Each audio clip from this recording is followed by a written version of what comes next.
Hey paisanos, welcome back to All the Marios! I'm your double-dashing demon, Doc Phoenix. Yeah, and you can go become Munich, because that's my name. And we are starting a new one today. We are starting... Progressive scan mode. Oh, there's always progressive scan mode.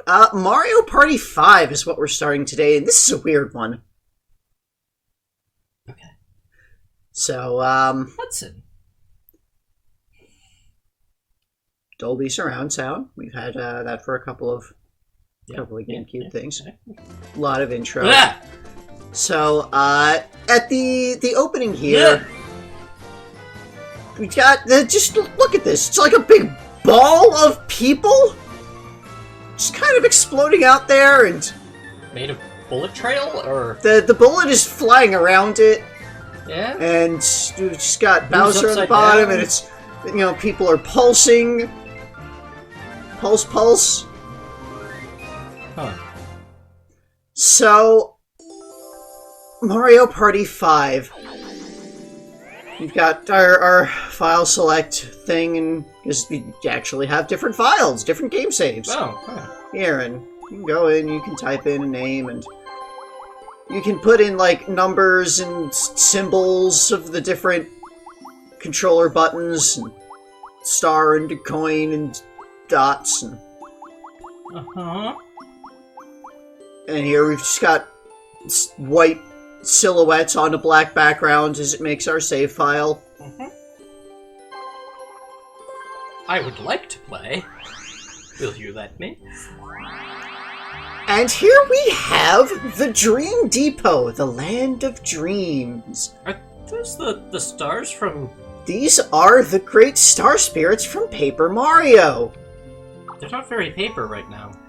This is Clevar. He's going to explain the game modes to us, and here we've got our selection. This is Party Mode. L-Star is our guide for that. Mm-hmm. In Story Mode, Miss Star is the guide for that. Mm-hmm. Super Duel Mode, and Skolar is the guide for that. The Bonus Mode has Mamar as the guide. Options Mode, Kalmar is the guide. And Minigame Mode, Muscular is the guide. So yeah, these are the stars from Paper Mario. They're not paper because the storybook magic wore off. Yeah, I guess so. So, we're going to not start with Story Mode this time, because the Story Mode and the Party Mode, the boards are drastically different, and the rules are drastically different. Oh. So we're actually going to start with Party Mode, and naturally we start by going through the rules explanation, because we always do that. I guess I'll check out. So, most of this is going to be our standard Mario Party rules explanation. You start by hitting a dice block to get your turn order. Yes, roll a 1 through 10 on a 6-sided die. It's a dice block. It is not a 6-sided die. You're not rolling the die.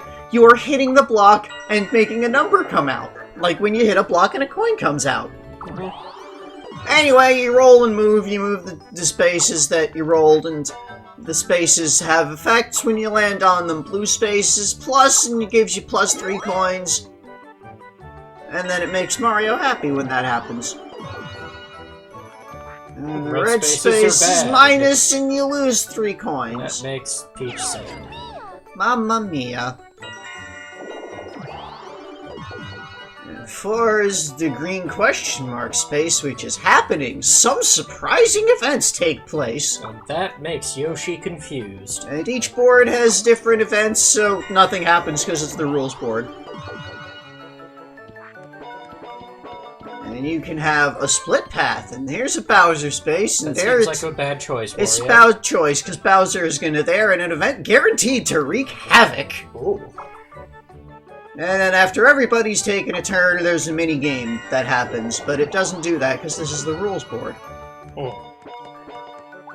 Now here's something different and interesting. This is a DK space. When you land here, Donkey Kong will appear starting a great event. A great event? What?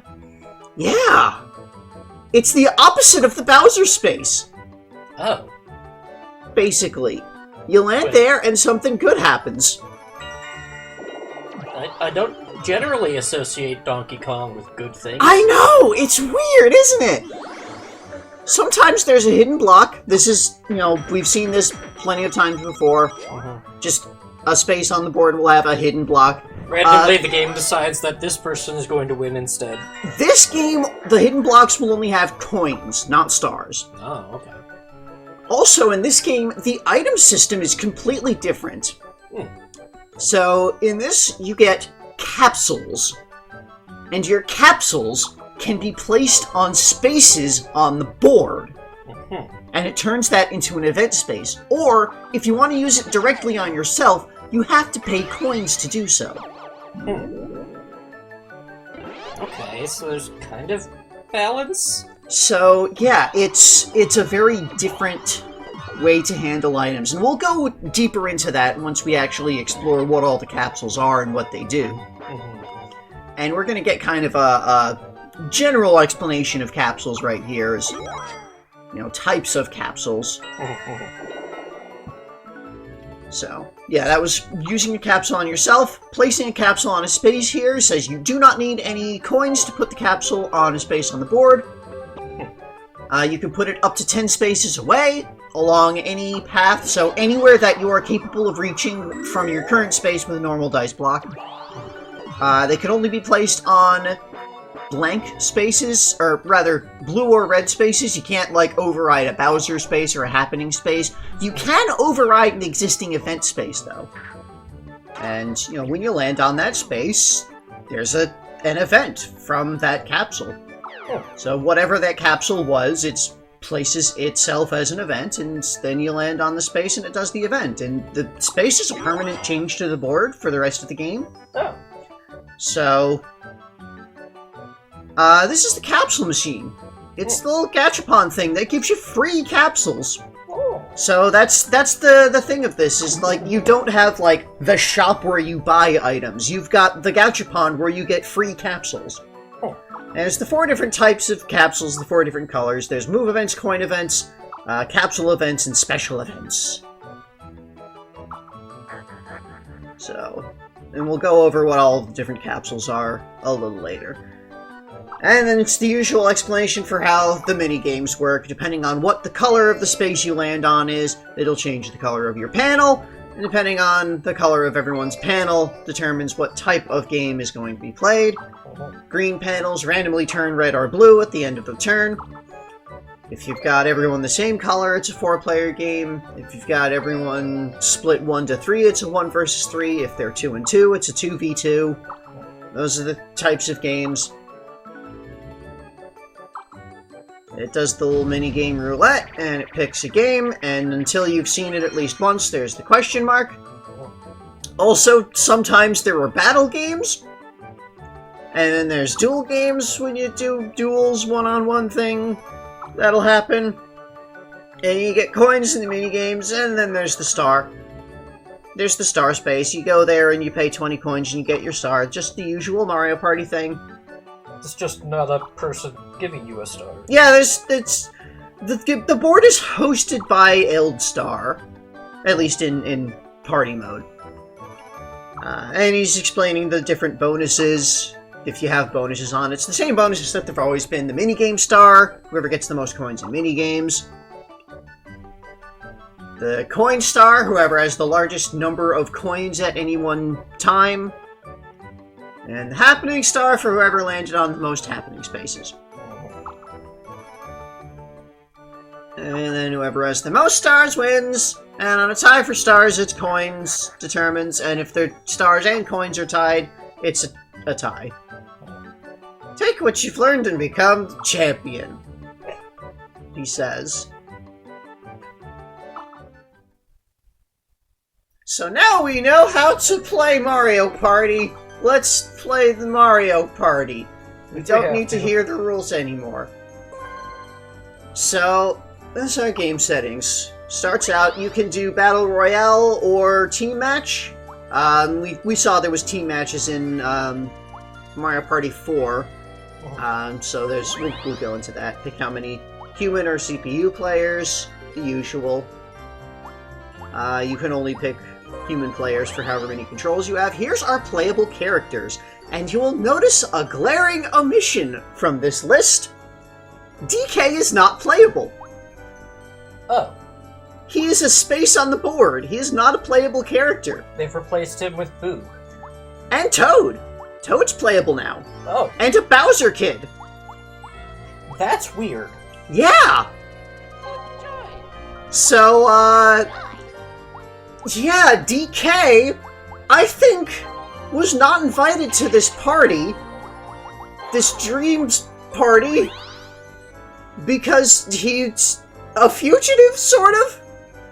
He definitely burned a lot of, diplomatic... Castles. Oh.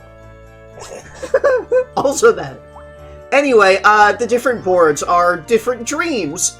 And we'll go through each of these boards one at a time. We'll start with the Toy Dream, a board inspired by dreams of toys. Inspiring. Yep. You can pick how many turns it goes. You can go down from 50 to 15, I think is the lowest. No, 10's the lowest. I mean, 10 to 50, 5 increments of 5. It's however many turns the game lasts. Pick what types of minigames are available. You can have all minigames available. You can have only easy minigames available. Which is something we saw in Mario Party 4. You can have only action minigames available. This has a couple of different categories. Skill minigames. Play only difficult minigames. And goofy minigames. So, when we see the minigames, we'll go over what categories each game is in.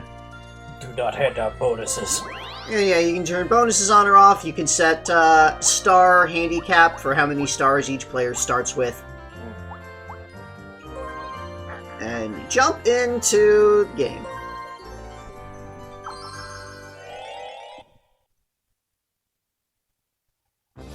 It's the Toy Dream. Look at that. It's a big old toy playset thing full of little buildings.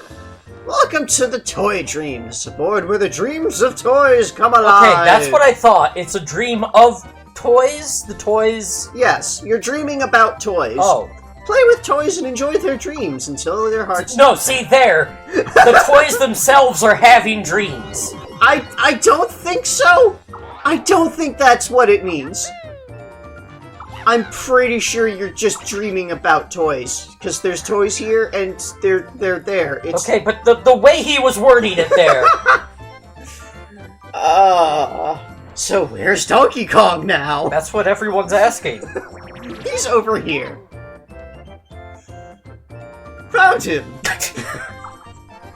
The fugitive has been spotted. And at the start of each board, it will randomly set 6 of those capsule events down around the board. So, 6 random events on 6 random spaces. It's always a different set for each time you start up a board. So, the capsule machine. We saw this in our rules explanation. When you pass by it, you could choose to just not get a capsule. Generally, you want to get a capsule because it's free. But you do have to listen to see that guy talk. Yes. There you go, you get a capsule. You can hold 3 capsules. Here's the star space. It's the star space. You can buy a star for 20 coins, and you get a star, and then the star will move to a different space. And it does the little fanfare of, hey, you got a star. And it shows you where the next star is over here. Wait, that's just... but it's along a different path. And if you don't have enough coins, then he'll lament that you don't have enough coins. You could just not buy the star. You say you don't need a star? That's a first! Like, what? They always give you the choice to not do the thing. To not win the game. And sometimes when you're doing the minigame, it'll just decide, this is a battle game now. This is a battle game. There's no, battle game space. There's no thing that triggers a battle game. It's just randomly, at the end of a turn, it'll decide this is a battle game, minigame time. And then you'll get the choice. Everybody gets to vote on one of 3 options for what battle you're going to do. At the end of the battle, the player who got first place in the game gets 60% of the coins, second place gets 40%, third and fourth get none. Here's a hidden block. You can get a hidden block. Like we saw in the rules explanation, it's always just 10 coins. Just a nice, simple, sometimes there's a little bonus there. Capsules. So, at the start of your turn, you'll get your inventory of capsules, and you'll see what you have available, and you can use the capsule, and you can decide to either put it on a space or use it directly on yourself. And as we saw in the explanation, you can put it up to 10 spaces away, only on blue and red spaces. You pick a space, throws the capsule, and bam, now there's a mushroom there. So anyone who lands on that space, as you see here, will get a mushroom. And it applies the little mushroom onto their portrait icon.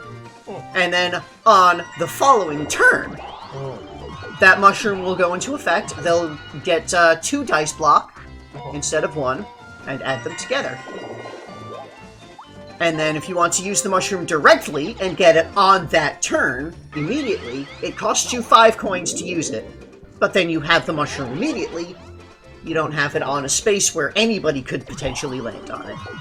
But then you only get it once, instead of potentially an infinite number of times, which is not going to happen because this game is random.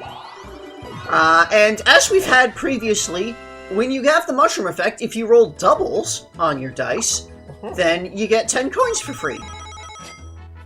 More random! If you got lucky with it. And, naturally, double 7s is even luckier. 7 is the luckiest number. So that gives you 30 coins. Sure.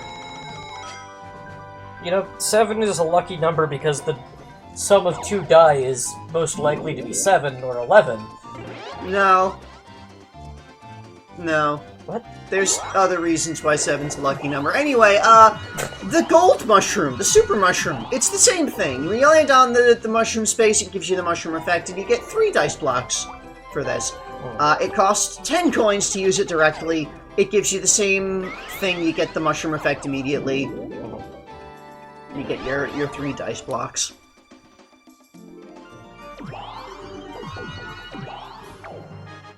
If you roll triples, that is also a bonus. Wario getting evil. So you roll triples there, that's worth 30 coins. It's almost worth using the mushroom on yourself. And naturally, triple 7s is the most lucky. Sure. It's like you won a slot machine. And that gets you 50 coins. In the 1 in 1,000 chance that you roll triple 7s. The cursed mushroom is, it gives you a slow block effect. That's, we've seen the cursed mushroom before. It reduces the maximum you can get on your next dice to 5. You can use it on yourself for 5 coins, and, you know, there's times when that makes some sense, like you want to land on a specific space nearby, or there's something that you don't want to hit up ahead. And as you can see here, if you use a mushroom, it overrides any existing mushroom that you have on you. So if you land on a cursed mushroom space, and then the next turn before you roll that cursed die, you could use a regular mushroom and replace it. The pipe capsule. You put it on the board, and you do a little roulette, and you switch places with another player. So it's the same as the pipe item we've seen previously. You can use it on yourself directly for 10 coins. And you still have to do the roulette to switch places. And the roulette does have a skill element to it. You can get the timing to choose where you want to go. Who you want to swap with there.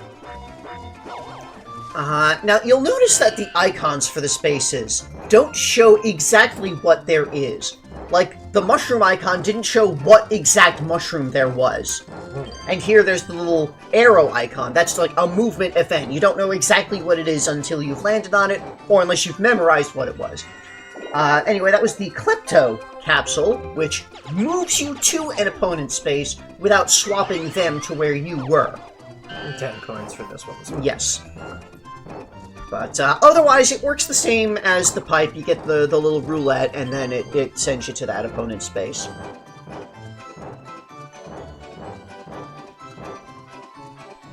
And, you know, if you use it directly, then you still get to roll your die after moving or swapping. The Bubble Capsule, you know, named for Lava Bubble, it's Potobos. And when you land on that space, you get burned, you soar ahead 10 spaces, but you lose all your capsules because you got burned.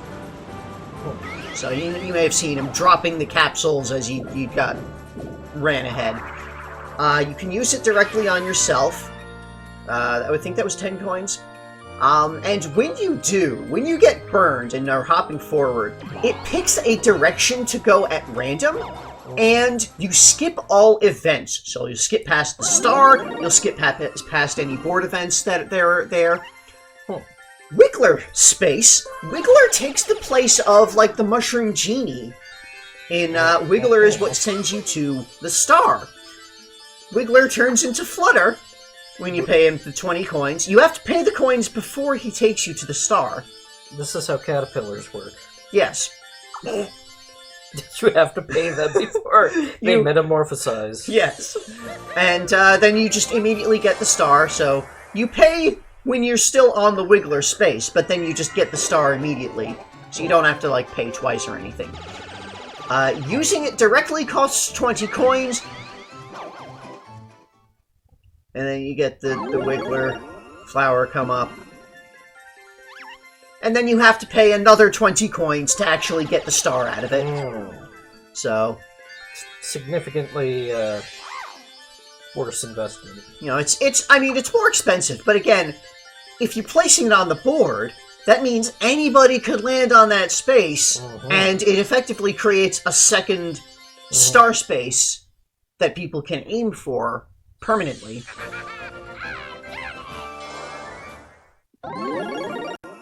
And if you don't have enough coins when you get there, you still get the option to say, yes, I'd like the star. And then you just, too bad, you don't have enough coins. Sorry. And they scream as the flower goes down. And of course, you can just say no. Again, why? In this case, maybe you don't want to get moved to that space for some reason. I guess. So, now coin events. The first one is kind of a combination coin and movement event. The Bullet Bill. It applies the Bullet Bill movement effect on you, and you get this steel die, and now you fire along a bullet. The bullet will move you whatever number you rolled, spaces, and it'll take you along a random path. You won't get to pick what path you go on.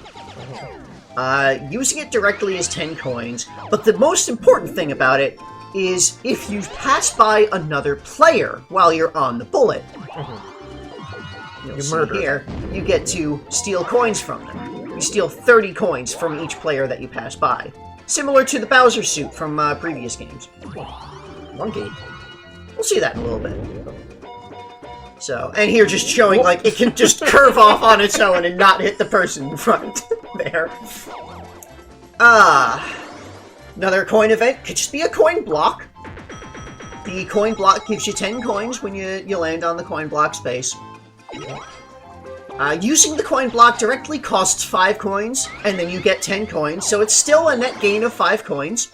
Weird, but okay. So, you know, that could just be a thing of, I'm going to use this to get 5 coins rather than placing it for other people to get more coins out of.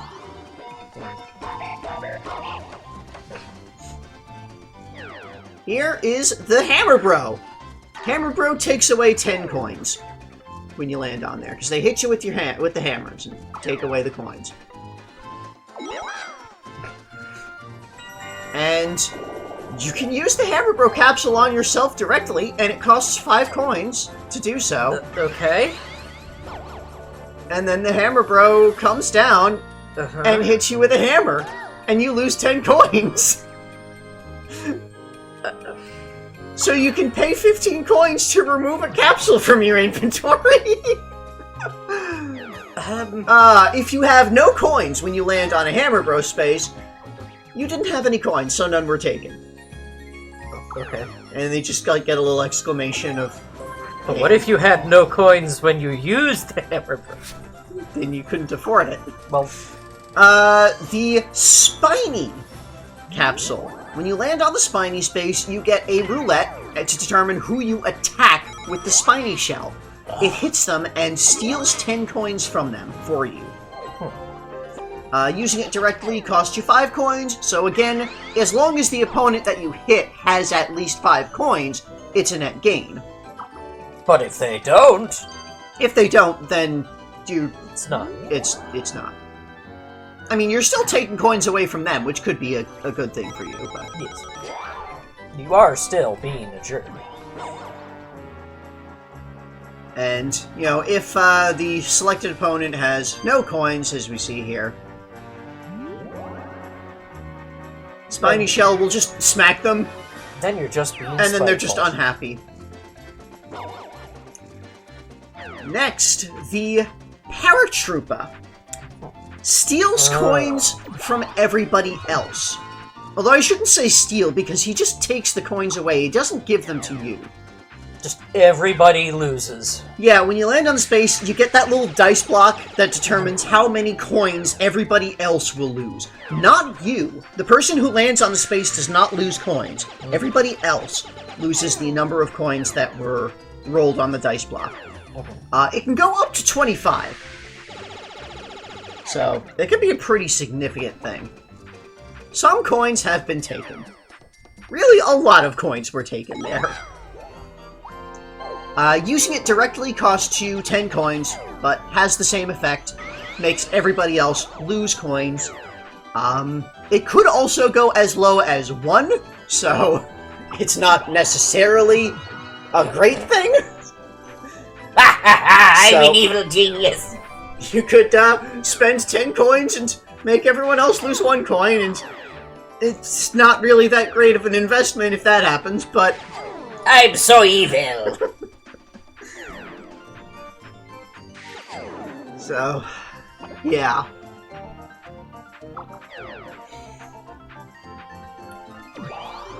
Then, if nobody else has any coins when you land there, now that I think about it, nobody has any coins. Oh well, too bad. It just goes away.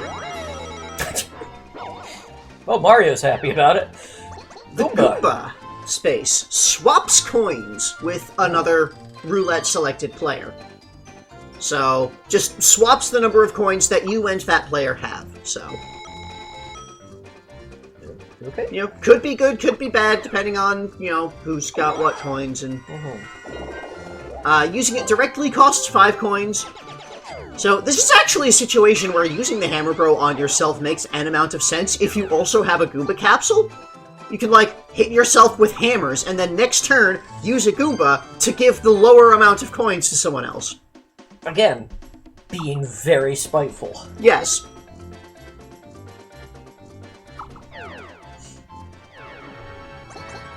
Then, if you have no coins, and the person you have rolled has no coins, then... neither of you has any coins! So much for exchanging.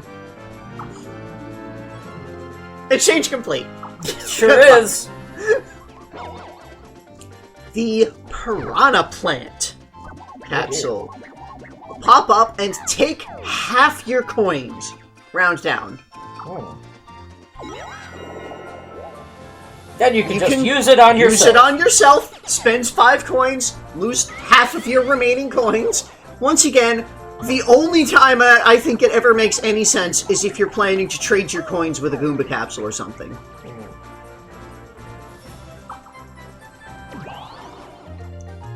And if you have no coins, And, you know, it still bites and spits you out. You didn't have any coins, so nothing happened. The Bob-omb space. There's a lot of spaces. Yeah, the Bob-omb space is different because it's not when you land on it, it's when you pass by it. It ticks down, starting from 3, goes down to 2, and then to 1, and then when it ticks to 0, whoever passed by that space when it ticked to 0 gets a bomb dropped on them, and it explodes, and they lose 20 coins. You can use the bomb on yourself. It costs 0 coins to hit yourself with a bomb. Well, what do you know? And then you lose 20 coins because you hit yourself with a bomb. It just immediately ticks down to 0. Also hit everyone else at your square, or? Yes, actually. Oh.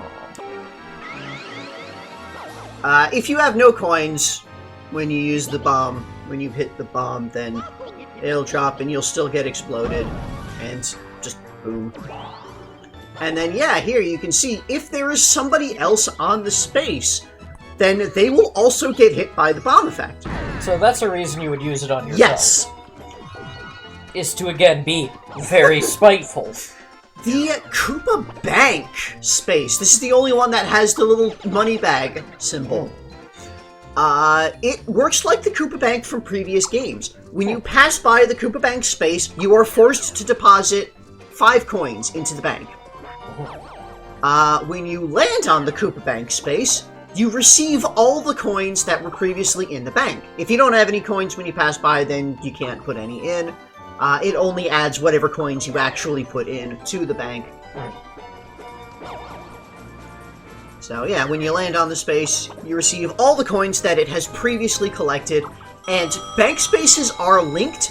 So, you know, if you have multiple bank spaces on the same board, they will add to the same total in the bank.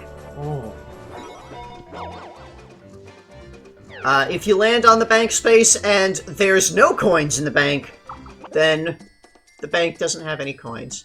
Sorry about that. Yes, this is how banks work. Come back anytime! Yeah, it's very weird. Using the bank capsule directly costs you 10 coins, and it has the same effect as landing on the bank space. So you get to take all the coins that are in the bank. So if there's at least 10 coins in the bank, then it's a net gain. And naturally, you can still use it on yourself when there's no coins in the bank and just kind of lose out. We call this investing. So, you know, it pays to pay attention to how many coins are in the bank, which it does announce every time someone passes by and puts coins in the bank. It'll say how many coins there are now. Exclamations. These are capsule events. Magikoopa will exchange all of your capsules with those of another player. So, similar to the Goomba, instead of swapping coins, you're swapping capsules. Okay. So, you know, can be very useful. Steal someone's capsules. Now, as you saw here, very useful because Toad here didn't have any capsules when he landed on that space, so didn't have to give any up. Using it directly costs 10 coins. Same effect. Swap all of your capsules with a roulette-selected other player.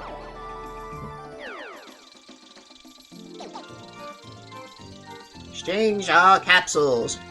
I would also like to point out, it says it's Magikoopa. That's clearly a Toadie, not a Magikoopa. That's what I was gonna say. So, there's a couple of, discrepancies. Yeah. You know, that's what happens when you have the non-Nintendo first-party developers making, things. They sometimes get some of the I think it's just the translations they get wrong here and there. If both players have no capsules, then there's no exchange, naturally. Rainbow. The Kamek space. Shuffles everybody's capsules around.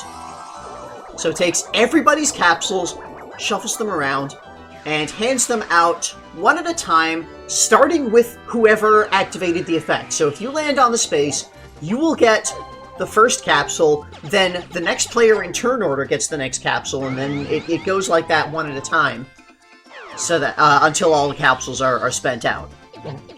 Using it on yourself, that was, what was it, 10 coins? 15?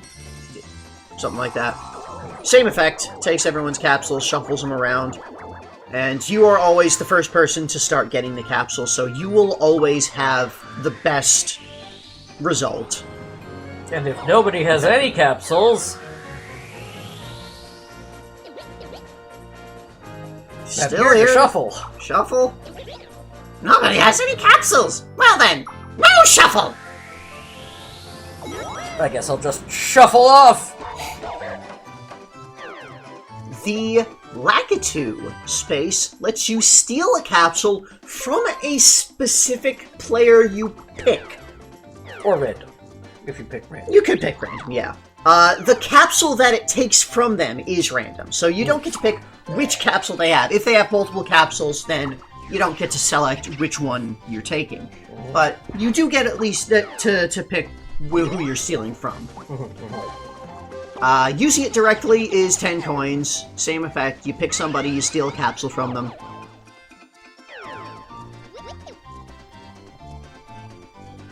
And yeah, just... I don't know why you would ever pick random. Like, if you're just kind of fucking around...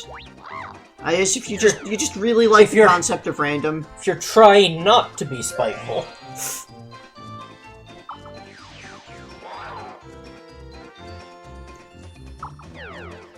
You know, anybody who doesn't have capsules will, like, their option will be grayed out.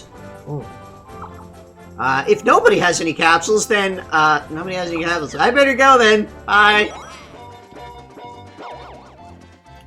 The Mr. Blizzard space. Mr. Blizzard falls on you and you lose all your capsules. And then he melts. And then it melts and then you're not flattened anymore. Because cartoon physics. Using it directly costs 5 coins. And gets rid of all those capsules you don't like. So that is actually a thing that makes sense. If you have a lot of capsules that you don't want to use, you can use a Mr. Blizzard to get rid of them all. Also, it will hit other players on your space, as well as like the Bob-omb does. If you have no capsules, when Mr. Blizzard hits you, nothing happened. It says nothing happened. A snowman fell on you and flattened you. I wouldn't call that nothing. But yeah, you can see here that it also flattens... Well, it doesn't flatten the other person on the space, but it does stun them. And it does knock out their capsules.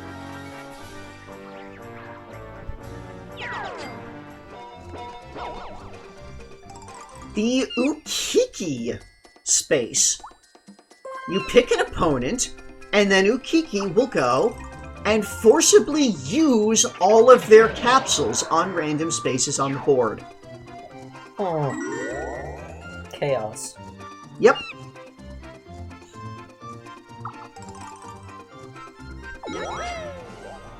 Using it directly costs 10 coins, and again, you pick an opponent, you have random as an option, and Ukiki will go and take all of their capsules and scatter them on the board. So this is a technique for people who are saving their good capsules for themselves. Yep. So, you know, it's a way for, like, if nobody wants to put down their Wiggler capsule, for example, be like, no, you're putting it down. Chaos. I am explicitly disrupting your strategy in a way that benefits everyone. Potentially. Potentially. It's all random. And of course, if nobody has any capsules, all I can do is leave. Good. Get out of here. Stupid monkey. Go steal a hat. The Twister capsule. This is our first special capsule. It is the one that moves the star. Twister. Twister changed the location of the star space. Is this the first time we've met a Twister? No, we saw them in Paper Mario in the desert. Okay. It's a whirlwind with eyes. It sure is. Using it directly costs 15 coins and still just moves the star. It's very useful if the star has spawned one space behind you, like it does here. Sucks to suck. So yeah, that's the first of the blue special capsule The Crossed Swords is the duel capsule. Oh. And summons down a fly guy who initiates a duel. You select an opponent, you pick either coins or stars for what you're betting. Oh. If you picked coins, you decide how many coins you're going to gamble. It can be 1 coin, it can be as many as the most amount of coins that either player has. And then you do a duel minigame, and whoever wins the duel minigame receives the ante from both players. Using it directly costs 10 coins. You still get to pick. Pick who you're dueling. Pick your ante. And yeah, so stars are available as an ante. The map. You can look at the map if you wanted to use that to decide okay, you're who you're not dueling the map. When you pick stars, you can choose to wager your own coins against their stars, or your stars against their coins. Oh. And it's 50 coins to a star as the wager. And naturally, you can only pick the options that you can afford. But the people can actually have and afford. So, here you can say, I want to gamble stars, and then if you don't have 50 coins, you have to gamble your own star. If you don't have 50 coins or a star, then you cannot pick stars from your opponent. And so yeah, you can have a duel of 2 stars. If you get a tie in the duel, which some duels you can get a tie, then both players just receive their original ante back.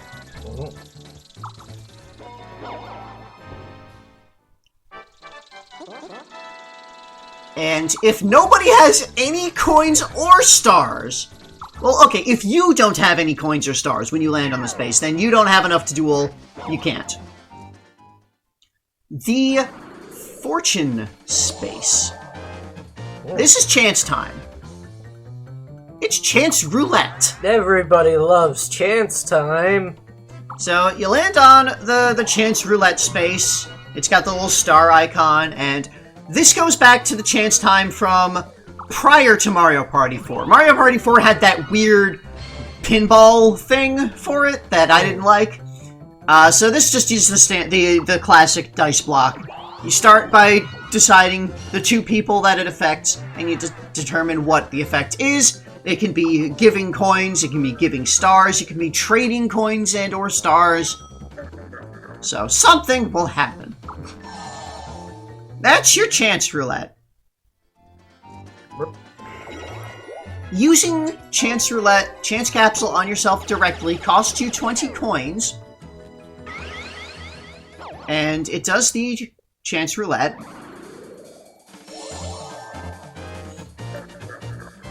And it locks you in as the first player. So, when you use it on yourself directly, something will happen involving you.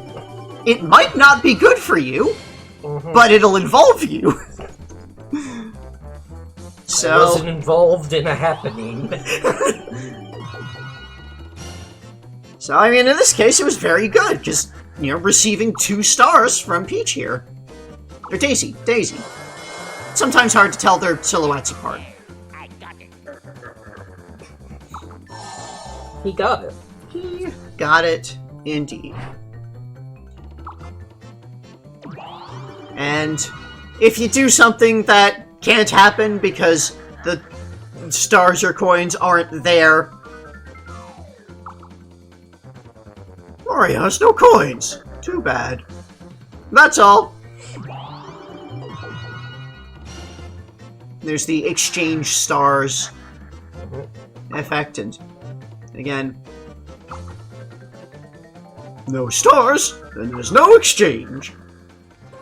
That's all. You can't trade your lack of stars to each other?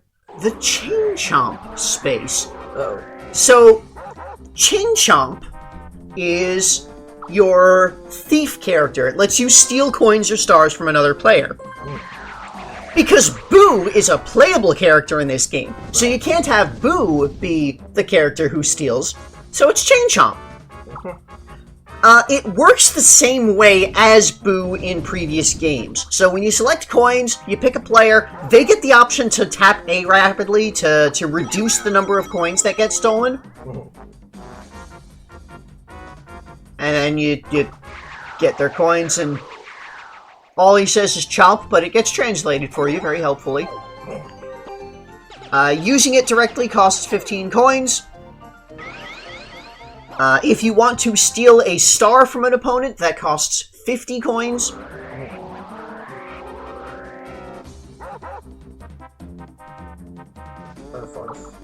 Arf. Because for some reason, Chain Chomp... Oh no, it's 30 coins. It's only 30 coins to steal a star in this game. My mistake. Yeah, for some reason, Chain Chomps are just metal spherical dogs. Yep. So... the whole time. When you pick a star, then, you know, the opponent doesn't get any option to prevent it. It just happens because you paid for it.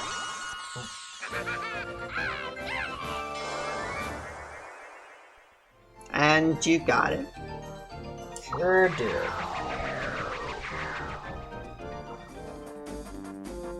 And, you could say just steal nothing, and he calls you a cheapskate? For some reason, even though stealing coins is free? And if nobody has anything to steal, then nobody has any coins or stars. And it just goes away.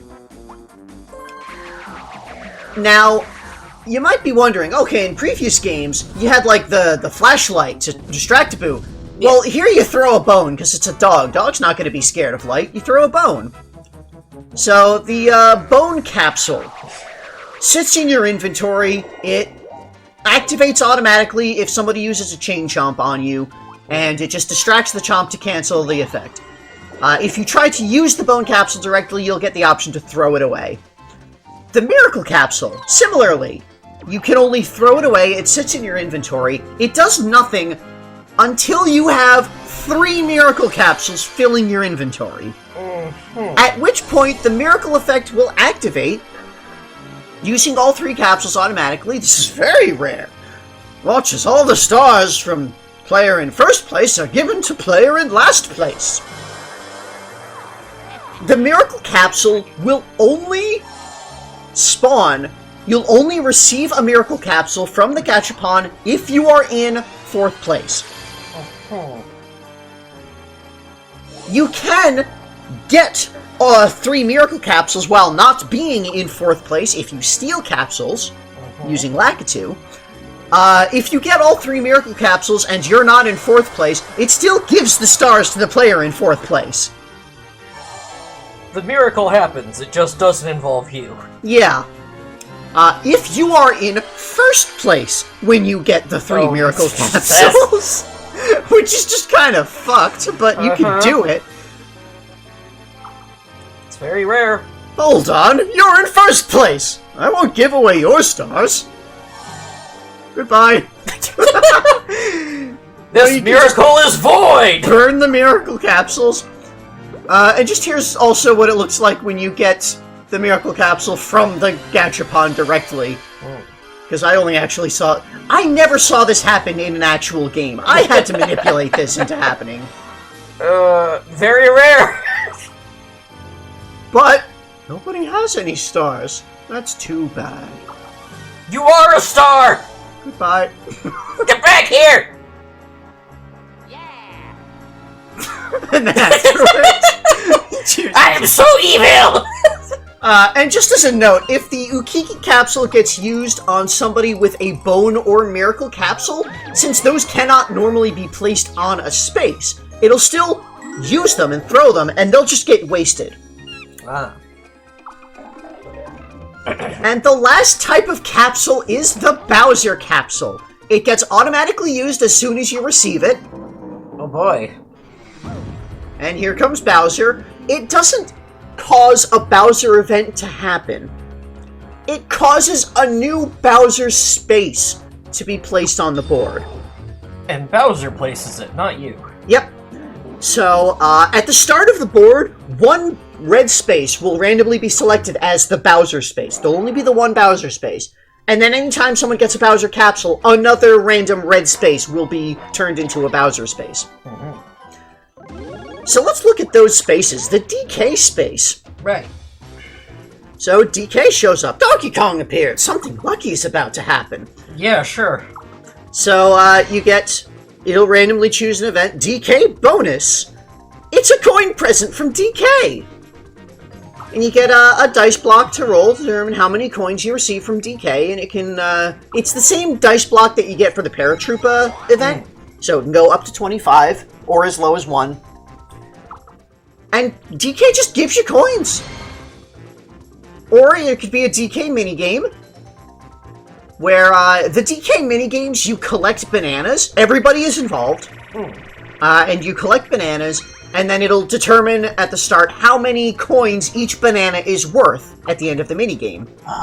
So it could be 1, 2, or 3 coins, and it'll pick a random minigame, and we'll see the DK minigames later, what the actual games are, because they're minigames. The whole minigame rundown. Yeah. So, and then, yeah, at the end, you get, everybody gets coins for however many bananas they collected. I can't go to stores anymore, please. I'll buy bananas off of you. The DK Roulette. You can get a star if you're lucky. Play a game with DK and a dice block. If you roll a higher number than DK, you'll get the star. DK rolls first. And you get to roll your number, and hey, it's higher number, you get a star. Well. So yeah, DK is here. He wasn't invited to the party, but he shows up and is trying to be helpful.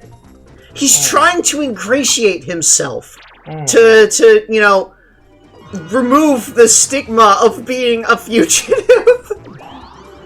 Like, he realized that there's consequences for his actions. Or maybe he knew all along. Yeah. And, yeah, if you don't roll high, then you don't get the star, and DK is very sad that you didn't get the star. I like how they're just like, don't be a stranger. Just don't come to the party, but don't be a stranger. On a tie, you don't get the star. Oh. Because you need to roll higher than it. Yes. The Bowser space. So, there's actually a lot fewer variety of Bowser events in this game than there have been in previous ones. So, you know, he'll pick an event. So, there's the classic, the Bowser Shuffle. It's a miracle! The Bowser Shuffle! You losers must change places with each other! Now, it's the Bowser Shuffle! So yeah, everyone will randomly swap their positions around on the board between each other, so... Simple, classic effect. And now whoever is now on the Bowser space is flattened under Bowser. As he goes away. What happened? There's also still the classic Bowser Revolution. Yay! This is super! It's a Bowser Revolution! I'll take all your coins and redistribute them as I see fit! Let's do it! The Bowser Revolution! Bowser, still hero of the proletariat, wants equality for all.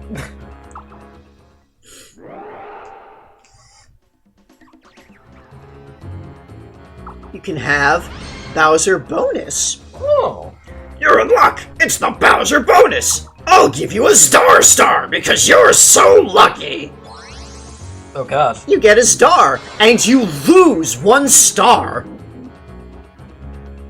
Well... So, that's a powerful bad effect that you haven't had in previous games that Bowser could do to you.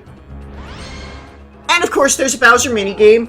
Ah, happy times indeed! It's the Bowser minigame! Looks like the loser this time must hand over all capsules! And so you get a minigame similar to the DK minigames. We'll see all of them later, but there's a Bowser minigame, and everyone who loses the Bowser game gets hit with the effect. There can be any number of losers. There can be no losers. There can be all losers. We'll see exactly what the effects, what the games are a bit later, like I said, but the effects can be either lose all capsules, lose half coins, or lose all coins. So it's entirely possible that everybody loses all of their coins from somebody landing on a Bowser space. If somebody has no capsules when you get the capsule effect and they lost, then he makes a comment about it. If nobody loses, so many losers but no one lost! Not much I can do this time. Oh well. Just playing by the rules.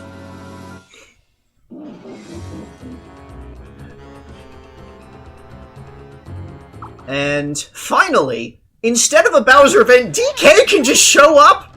Wait, what? Donkey Kong! And he just punches Bowser in the face? Donkey Kong ruined this! I'll leave quietly, but I'm not leaving without the coins! And then he just takes 10 coins from the player who landed there. And doesn't do, like, one of the worst events. Huh. And as has been the case in previous games, if you have no coins when you land on a Bowser space... What? There are no coins to take? Alright, I'll give you this. See, he's a good guy. Yeah, he's being fair. We'll meet again.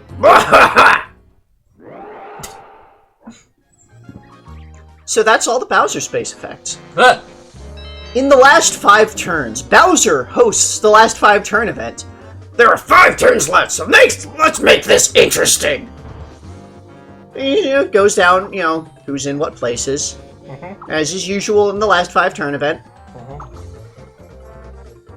Dude, he's dead last. Huh? What in the... At this rate, Mario's gonna beat all of you. If it's that easy, this ain't a Mario Party. So he summons the last place player. So, I'm gonna give you a chance to turn things around. Muster up some strength and spin the roulette wheel, you last place loser! You spin a roulette to determine what the effect is. Alright, from now on, all spaces have capsule events! That way, no one can guess what the results will be! Oh dear. So yeah, that's one of the possible effects, is every space on the board, every red and blue space, gets a random capsule event. If it already had a capsule event, it still gets a random other capsule event. Oh dear. One of the other effects is triple coin spaces. So red and blue spaces now do 9 coins instead of 3. How awful. People are going to get more money. Or lose more money. This turns all remaining red spaces into Bowser spaces. Fun. That way no one will guess what the events will be. No, we're gonna find out. Or you can now have 5 star spaces. Jesus. It adds 4 star spaces to the map. And now there's just 5 star spaces around. So you can see on the map here, there's just 5 stars. And yeah, every time you grab a star, it moves to a new space, and the other 4 stars are still there where they were.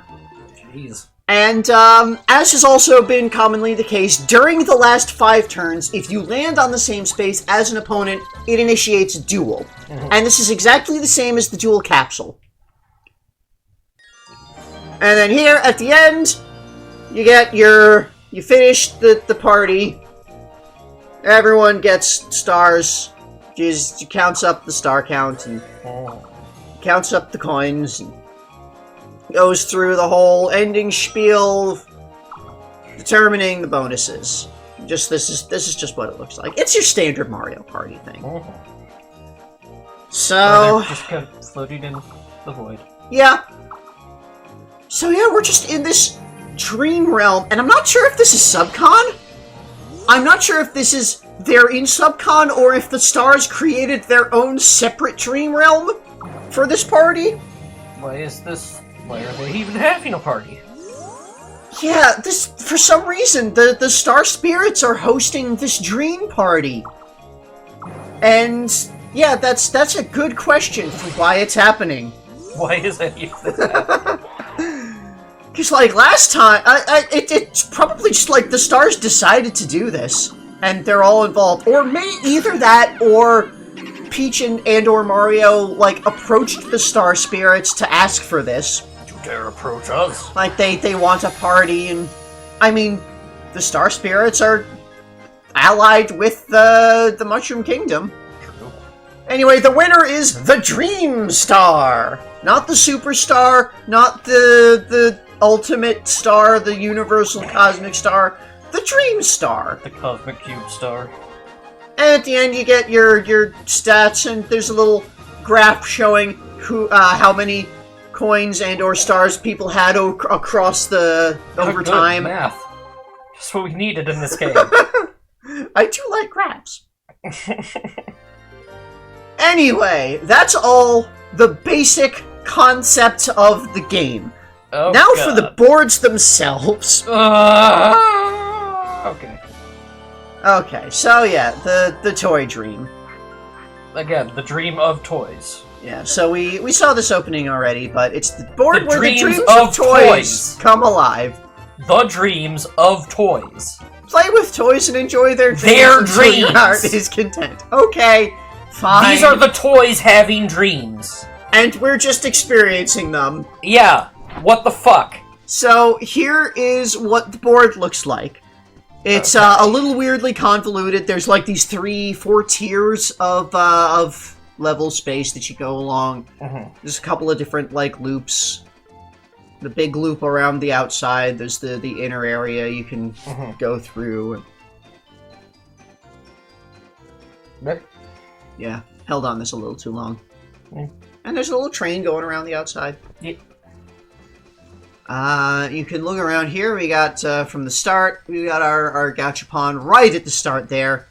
Gotta start the Got these little mechanics. present boxes on the side, the gift happening? boxes, the train station. There's a little boat. Just a boat. Little drawbridge. There's like a little gear house with little birds on it. Little houses and little trees. Trees This around. is what every toy decorations. dreams of. Rocking horse. Sort of building blocks. This weird mechanical Bowser head. Or just a whole mechanical Bowser thing.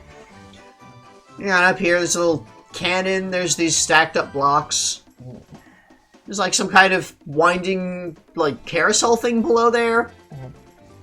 There's another train station on top. The little rocket ship thingy over there. Toy soldiers with their cannon. Yep, toy soldiers. Another gachapon here. We got a little robot with a little car. Robot's playing with a car. Dreams of toys. More gift boxes over here. In the center here. There's a little more houses. Another gachapon over here. There's a lot of gachapons on this board. And then loops back around and more like little houses. There's like a little clockwork lake pond with, and also in this, you can hold R and it will scroll to where the star is for you. So that's like a nice way to just show off where the star is. There's little animations on the boards you see as you hop across those houses. Little, like, cuckoo clock things come out. Clever. Yep. I think that's clever. Yeah, Clevar does the happenings, because Clevar was the host of just the menu, so he doesn't have a mode to himself.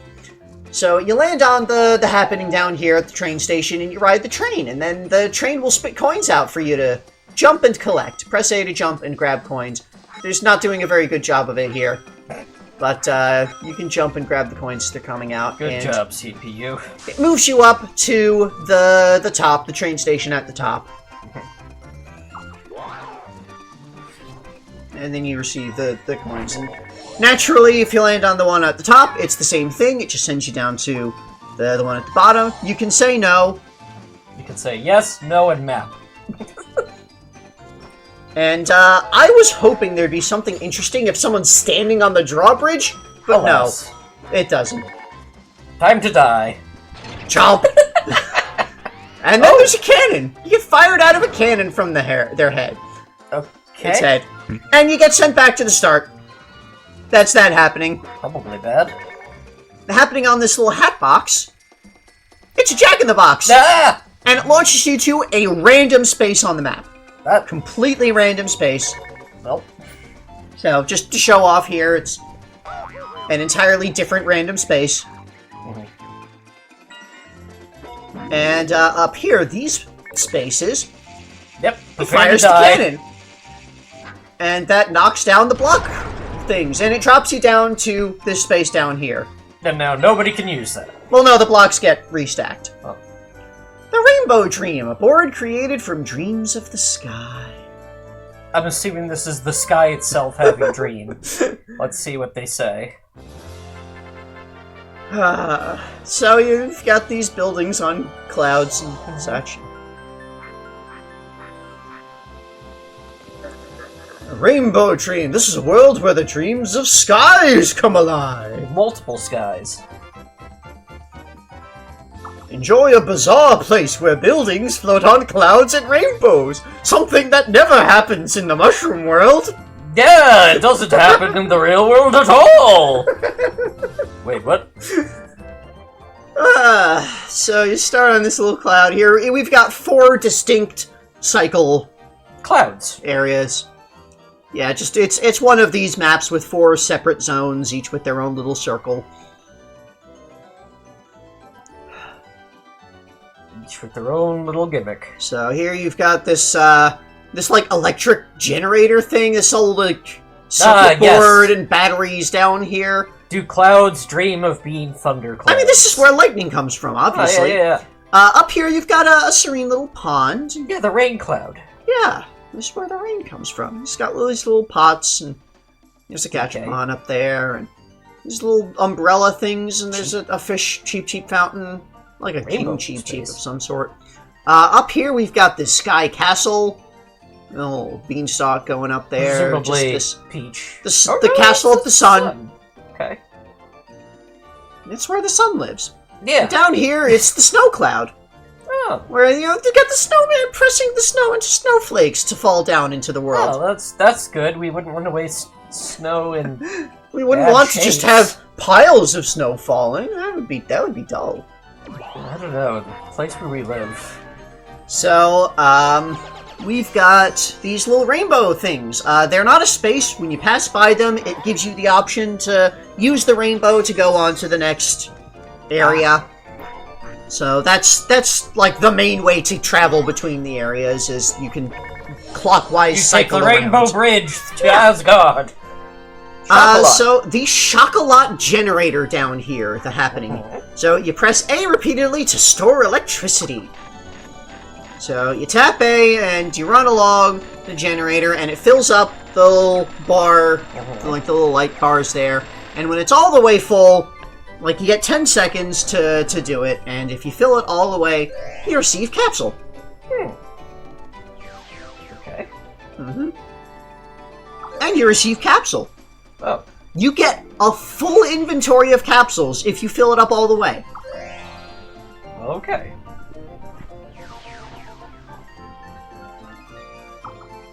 So, you know, there's no Gachapon down here, but if you get the happening, you can get a lot of capsules at once. If you don't fill it up all the way, just like casual stroll, fill it up a little bit, and then time runs out, you'll still get 1 capsule for filling it up partway. So if you just didn't pay attention. Or you're just really bad at mashing buttons. Why would you be playing Mario Party if you're bad at mashing buttons? Or if you just do nothing. Just sit there. Don't fill it up at all. You didn't do it well enough, so I won't give you a capsule. Try again sometime. Try participating. Try pushing at least 1 button. Up here, the happening, it drops the wall there, and sends you back to start. Okay. And important to note, in addition, see, those lily pads are getting pulled out.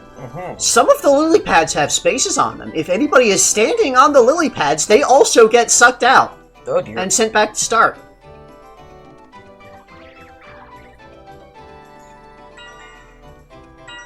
Up at the Sun Capsule, or the Sun Castle up here. Castle Capsule. Here, you get Rainbow Bridge. More Rainbow Bridges appeared. Oh, okay. And you pick a direction to go. And the direction has no correlation whatsoever with where you will end up. And this time you can't even look at the map. Nope. So yeah, you just guess and it'll send you to one of the 3 other zones.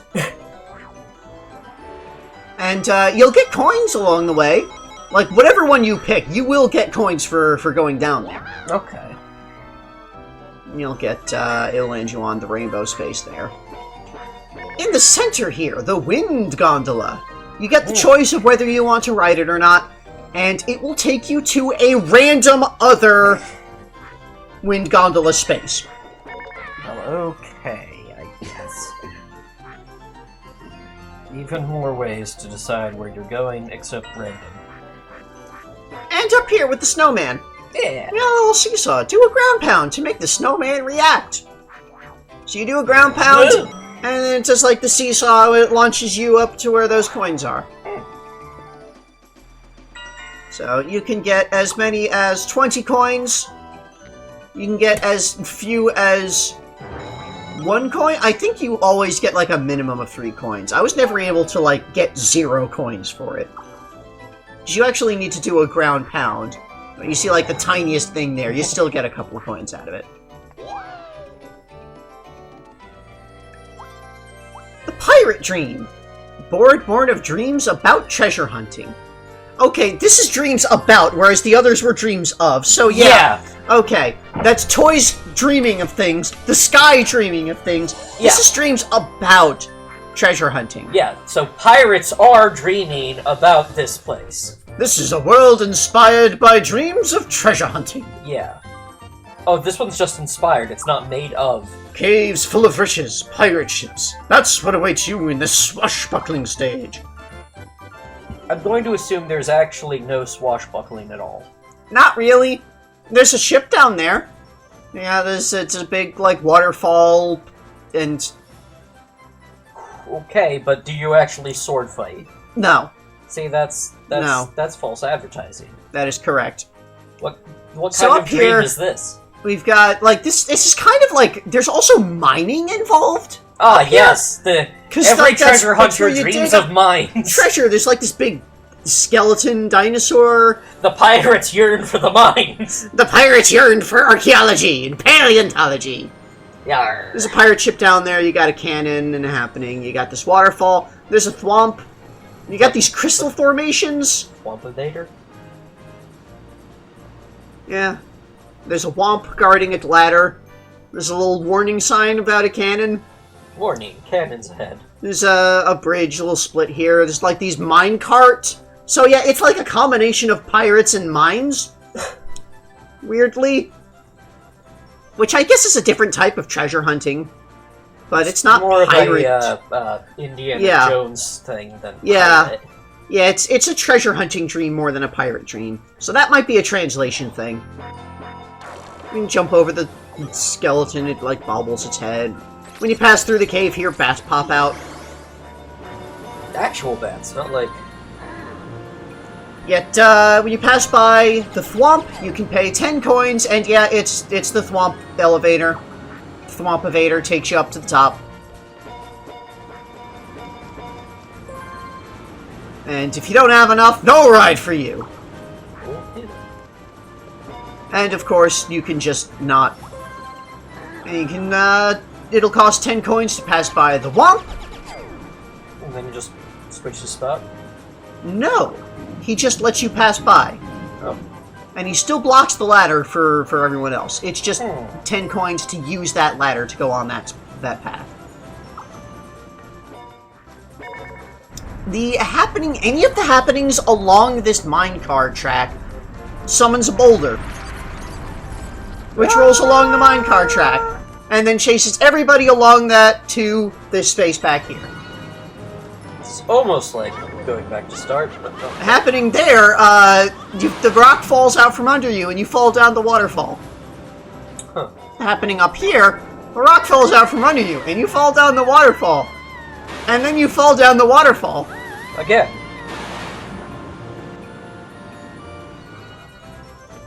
Up here, you've got a little Monty Mole that lets you go on a treasure hunt. You spend 5 coins, and tap A, mash A to dig up coins.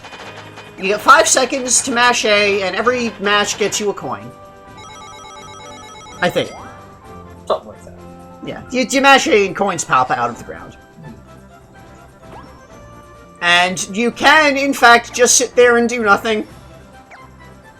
Good job. And get nothing. You spend 5 coins to look like a fool. I do that all the time. Down here, in the pirate ship, you get in the cannon. Nothing happening there, and it fires you off to one of the spaces that has the little cannon warning sign there. So there's one up at the top at the waterfall.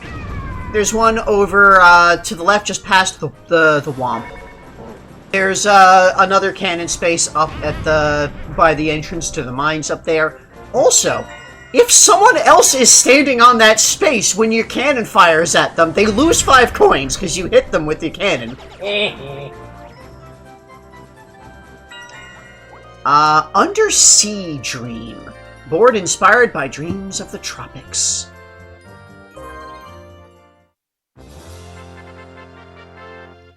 The Undersea Dream here. So, it's underwater. You're underwater and there's fish and clams and things. Okay, but... And coral. It's a world inspired by walking along the seafloor. That's not something people can do. Well, you can dream about it. Enjoy yourself as you stroll alongside fish and coral in this dream. I don't think they understand how people work. They are stars, so... That's entirely possible. So here's this board. It's like split into these 2 segments connected in the middle. Got a couple of loops in each spot. So over here you got this like little sleeping Cheep and a little clam thing with some pearls. You got a gachapon. You got a little seashell house thing over here. Coming up, a whole bunch of shells and corals and things. There's a boat. There's a sunken boat here. It's like a little picture of a dolphin in there. Why does it have a face? Well, because boats have fish faces in the mushroom world. Or maybe stars think, there's a little whale. There's just a little whale decoration. Trying to distract me. There's this like little stage kind of thing. More just coral all over the place. Little like it's like this little shop. It's got like barrels and sunken chests and things back there. Treasure. Different dream. You pass by that little house and like a fish pops out and it's like, what's going on here? No, I don't care. Over here, the happening, you come out onto this log and you get the option to ride the manta. And you can control the manta with your stick up and down to grab these coins along the way. This is probably the... I know. Yeah. There's a manta. It's just so... slow. Yeah. And it takes you over to the other side of the board. It just doesn't feel exciting. Yeah. Yeah. And, you know, same thing. On the other side, there's the happening on this log, and you can take the manta off in the other direction. And it's slow. Little. Ah, yes, fun. the exciting world of undersea. Look, when you're underwater, it's hard travel. to move. And, you know, they have to make the dream realistic in that regard. Why? Because they don't understand dreaming, I think.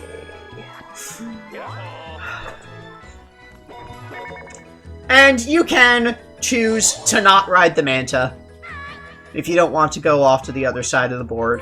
If there's a star right in front of you or something, just say no and you don't. Just say no to manta rides. Up here, the dolphin pops out of the ship and you're riding the dolphin and you're taking on a ride.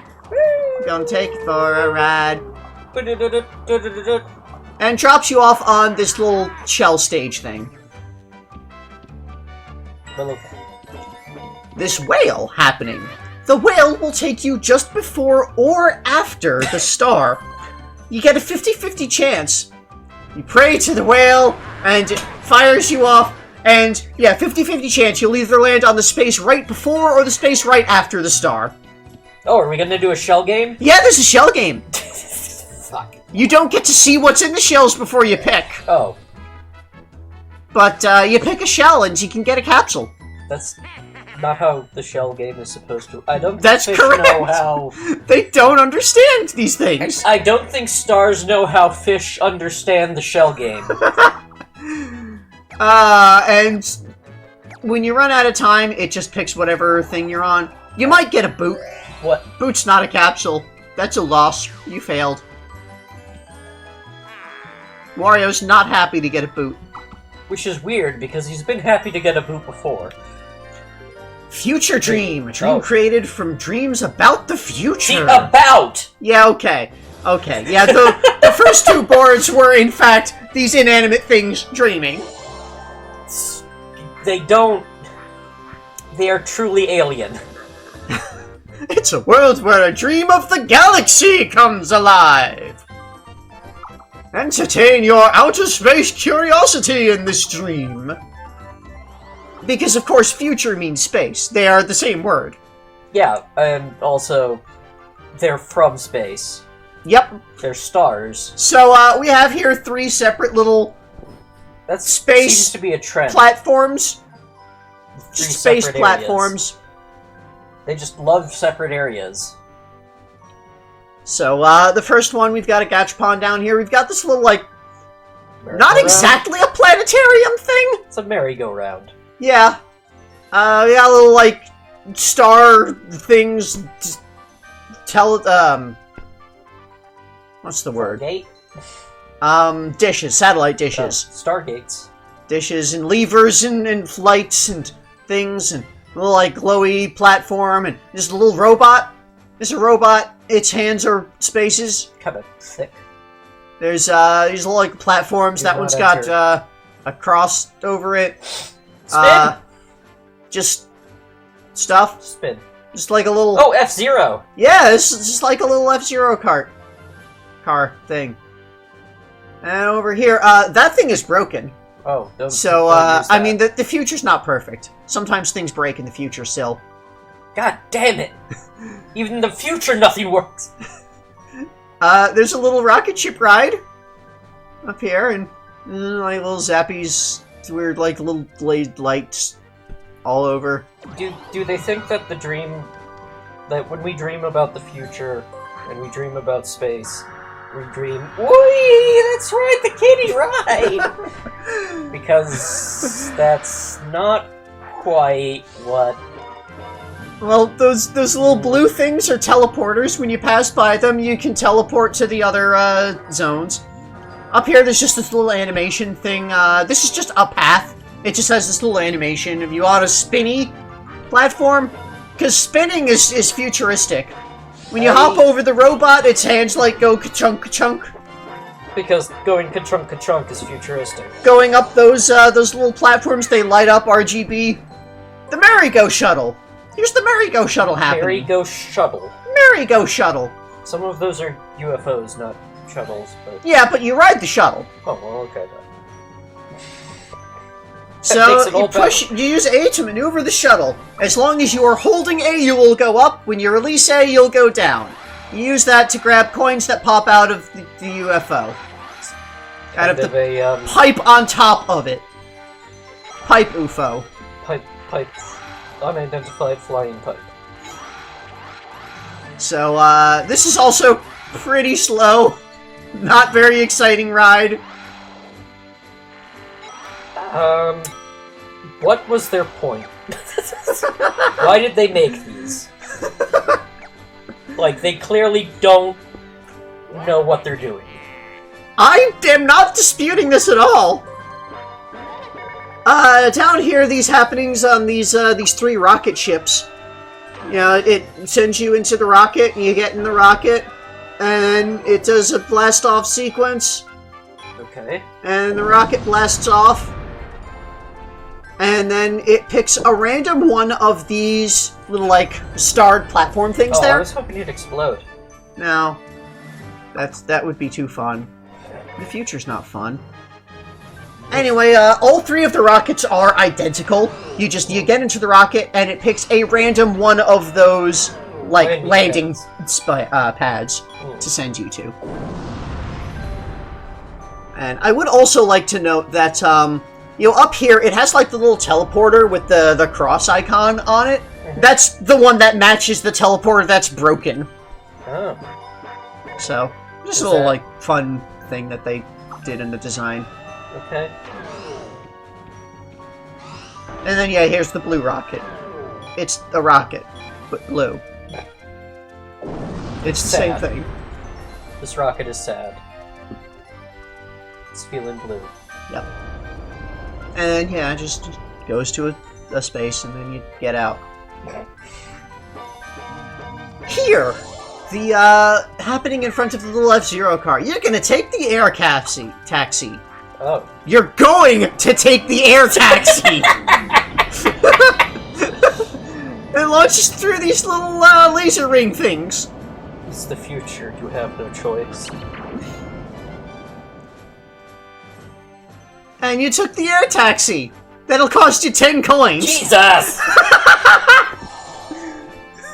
What if you don't have 10 coins? Then it'll take whatever you got. Oh. And, again, you take the air taxi the other way. Whether you want to or not. Yep. I don't think the same people made these boards. It's entirely possible. I don't know. Because I mean, like, there is a... there's always been in the Mario Party games, the boards have, like, a difficulty rating assigned to them, which is... things. The happenings on the little robot, it's a capsule slot. It's a slot machine. So, this is actually skill slots. And you try to line up 3 symbols of the same thing, and whatever it gives, you'll get a capsule for that. So here you get 3 Bob-Ombs, you get a Bob-Omb capsule. You can get a Chomp capsule, you can get a Twister, you can get a Dual capsule, you can get a Chance capsule. That's the star is the Chance capsule. If you don't match one up, you still get a Mushroom capsule as a consolation prize. Oh, well. That was the future. Now for a sweet dream. That was the future. A board inspired by dreams of candy. Okay, again, are these the dreams of candy or dreams about candy? Well, let's see how he describes it here. This is a world inspired by the dreams of candy. Everything in this world is made of cake and candy. Enjoy that sweet menu. We've established that candy can have dreams. Please enjoy and hear their screams. So here's the sweet dream board. It's Why do they like to walk around cake? I mean, at least this is the stars recognizing that they walked around on cake that one time and deciding they must like doing that. Here's a dream where you walk around on cakes and cookies and things. At least in the dream, you don't have to worry about dirtying it up with your feet because it's a dream. So everything is perfectly clean at all times. Yeah, no dream disease. So here's cakes, it's got strawberries, there's like a little house full of candy tin thing erupting out. Different, like, types. There's a little teacup off to the side, and little, like, hard candies scattered around, soft serve ice cream. There's, like, these... all sorts of different candies. Extremely excessive. Candles on top of this cake. Those with are probably a also bell candy. and, like, firework cannons. There's a milk bottle labeled Sweet Dream. What? There's more tea and lemon slice and more cakes. Tea's usually kind of bitter, but... Forks. Waffles? Yeah. Waffle. Okay. Or like a pie. That could be like a pie crust. Oh, yeah. Various. So here you've got these, paths when you... It's like in the Mario Party 2 Bowser stage? Or the Mario... It would... I knew Yoshi's cookie would... One of the previous Mario Party stages. I think it was actually Mario Party 4 is the one I'm thinking of. You go across the bridge, and it collapses that and goes the other direction. Ah! Here! Knife! The happening is knife, and it cuts out the slice of cake that you're standing on and moves it over to this little plate over here. Dream! Not a nightmare! This is a great dream! Once again, knife! Giant fucking knife! Cuts out made of wood? The chocolate cake. Yeah, it doesn't look very sharp. It looks incredibly blunt, honestly. Yeah. And once again, knife! Slicing out this middle piece of cake. Rude. Over here, you get the candy throw. Throw the candy into the cups to get coins. Shouldn't we just eat the candy? No, throw candy. Candy dreams of being thrown. You get 5 coins for each candy that you land in a cup. And you do like, you push A to jump, and you push A again to throw the thing. The height that you're at when you throw it determines how far it goes. You try to get them in the cups. And then you see them, they're spinning around on this eternally spinning cake. And you got 3 of the candies and you get 15 coins.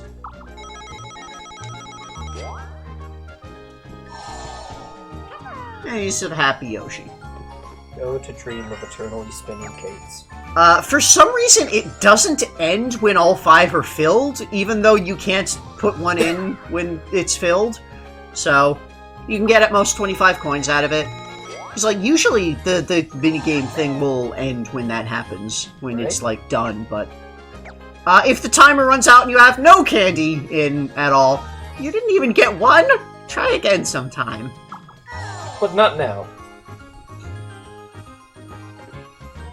And then up here on the top, well, you land on the happening and it's congratulations! I think we'll have a party for Luigi today! Oh! You know, whoever lands on it, there's a party! We'll begin a hearty party! Oh, it's your birthday! Like and everyone else's at the same time. Ringing the bell and firing the cannons and lighting, and now let's decide what present to give him. Have a roulette. So, the roulette's got capsules, coins, and a star. And, whatever you land on, everybody's got to give you that.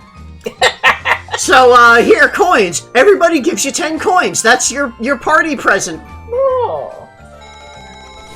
Everyone loves Luigi.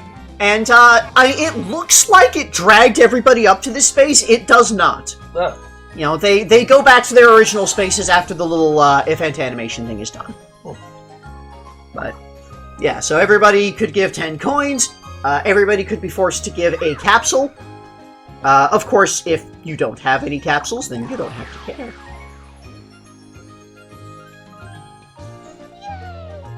Just still, you can get a capsule. And then, yeah, there's star. You could get a star from each player. Really mess with stuff. Yep. Just steal 3 stars. Now you're in the lead, probably. And that's the party. The Mario Party. Now there's the Bowser Nightmare, a board born of Bowser's dreams. This actually doesn't unlock until you've cleared the story mode. We'll do story mode like just after we go through all the party boards, but... Right, because party is different than story. Yeah. This is a world inspired by Bowser's wicked dreams. Okay. Big bad Bowser put all kinds of traps and snares around, so be careful. I dream of killing people. So, here's the Bowser board. It's just kind of... Sort of like his face? Not really. Like, it's a couple of loops. It's a castle. It's a very Bowser castle, lava castle area. So we've got here a little Bowser fountain. Climb up the stairs, you got a little gachapon up here. Statue of Goomba. Yeah, in the center there's this, separated out from everything else. This little circle of hell. Not suspicious at all. Nope. More Bowser statues around. Cannons, Podobo candles. You got a little house, like a little guard house on the walls. Like a mushroom house, but for shell. Separate little, like, towers off to the sides, little piranha plant statues. And up here, there's some kind of big cannon thing. And there's more Gachapon down on that lower level. And it's basically mirrored. The whole map is basically mirrored, left, right. So, symmetry. In the center here, the happening, a pipe takes you into the middle area. I call this the spin stage. Good luck getting out! Roll a 4 and then you're just in here now. Forever. Until you land on one of those happenings. You're just running in a circle on this area that's all red spaces. And most likely, one of those red spaces is the Bowser space. Or maybe all of them if you're in the last 5 turns. You got lucky, but you'll be back! If you land on the happening to get back out. I used that to manipulate items so much to be able to show off, like, nobody having coins and stars and shit. Anyway, you land over here, and Bowser goes for a walk. And he'll stomp you flat and take 10 coins, and every space he passes turns red. So, you know, he just takes this nice, casual walk, and he's love causing pain to everyone. All the blue space is red. You know, hops down the stairs here. And, you know, he is enjoying, this is his dream. Or at least inspired by his dreams. He just keeps going? Yeah. He goes from the one guardhouse on the one side of the board to the other. He'll just cross the entire board. Yeah, how refreshing! I love going for walks. Exercise is great. And similarly on the left, he does a walk, and this time he'll take the upper route, going all the way over to the right. Just he cannot affect the DK space. And naturally, he can't affect happening spaces either. But, yeah, any blue space just becomes a red space. And it is temporary. So, after one full turn passes, then at the start of another turn, it will they'll turn back. Which does mean that whoever goes later in the turns gets affected by them more. Because it always turns back at the start of a turn, regardless of at what point in the turn it activated. Anyway, here's Bowser's Tower of Chance. Lovely events await in each box. You select red or blue box. As usual, this is the illusion of choice. One of them will be one of the effects, one of them will be other. One of them, the effect sends you back to start. You fall in a pit and you go back to start. And it's the same thing on the other side. It's both Bowser's Tower of Chance. You pick a box, red or blue. And instead of going to start, you might get struck by lightning and lose half your coins. Lucky you.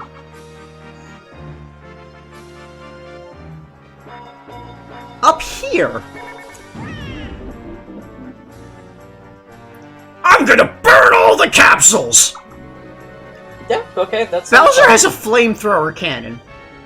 And he will just burn everybody who is on one of these 5 spaces around the cannon. And destroy all of their capsules. Now go get me some more capsules! I love the smell of plastic. Alright, so we've looked at all of the party boards. Now, let's look at the new features in team matches. Okay. You know, there's the team match mode. It's 2v2. We had this in Mario Party 4. There's a couple of things that are different with some of the items and some of the boards for teams. Also, every combination of characters has a unique team name. Uh-oh. We're going to look through all of those a bit later after we've looked through all of the basic features of team matches, because I have things to say about these team names. There's going to be lore implications. I already see. So, yeah, we'll talk about that in a little bit. First, get into the game. So it does the usual individual roll for who goes first, and you can see our two team panels for combined stars and coins. Combines everyone. You've got a combined cache of stars and coins. So you remember the generator on the rainbow board? Yeah. Now in team mode, you have a combined inventory of 5 capsules. And this, if you get it perfectly, fills up your inventory so you can get 5 capsules in team mode. And yeah, you can see either player can use any of the capsules that the team has. For minigames, it never does 1v3 games, and it never actually bothers to pay attention to what panels you're sitting on. It just randomly selects what color each team is to determine whether it's a 4-player game or a 2v2 game. Notes on items. Mushrooms are still individual. They don't apply to your teammate. Anything that affects your team's capsules will affect the team's capsules. So, things like Mr. Blizzard or the bubble make you lose all of the capsules. There are some things that are a bit weird, like the spiny capsule, which, you steal coins from an opponent. It still has your teammate on the roulette, and when that happens, you can steal 10 coins from your team and gain 10 coins into your team. There's a couple of silly things like that. Okay. And with the paratrooper, I don't remember. I think this does affect your teammate. I don't remember. We'll see in a moment. Steal from Might not. Wario. Steal from Yoshi. Okay, it does not affect your teammate, but it does affect the opponent's team twice. If you hit your teammate with a bullet, you steal 30 coins from yourself. And knock your opponent out. Or whatever. The Goomba. It does not do a roulette for the Goomba. It just swaps the coins between the two teams. If neither team has coins, then, he does the usual neither of you have coins thing. The Bob-omb will affect both of you if you're on the same space. If you and your teammate are on the same space and you get a Bob-omb, you'll lose double the coins because you both get hit. Magic Koopa, also, there is no roulette to select a specific player because there's only the 2. It just swaps the capsules between the 2 teams. Kamek works the same way. It just swaps between the 2 teams, just dealing them out one per evenly like that. So I'm just showing these off. The only capsule that is not present in team mode is the Miracle Capsule, and that's only because neither team can ever be in 4th place. Fair enough. Lakitu, you don't get to pick a target because there's just the other team. It steals 1 capsule from the other team, if they have any. If they don't have any, then it'll give the message. And also, he does specifically say, I'll take from the opposing team, rather than, another player, so there's a unique text string there. Ukiki also specifically only targets the other team. You cannot target your teammate with Ukiki and drop all of your own capsules.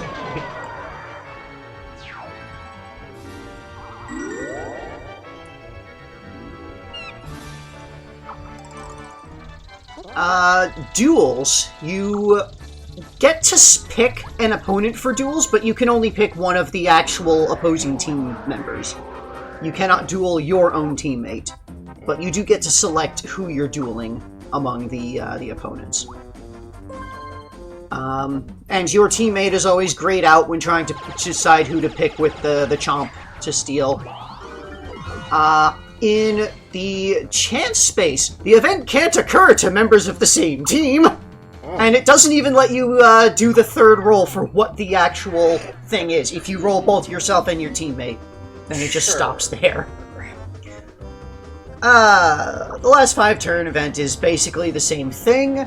It's just there's only 2 places. He'll use the team names, and then he'll summon one of the 2 players from the losing team at random. So he'll randomly pick one of the 2 losing team members, and it'll do the same roulette for the event there. And at the end, we've got our teams, and this is what go through all of this. Floating in space. Yep. The bonus stars deal out to the teams based on, like, the collective amounts that your team earned for things. So, Minigame Star adds up the coins that the 2 team members earned on minigames. Coin Star is the same because you've got a shared coin pool. So it's just whichever team had the highest number at any point happening, it adds up your 2 number of happening spaces you landed on.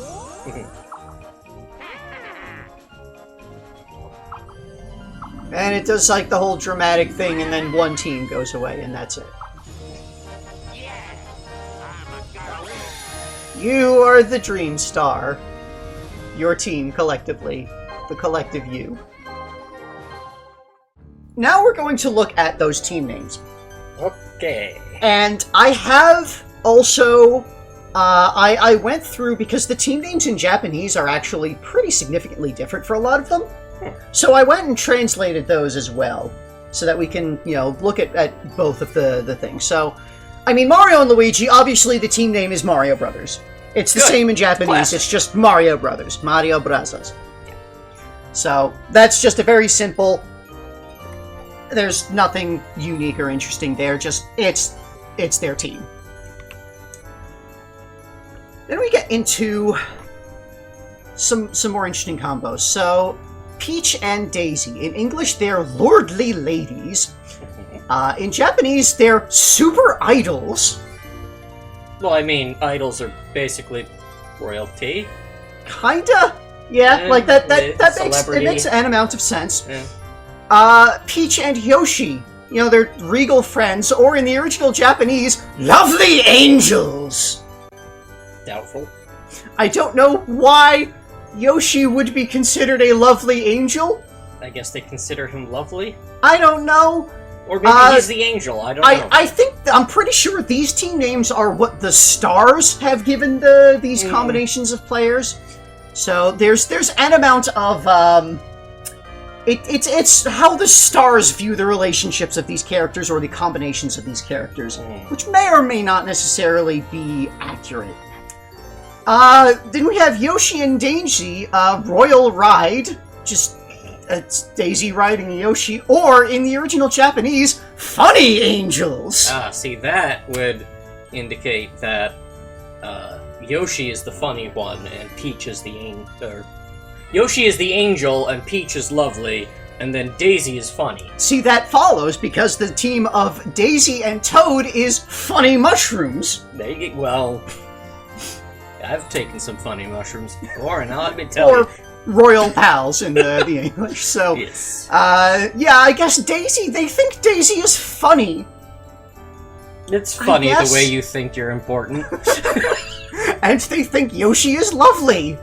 So... Doubtful again, but... Kind of just weird. And Toad's just a mushroom. He's just a mushroom. Yoshi and Koopa Kid. Dino cousins. So that's a localization that's a little bit off, I think.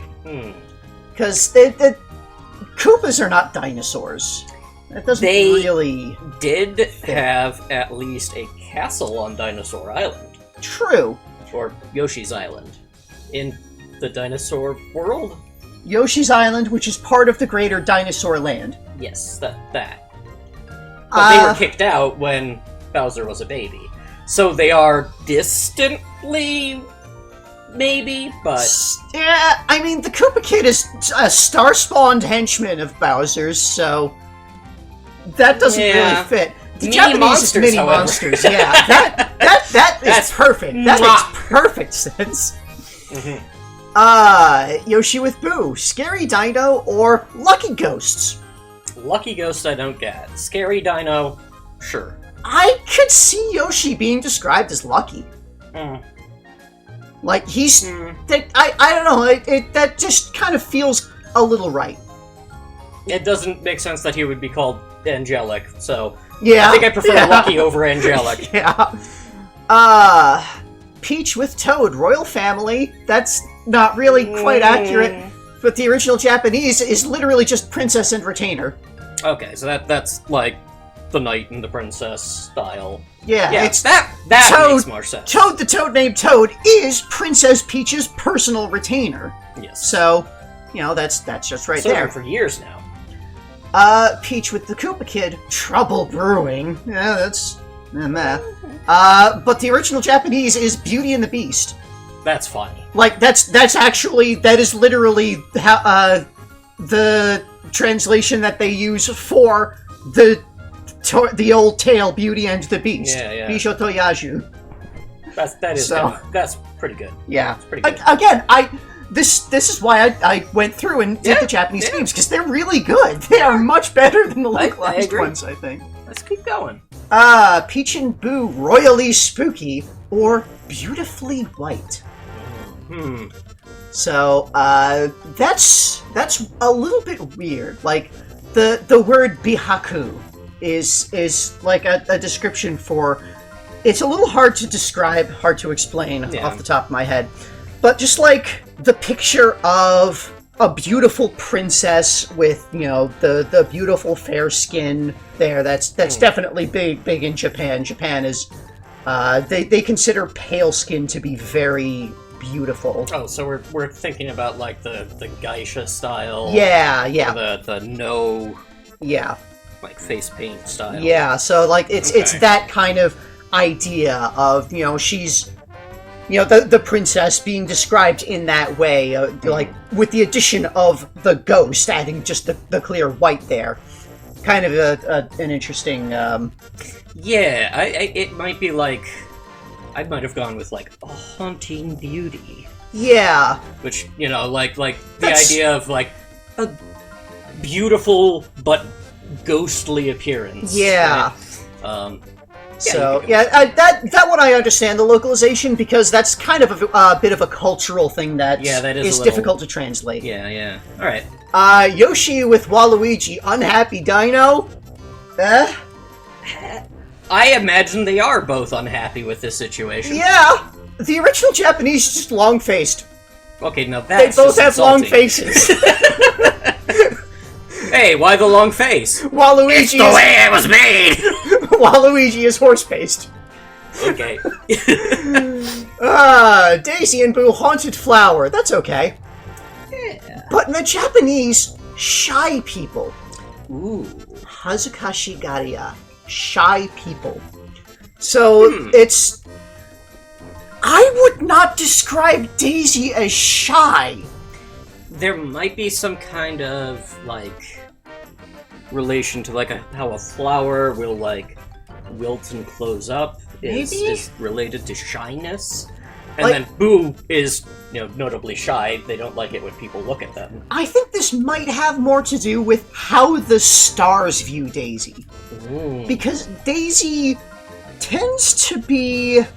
She has, at some points, put on a show of, like, being the demure princess, but also when she, like, lets her guard down, she's clearly a very brash tomboy. She's not afraid to put her strength into things. Yeah, when the Cosmic Cube was involved. Yeah. She was beating people up. No, that was not the Cosmic Cube. That wasn't the part That was the previous one, the Millennium Star. But that was the Millennium Star. The Millennium Star incident was the one where she slapped Bowser into the stratosphere. Right, but then that... Was the Millennium Star part of the greater star... Like... society? That's the question, a little right? doubt. Like, okay, the fake Millennium Star is probably like a weird outcast, possibly like just a grifter through the stars, and probably doesn't really have any real connection with the great star spirits. Yeah. And then the actual Millennium Star is this reclusive, secretive thing that probably nobody interacts with because it hides for, except for the once every millennium it shows up. Yeah, I wonder if it has, like, a relation to, like, having a hidden side, or a side you're not showing. That could be, yeah. Maybe. Moving on. Mario and Waluigi, pseudo-bros, or in the Japanese, fake bros. Just about the same, yeah. It's like, wait a minute. No, they're not actually brothers. What is It's me and my... You're not my brother. Wow, I am the brother! You have a face like a horse. Okay. Luigi and Toad. You know, they're good pals, or they're the plain mushrooms. Just plain mushrooms. See, that would be... Toad is the pal part of the pair. And, yeah. Luigi's just good. the plain. Or plain. Luigi's plain. Yeah. Luigi and Yoshi, green bros, or in Japanese, green glee. They're happy and green. And I wouldn't call them bros, but I guess Mushroom or Mario Bros. Yeah. Is Mario and Luigi is the bro part of the Mario Bros. Luigi and Boo, the scare pair. Or in Japanese, the Mansion Horrors. I like that. Yeah, I like a lot of the Japanese names better than the localized ones myself. Yeah, and it's less like team name and more descriptive of what the team is. Kinda. So yeah, like it's again, like it's kind of weird there because this I've been assuming that this is Boo, the Boo named Boo, who was not involved in Luigi's mansion. So, you know, he's got nothing to do with the mansion, but I guess just like the combination of Luigi and ghosts brings forth the picture of the mansion. Yeah, well, like, if we're following, like, each character has, like, a word that they're bringing to the team that is not, like, a specific combo, Boo is bringing horror. So you have, you know, mushroom horror. That's horror. But then, Boo. When Luigi's involved with Boo, then it's, oh, well, Luigi's mansion horror. Yeah. That makes sense. And in the localized Toad and Boo, Scaredy Toad. Toad is afraid of Boo, I guess. It's literally a frightening ghost with teeth. Yeah. And Toads are notoriously cowards. Yes. Toad the Toad named Toad is kind of a coward when he isn't given bombs. I mean, that applies to most of the Toads. If they have weaponry, they gain a little bit of a backbone. Yeah, if that one guard hadn't left his bazooka at home, then everything would have been fine there. Exactly. Wario and Waluigi, Wicked Bros, or just the Warus. Just the Warus. Right, because it's Wario or Waluigi. So, the Wario's name is originally kind of a pun on the word warui, which is Japanese for bad. So, you know, Waluigi is also Waluigi. Yeah. So Waru, the bads. Yeah, basically. The bros and the bads. Yoshi and Wario, food fanatics. Makes sense. They both love eating. And have insatiable appetites. But in Japanese, it's just the Water Yoshis. It's just a portmanteau of their names. Which, one, you know, standard relationship sort of thing. Two, confirms our deeply held belief that Yoshi is bad. Yoshi is evil. The bad Yoshi. The bad Yoshis. Yoshi's bad when paired with Wario. Yeah, Yoshi's like, you know what? Yeah! Yeah, Yoshi is entirely willing to do whatever is socially acceptable in the current situation. And when he's hanging around with Wario... As long as it's not... as long as I'm fed.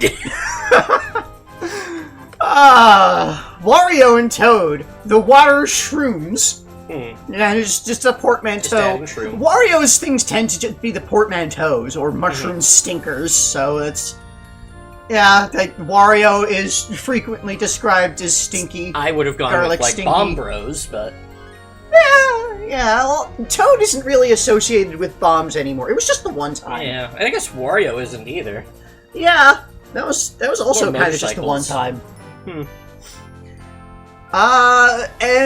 Waluigi and Toad, tall and small, or Warui Kinokus, the bad mushrooms. So it's like, not... The Toad with Wario and the Toad with Waluigi, they're almost identical names. Yeah. It's Waru Kinoko versus Warui Kinoko. So, you know, the first one with Wario, it's the portmanteau, whereas with Waluigi, it is literally just bad mushrooms. Wario and Koopa Kid. Bad baddies, yeah, okay. Sure. Or just bad team. Warui Nakama. They're not good as a team. Or not, like, it's... Again, Nakama... I'm not 100% sure if this is supposed to be they are the bad team. They are the team that is good at being bad.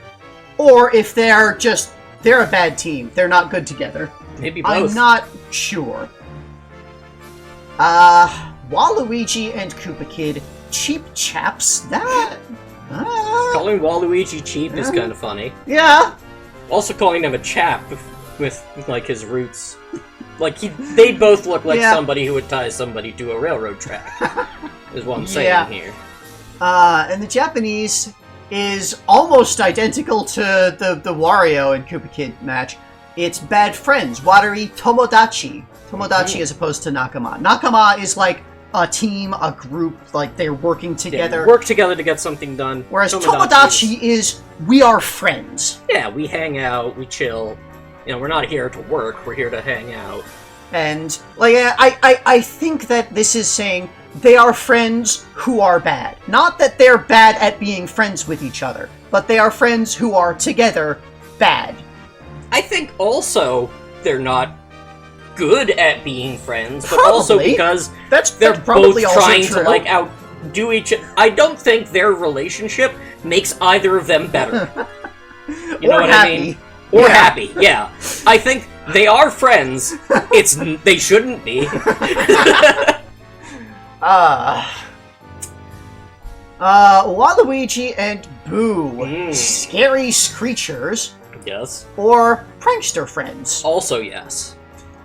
So... Like, if Waluigi had easy access to incorporeal ghosts. Yeah. He would definitely his tricks use those and schemes. for his traps and things. Oh yeah. He would love it. Then, Boo with Koopa Kid, pure evil. Or prankster friends. Now, interestingly, they are actually the same name. Prankster friends. Ikazura Nakamazu. Yeah. They both use Ikazura. But the Waluigi pairing uses Ikazura in katakana, whereas the Koopa Kid pairing uses it in hiragana. The two different phonetic character sets. And generally speaking, katakana is usually used for foreign words, and when it's used for Japanese words, it usually implies a certain tonality. Generally something like more lighthearted, more jovial. So, Waluigi and the Boo, it's like, oh, those pranksters. Whereas Boo with Koopa Kid, it's, those damn pranksters! So, like, the Boo is prankstering with both of them, but with Koopa Kid, they're much more diabolical and mean-hearted pranks. They're pranks that hurt people. Yes. Whereas with Waluigi, they're pranks that probably also hurt people, but not as badly. Like, they're the kind of thing that people can laugh off more. Yeah, they're like, ha ha ha, I pour a bucket of ice water on your head. Whereas Boo and Koopa Kid are, ha ha ha, I dropped an anvil on your head. Yeah, or I poured a bucket of lava on your head. Yeah. Isn't that funny? No! Isn't that funny? Screaming endlessly. Alright. Now we get into couples. Mm-hmm. So, Mario and Peach, described as either cutest couple or best couple. From a certain perspective, I suppose. Again, I think this is the stars, what they describe this as. Like, ah, yes, this is the fairy tale romance. Exactly. Luigi with Daisy, they localized it as Steady Sweeties, which, like, we haven't really seen Luigi and Daisy have any kind of romantic affiliation. And in the original Japanese, this was a weird one. It's just the word plain or simple, Jimmy. It's just that word, Jimmy, which translates to roughly plain or simple. So, like, that it kind of fits. Like, Luigi is a simple guy. Daisy isn't really, like, doesn't go for the extravagantness of royalty. She's just, she enjoys kind of the simple pleasures as well. She enjoys having access to, like, the royal sports thing, because the people on the royal sports circuit are really good. But, like, she's not going out of her way to have adventures. Luigi doesn't try to go out of his way to have adventures. Yeah. Yeah, they're fine. Yeah. You know what? We're just here. We're both here. We're gonna be on a team. Yeah, it's okay. Yeah. Mario and Daisy, nice couple. They kept that exactly the same from the Japanese, just nice couple.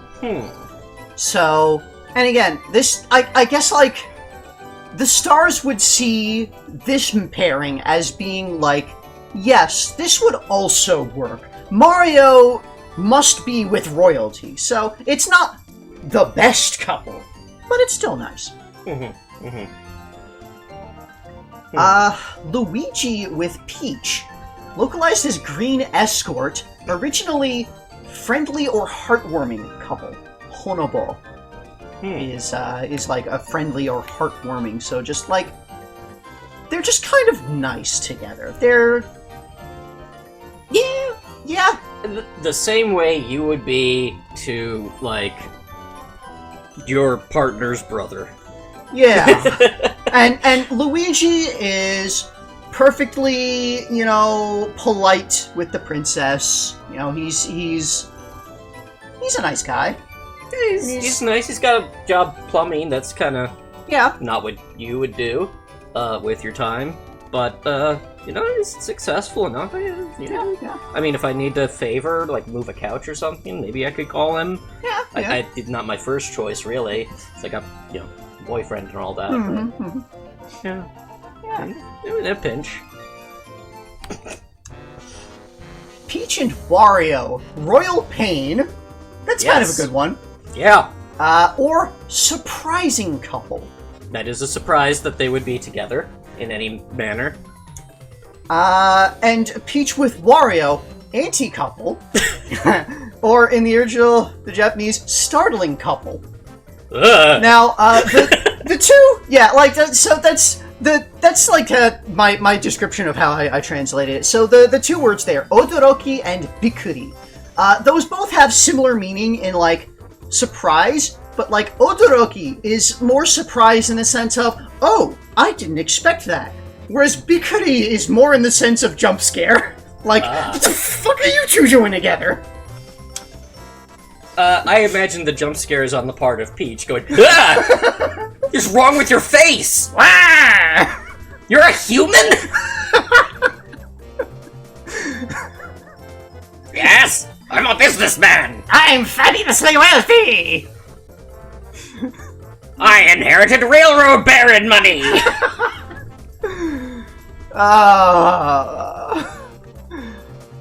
Wario with Daisy, mismatched pair, or concealed couple.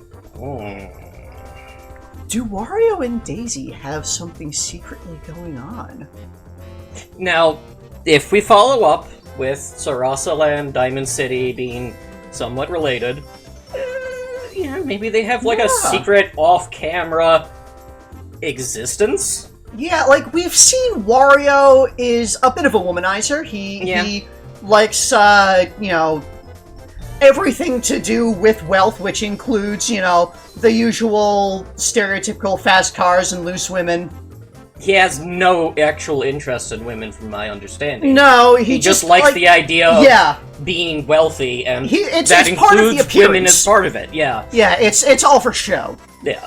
So, and I could definitely see him getting somewhat tight with Daisy, because, he's a businessman. He's building up a lot. He built up most of Diamond City. Yeah. He's doing a lot of, industrialization, a lot of, construction building, infrastructure building businesses. Yeah. And I imagine, yes, I am the royal family dignitary, and we appreciate all that you're doing for the people of our land, and... I could also see it... I could also see it being, Daisy considers Wario to be a valuable asset, and, actually works with him, but doesn't want Peach to know about that. Fair. She doesn't want anyone outside the kingdom to know that they have any kind of connection, that they work together. Yeah, because it's just you are a disgusting person. You're a really, really great businessman. You're really good at building up an economy, at developing an area. You're also kind of a terrible person, and you... A liar and a thief. Actively try to sabotage the legendary hero of my allies' kingdom. So... Daisy with Waluigi. Awkward date. That would be an awkward date. And I don't understand the Japanese name for this, because it's just easy. It's just the word easy. I don't understand. There must be a pun. There must be some kind of pun going on there. I don't understand. Because it's literally the English word easy. Easy. It's just easy. I don't understand that. I wonder if Ishi or something like that is...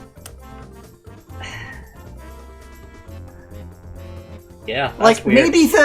maybe there's connotations for the way that the Japanese people use the English word easy that I'm not fully aware of. That there could be cultural connotations that I'm missing there. But it's literally just the English word easy. So there's something else there. We're gonna have to. Yeah, we'd have to dig into that, and we have no way of doing that. Mario and Toad, best buds, or always together. So that's an interesting descriptor. I can get that they're friends. They have gone on at least one adventure in their dreams. In your dreams, Toad. And they both are more or less people who look after the safety of the princess. Yeah. I might have gone with, the Royal Guard or something. Yeah, that would have been better. We want to move the royal part out and address that specifically to Peach for these. So, yeah, just... It is interesting to describe them in this way, as just always together, always, paired. Maybe Mario and Toad hang out a lot more when when there isn't a crisis for Mario to deal with.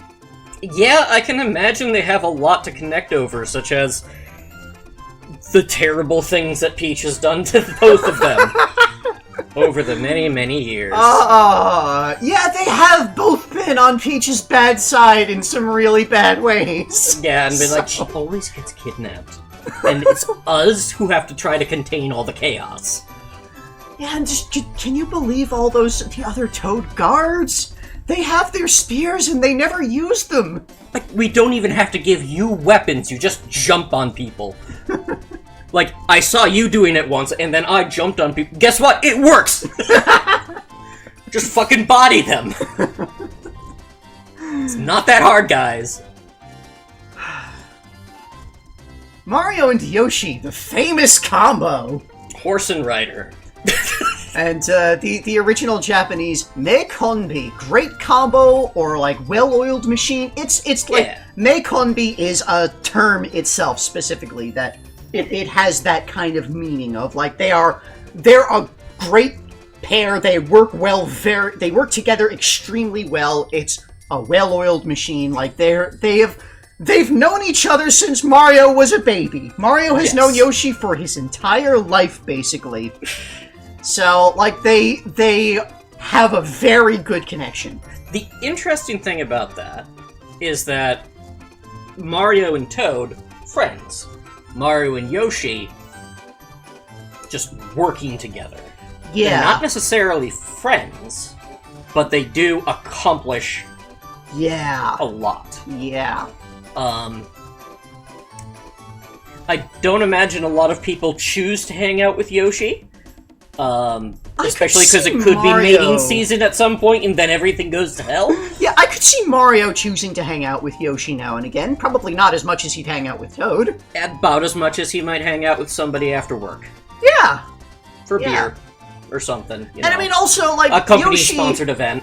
Yoshi isn't, like, a member of the Mushroom Kingdom court. He's a foreign dignitary. Yeah, if that. Now, he's the ambassador for the Yoshi's Island. Mm-hmm.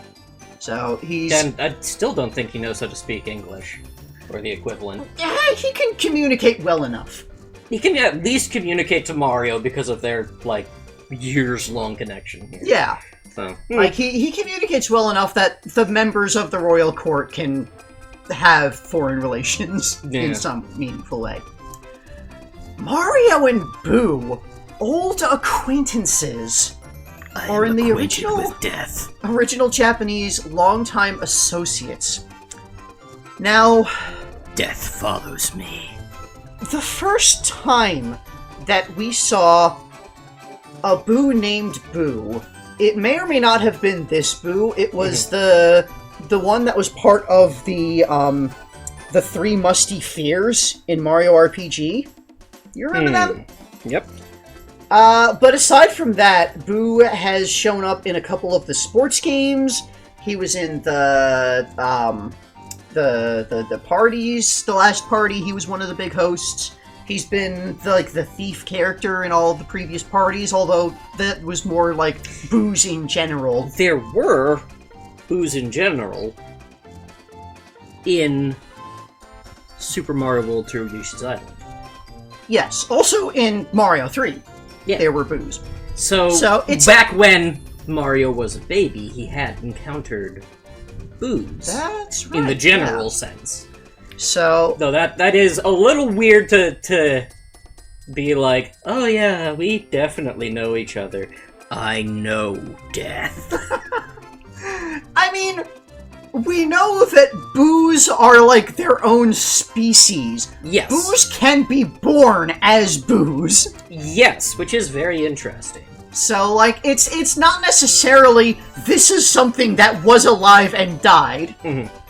So, it just, I guess there's just, at some point in Mario's unknown history, he and this one particular Boo got to know each other. Yeah, I don't know. Like, I would say maybe this Boo was like one of the forest Boos or something like that, but he's not green. All of the... Oh, no, that's right. The other Boos in Bo's mansion were white. Mm-hmm. It was only Bo that was green.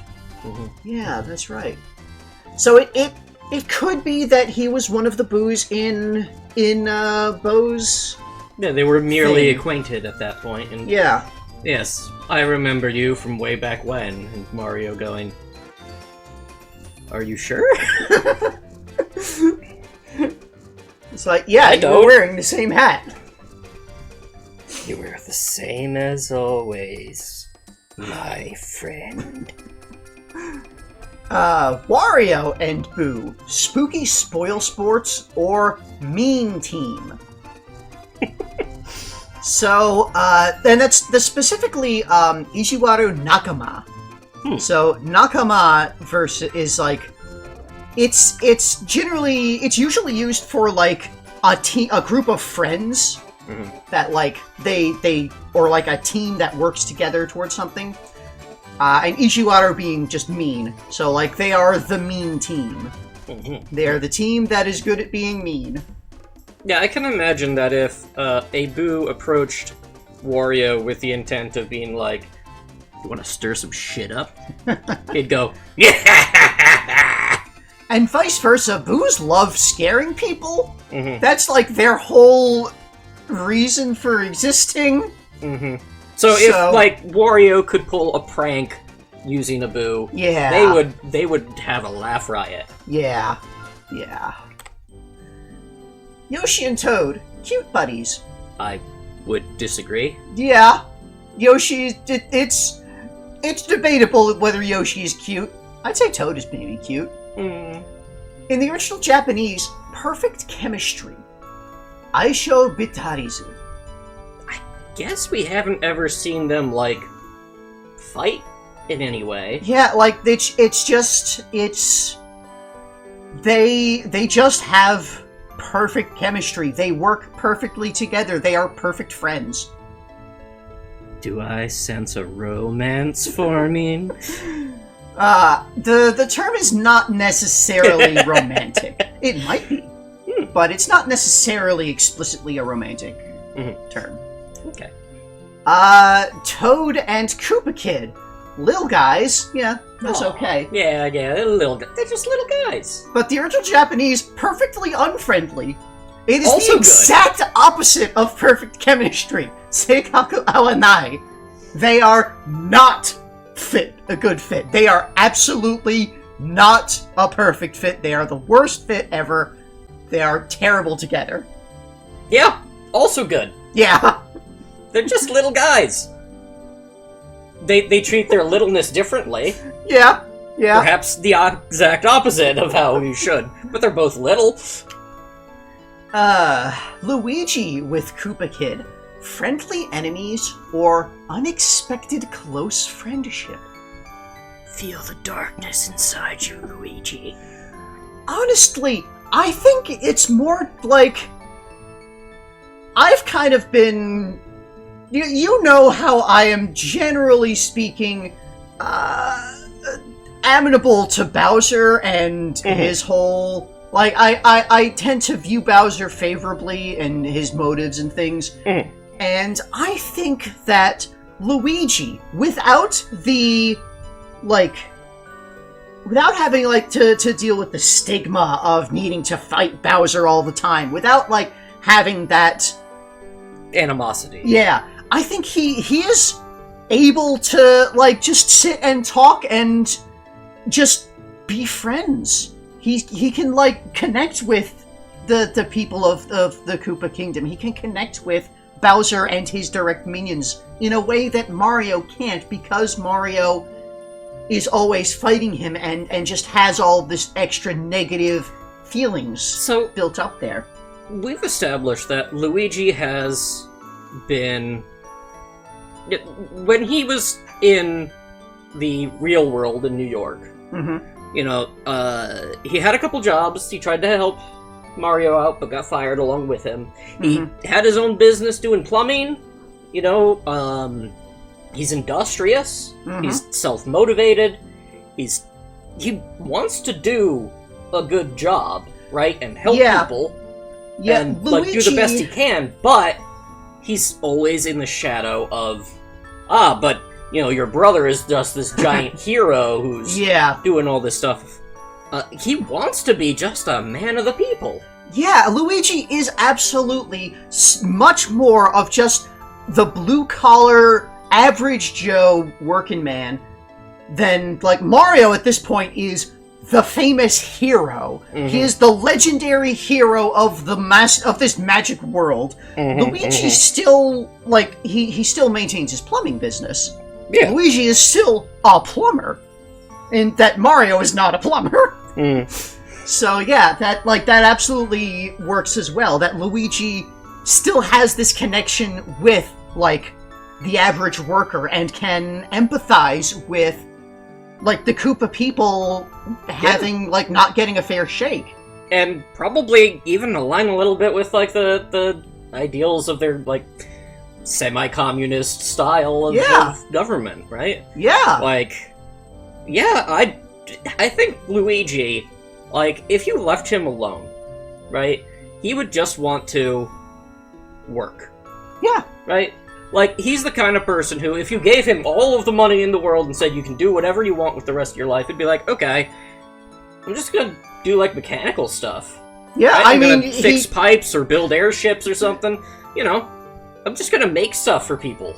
Yeah, like, when he got all of this money, he just kind of replaced a fake mansion with a real one. Yeah. So, and, like... He probably doesn't even live in it. It's probably, like, his vacation home where he stays when he's in the Mushroom Kingdom. Yeah. But, like, I have no doubts that he still has an apartment in Brooklyn. Yeah. So, like when it's like, oh, let's build a grand dream fantasy. What is your fantasy, Luigi? It was, I don't know, an airship? Yeah. Yeah, it was like to try fixing up an airship. That seems cool. Yeah, just something I could do that if you gave me enough time. Fix and work on, like having a job to work on, having a hobby to tinker with. That's what Luigi likes. So yeah, Luigi has the ability to connect with Bowser and his minions in a way that nobody else in the royal group can. Yeah, in the roster of heroes. Yeah, because he's a actual man of the people. He's one of the people. Yeah. Whereas Bowser's like this, you know, I am the man of the people. Yes. Luigi's a guy. Yeah. He's one of Luigi would love a Bowser revolution in Brooklyn. Let me tell you. Especially these days. Moving on. Daisy and Koopa Kid. Grudging allies is the localization, but the original Japanese, Seten Nashi. Seten is the mathematical concept of the point where two lines converge. Okay. So Seten Nashi means two lines that never converge. They are completely unaffiliated. They have no connection whatsoever. This is true. Daisy's Kingdom, Saralasaland, Daisy does not have any relationship with the Koopa Kingdom. Yeah, Bowser has never shown any aggression towards Sarasaland or Daisy. The only time they've really had any conflict was in that Millennium Star incident where she knocked him into the stratosphere, which probably he respects that. Probably respects that.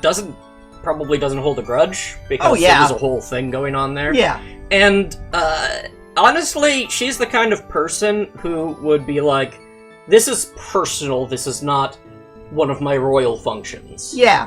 In a royal function, as a representative of my kingdom, we're fine. It's okay. Look, I don't trust you, maybe, because I am kind of allied with the Mushroom Kingdom, but, like, I really don't have any beef with you. Yeah, like, Daisy would never help the Mushroom Kingdom in a conflict with Bowser and the Koopa Kingdom. But also probably, like, because of the diplomatic ties that she has, wouldn't, like, have close relations with them either. Exactly. So they're just unaffiliated. They'd probably have trade deals with both of them. Probably. Like, just some minor trade deals, nothing, like, too closely tying. Not like importing electricity from the Koopa Kingdom, or... Yeah. Pharmaceuticals from the Mushroom Kingdom. I don't even know if they have, like, star power in Sarasaland. They kind of got this Japanese thing going on. Yeah. Like, we still did have the idea that, Sarasaland might be where, it might be in the general area of Diamond City and Jewelry Land. Right, yeah. So, like, it could be that outside of, like, the wilderness that Mario was exploring in over there, that they might have, like, more industrialized cities, more modern cities with, and like a constitutional monarchy, really. Yeah, so, like, we have not seen much of Sarasaland at all, so this is pure speculation. It's true. But, yeah, interesting. Yeah. Interesting to think about. Yeah. These are going to be some interesting ones. Mm-hmm. So, Mario and Wario, alter egos, meh. Luigi and Waluigi, unlikely bros, meh. They're not really bros, yeah. In the Japanese, for both of them, fated rivals, but with 2 different words for fate. So, there's Unmei and Shukume. Mario and Wario are Shukume rivals.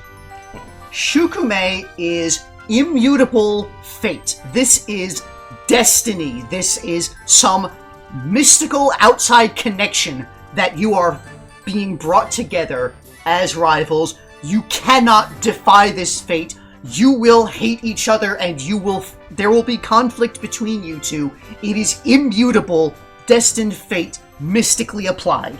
I mean, that follows. Yeah. Like, Wario is, from what we've established, part of Mario's psyche that has been given physical form at this point. Like, he is mystically spawned from Mario in some way. Like, Wario does not exist without Mario's hatred. Yeah. So, like, Wario has, he's got his own thing now. He's got his own life. He's building businesses. He's doing all of this.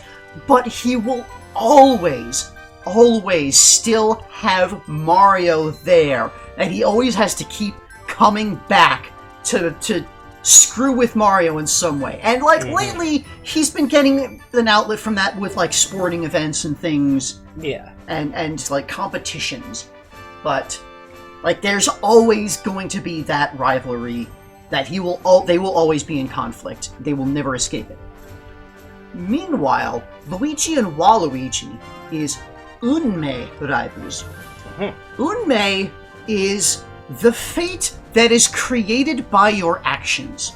It is mutable. It is changeable. But it's sometimes it's sort of like a self-fulfilling prophecy kind of thing. It's like you have set down this road. These are the consequences of Yes. So, like, saying, I am fated to be arrested because I just robbed a liquor store. Your actions are what led to this fate. Now, and this fits exactly what we know of Waluigi, who is trying to forcibly create this rivalry with Luigi. Yeah. But also, like, they are both trying to be business people, right? Luigi is the owner of his... Exactly. Luigi is a self-made owner of his own mom-and-pop style plumbing business. He works hard. He's the kind of boss who is there right beside you with a wrench. Waluigi, from everything we've understood, just inherited businesses and might not be good at them. But he is good at lying and tricking and stealing. Yeah, he did try to murder Wario to take over his businesses. Exactly. As soon as he found himself in a position to do so. But in both cases, it was their own actions that have caused them to take the path of the style of business owner that they are.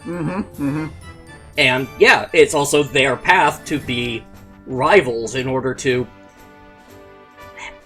I don't think Luigi is in on this rivalry thing. Oh, absolutely not. But like we saw that clearly in Waluigi's first appearance in Mario Tennis, where like his ending thing when he gets a trophy, he's all celebrating. I'm so happy, and Luigi's just like, yeah, okay, and walks off, like completely unfazed. And then Waluigi is furious, like he can't enjoy his trophy if Luigi isn't feeling pain.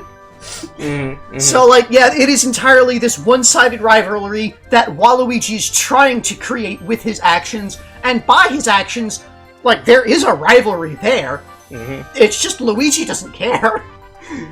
Yeah. Whereas with Mario and Wario, the hatred between them is part of their character. Yeah. Their existence is linked together. It is part of their essence. Yeah. So, yeah, like this was like one of the big reasons why I decided to go through all of these individually. Just like examining that specifically and that difference of the way that the fate works between these two rivalries. Like there's a lot of powerful imagery in that. But moving on. Luigi and Wario. Unloving bros? Yeah. Okay. But the original light rivals. Karui rivals. So it's like they're rivals, but not really. It's like Luigi's like, okay, you know, I don't have any personal beef with you, but you're also my brother's fated nemesis, so I guess we kind of have to fight. And in the same way, Wario's like, you know, I've got no beef with you, we don't really do anything, but also you're my fated nemesis' brother, so I guess we gotta have some kind of conflict. Yeah, like, you probably have conflict with Mario on, like, an occasion, which means I kind of like you, because of the whole inversion thing. Yeah. So yeah, I've like heard people say that, like, where Luigi is a reflection of Mario, and that Wario is an inversion of Mario. So this is, we are seeing a reflection and an inversion, and how do they interact? Kind of just miss each other. Yeah, and so like there is conflict between them, but neither of them really has any passion in that conflict. Unloving. Mario and Koopa Kid. This they kind of flipped entirely with the localization. Uneasy allies, like I guess like because they're working together on this team, they're forced to be allies. They're uneasy. In the original Japanese, mini rivals. So like Bowser is also one of Mario's rivals, and this is a mini Bowser. Yeah, so it's a mini rival. So, yeah, this is like a mini rival. Uneasy Alley also, yeah, it's like, okay, we have to work together, so we're allies. Don't like you. We'll be uneasy about it. Yeah. And that's all of them. That's all right. 45 team names. Okay, finally, we are done looking at party mode. Now let's actually get into the story. Yes, the thing we're all here for. All seven stars. Star spirits. Yeah. So Miss Star is our story mode guide. Okay. Let's look at that. So this is kind of weird. Oh, really? Because unlike all the other Mario Party games, the story of this is not the impetus behind the game. So here's our explanation of the rules of story mode. You've got 3 Koopa Kids, you need to defeat them to clear the board. Okay. Each player has 20 coins at the start of the game. It's your job to take all the coins from the Koopa Kids. That's interesting. Once a Koopa Kid has lost all of their coins, they are defeated. You defeat all 3 Koopa Kids to clear the stage. You need to do it within 15 turns, and you can't lose all of your coins or else you're defeated. Okay. So, it's a very weird and different... Like, it's a different game mode. It's an entirely different way to play the game. This is why we looked at party mode first and just the basic boards. Right. Because story mode it's completely different. Yeah, this is like a 1v computer. Yeah. So anyway... So, this is Dream Depot, a world created from everybody's dream. Thanks for explaining that. Oh, I can't wait! We will destroy their good dreams and replace them with ours! And when we finish, our dreams will come true. Forever! I don't think that's how it works. There's no time to waste. Let's go before someone comes. Bowser, there's no need to worry. Because I'm not afraid of anybody. That's what I like to hear. I guess it's a good time to show off how well I trained you. If you're ready, Go do what you do best! I will! Shh! It's too loud! Everyone's sleeping. Sorry.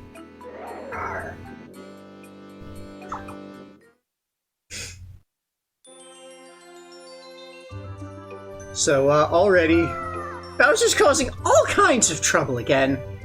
At this rate, he'll destroy the dream worlds one by one! Multiple dream worlds. Will you try to stop him? No. No. No. If you say no, then it's just, okay, quit. No. That is kind of funny. Alright, so Bowser is out to destroy all of these dream worlds. So if he succeeds, then toys won't be able to dream anymore. Also, Toad is here to help. Oh, that's good?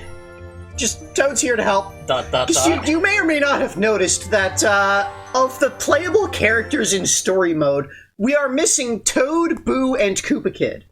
Mm-hmm. Those are the playable characters in the game that are not available in story mode. Koopa Kid, because he's the opponent, but Toad and Boo, because no.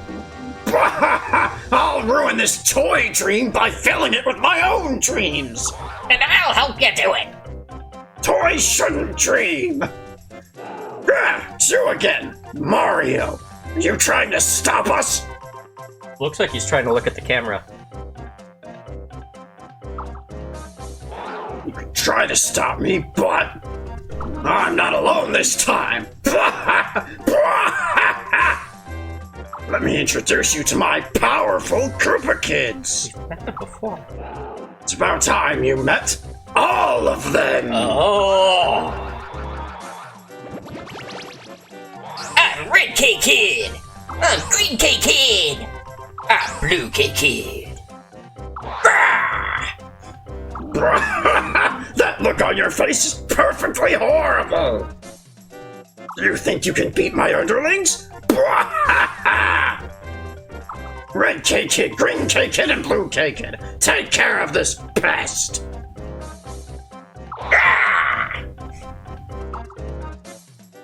So, yeah, the Koopa Kid splits into chromatic versions. And this is the toy board in story mode. It's quite different. Very small subset of the toy board, like, models area with a completely different, like, layout of spaces and directions. Uh-huh. So, again, this is why we did the normal boards first, because the story boards are completely different. Let's see.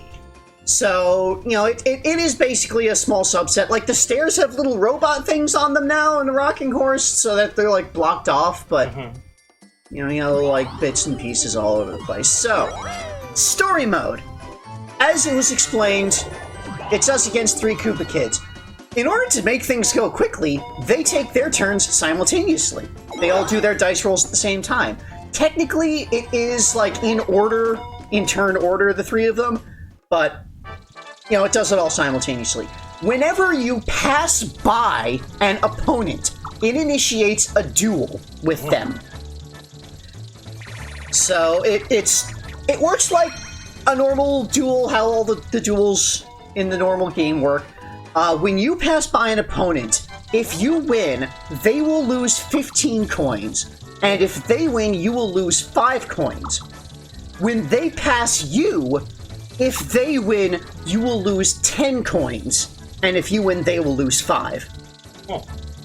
So the attacker always has, like, the advantage in, you know, the number of coins that they are. But also, going you against. as the player have a little bit of defense because it's 3 against 1. Yes. On a tie, because there are some duel games that you can tie, nobody loses anything. The event spaces generally work the same. There's a couple of items that do not show up in story mode. Sidebar will list them, because I didn't bother remembering what they were. But generally speaking, things that affect coins, those are all still in here, but they have sometimes reduced amounts. Hammer Roll only takes away 5 coins instead of 10. Piranha Plant still takes away half coins. Although, as has been the case previously, it's rounded down, so if you have 1 coin, then, it doesn't lose anything. Mushrooms work the same, except you do not get the doubles bonus.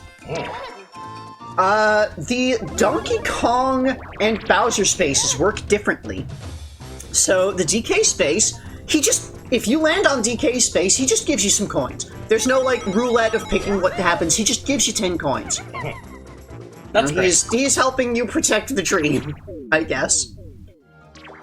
If a Koopa Kid lands on DK space, well, he's not gonna give them coins, because they're the bad guys.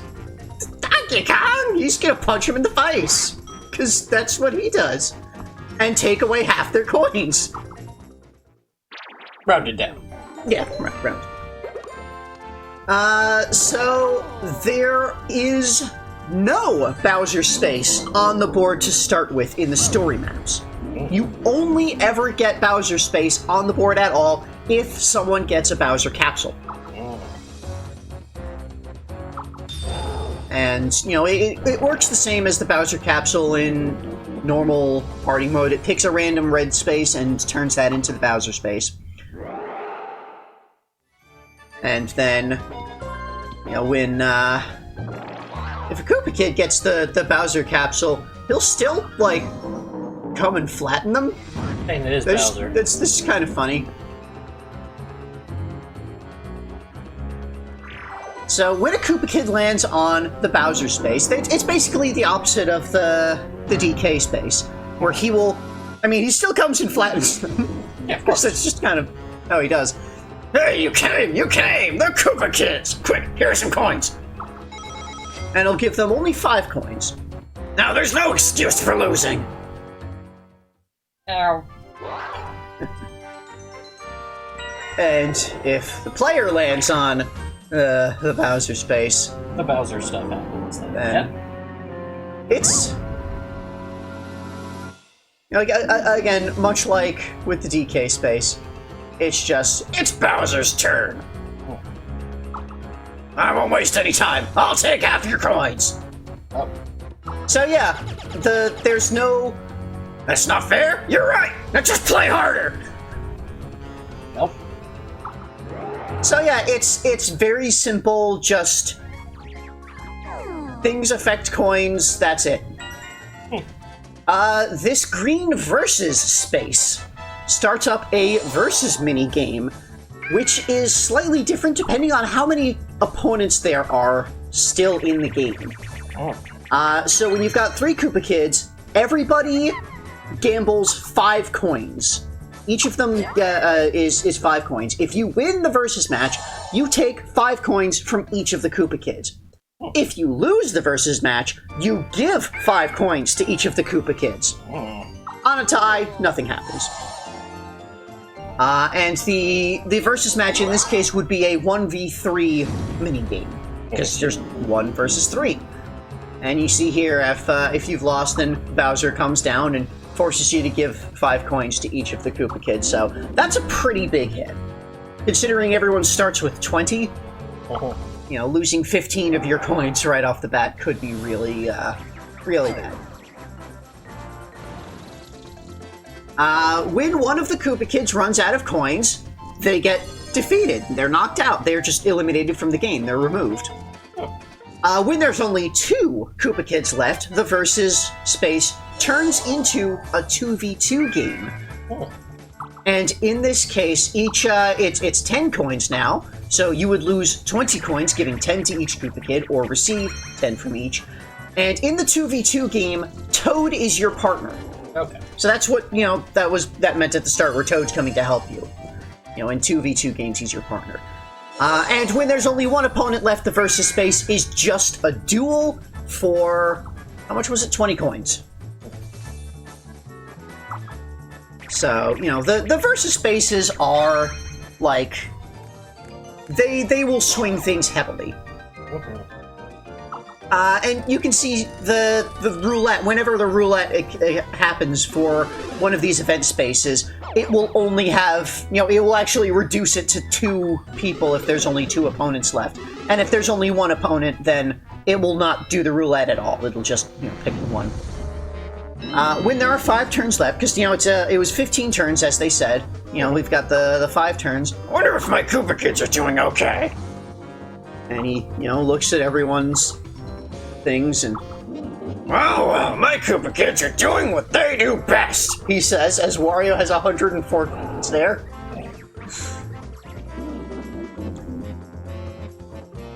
You're doing well. Too well. So I say duels are now worth twice as many coins. That should give the Koopa kids a chance at winning. Yeah. So for the last 5 turns, duels are doubled. If there's only one Koopa kid, what? There's only one left. I should help him out by doing something evil. He says that, but he doesn't do anything different. Oh. And here's what it looks like when you lose. You get defeated, and you're such a weakling. What'd you expect after all? I'm Bowser.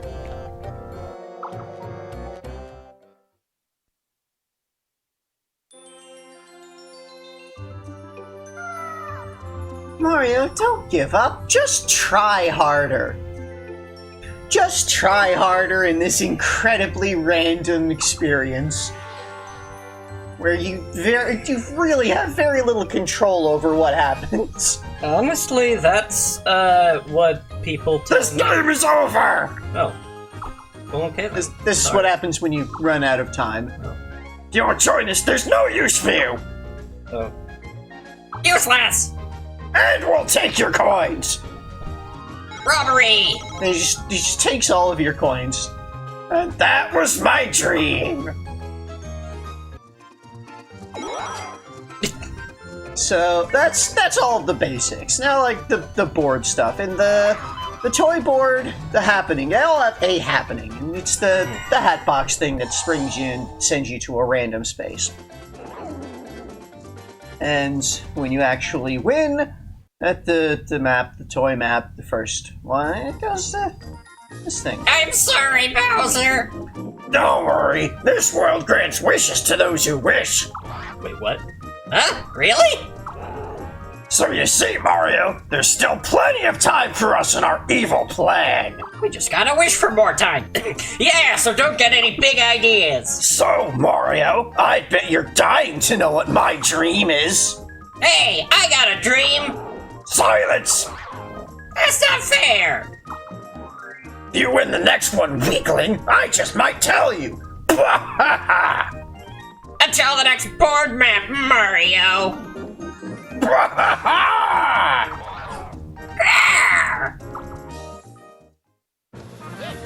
So, yeah, apparently this world grants wishes?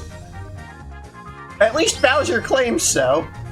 Well, we know that the Star Road had the power to grant wishes, and these stars are from the Star Road? Maybe. Anyway, at the end of the board map, you get a letter ranking based on how many turns it took you to clear it. That's annoying. Which is, yeah. It doesn't do anything, like unlock anything based on how well you do or anything, but Bowser's trying to ruin another dream! Oh. Will you protect another dream? Does this take place in Dreamland? Dream World? It's the Dream Depot. This is a dream world. I don't think this is Subcon. Yeah. It is a dream world created by the stars. So, yeah. Maybe it is Subcon, but like, it's where they throw all the trash dreams. This is the dream realm for things that aren't supposed to have dreams.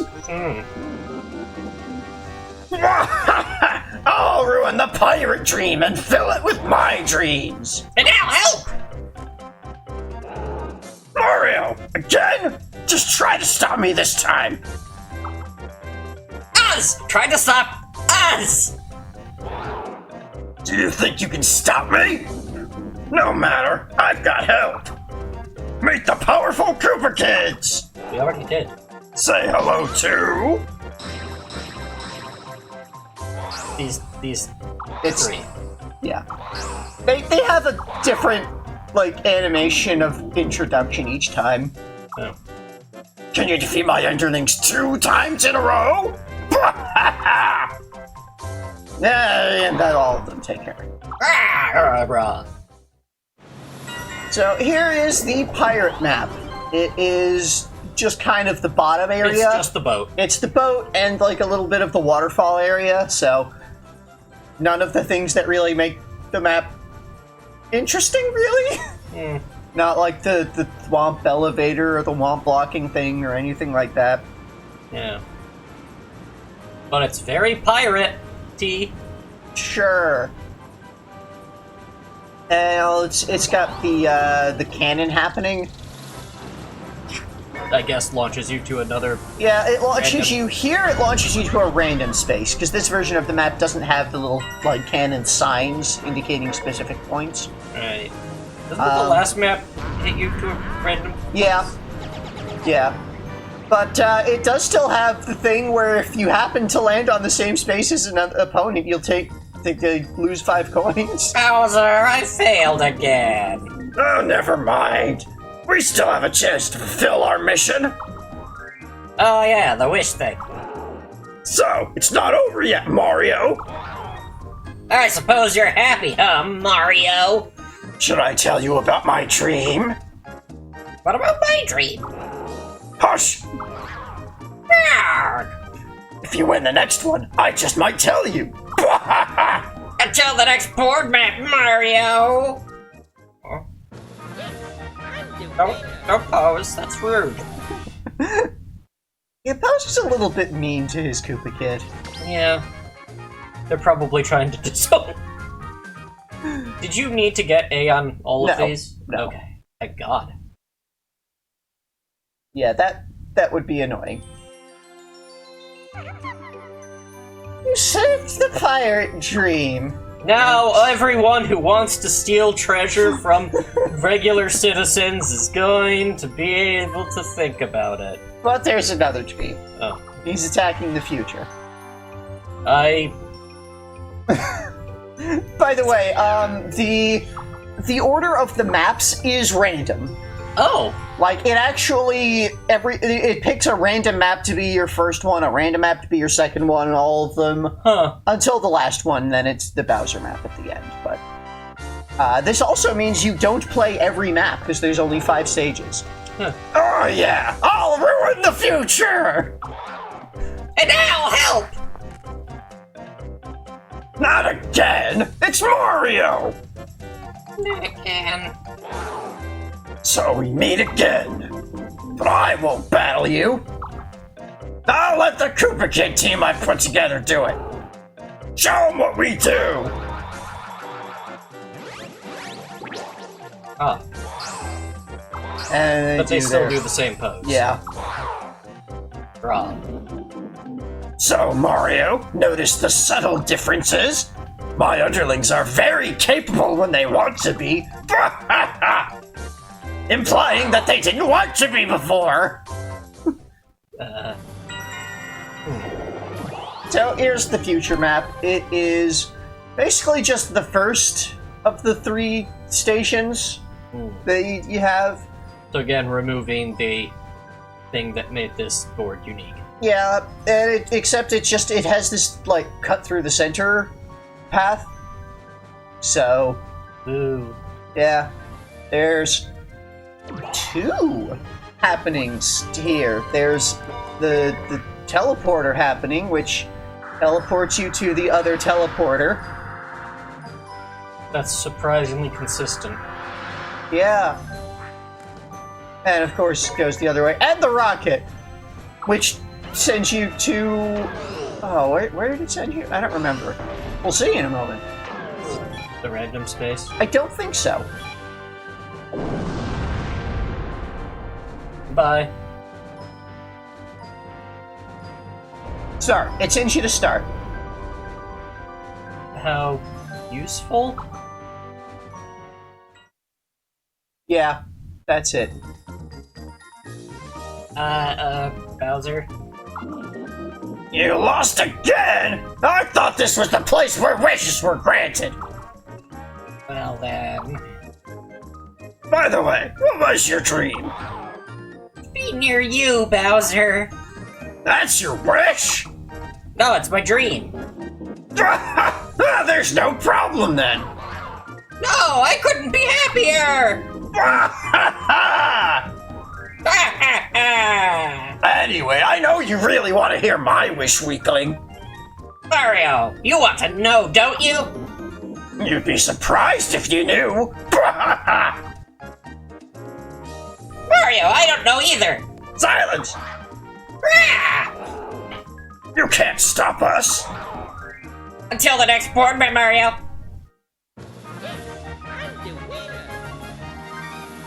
Yeah. So it's... mostly all we're seeing here is the dynamic between Bowser and his immediate underlings.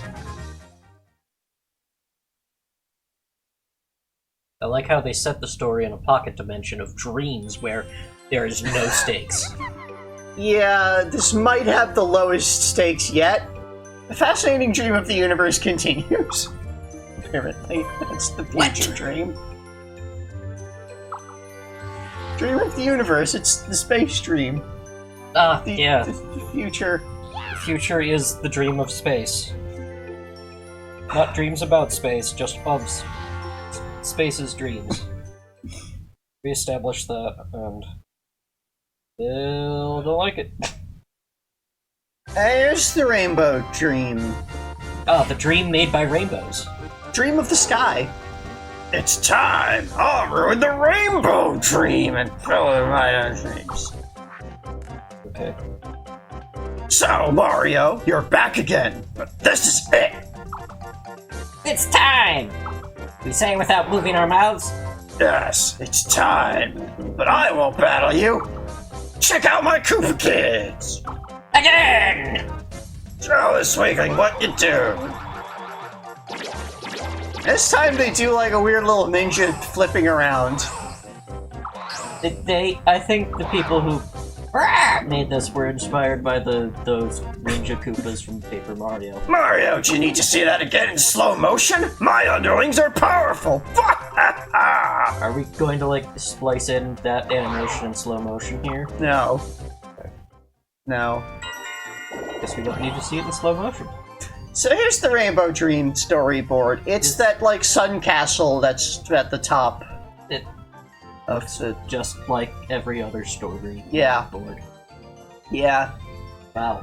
The boards in this game, just overall, felt very bland. Very samey.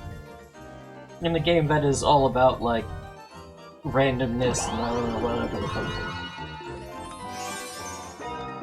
The happening here, it's only the one happening. It's like that Rainbow Bridge happening, except this one, it's not, like, randomized where the bridges go. Oh. So, like, there's actually just... there's 3 spots where they go, and they actually go in the direction that they look like they go in. Who would have thought? Yeah, there's the 3, like, spots that have the little circle pattern tile around them. Anyway. Understood, Bowser. Mario is really strong. Wait, what? And you're really weak! Ah! But that's okay. Huh? You'd understand what I mean if you knew my wish. You wanna know, huh, Mario? I do too. I'll give you a hint. Listen up, Mario. It has something to do with you, Mario. Huh? Bye-bye, Mario. Until the next board map, Mario!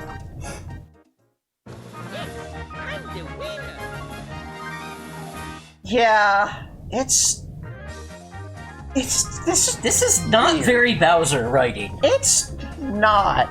It's very weird. It's very weird. It's entirely possible that this... Anyway, Bowser's relentless.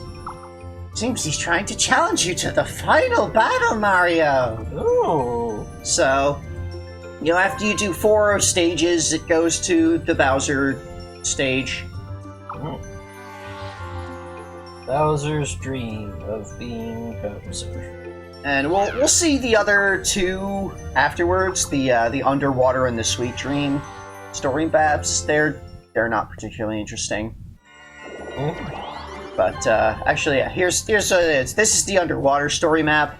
It is even less interesting than. Yeah, it's like from the start. It's like just little circles and that's it. Yeah. Yeah, like the board maps feel like they didn't put much into them. Anyway, here, Dolphin. It's Dolphin. It feels like they didn't put much into them because of the item system.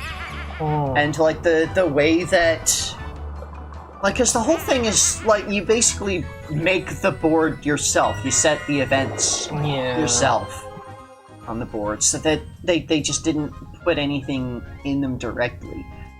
Anyway, Sweet Board, it's like the lower right area of the board, and it's still sort just of. 2 circles. Yeah, it's a couple of cakes. You're walking on a couple of cakes.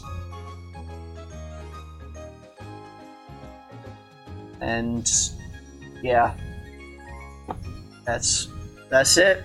And there's 2 happenings on here, and they're both the knife pops out and cuts out the slice of cake you're standing on and sends it over to the spot here.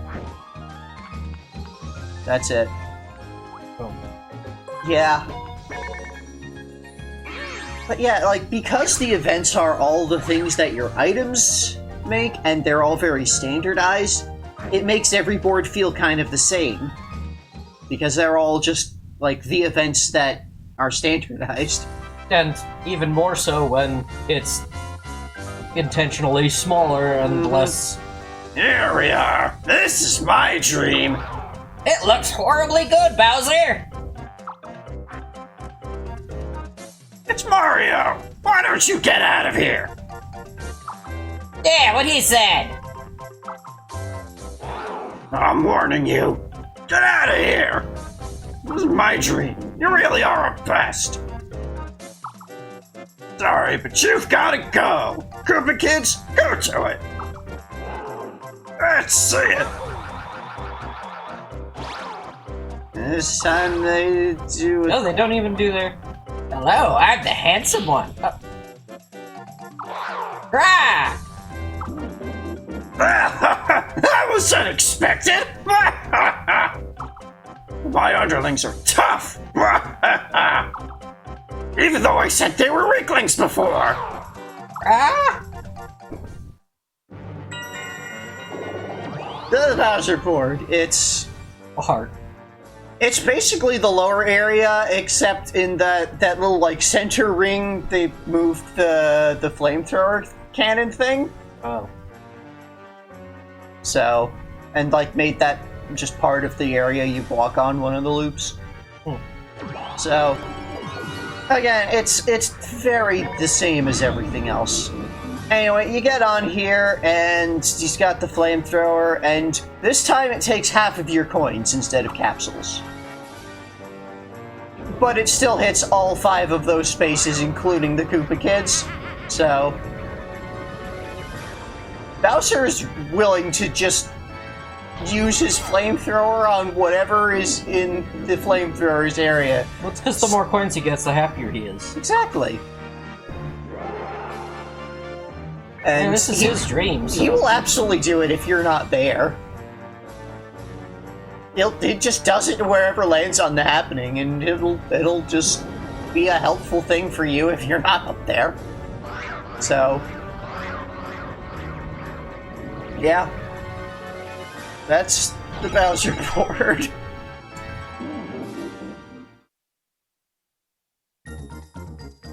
I beg your forgiveness! Don't worry, you did great! And I set you on fire! I don't get it. Looks like my dream's coming true! Huh? That's right, weakling! Yeah, Mario! Hey, Mario! This really is the last one! Let's go! Are you Scared, Mario? Well then, we're waiting. Rah!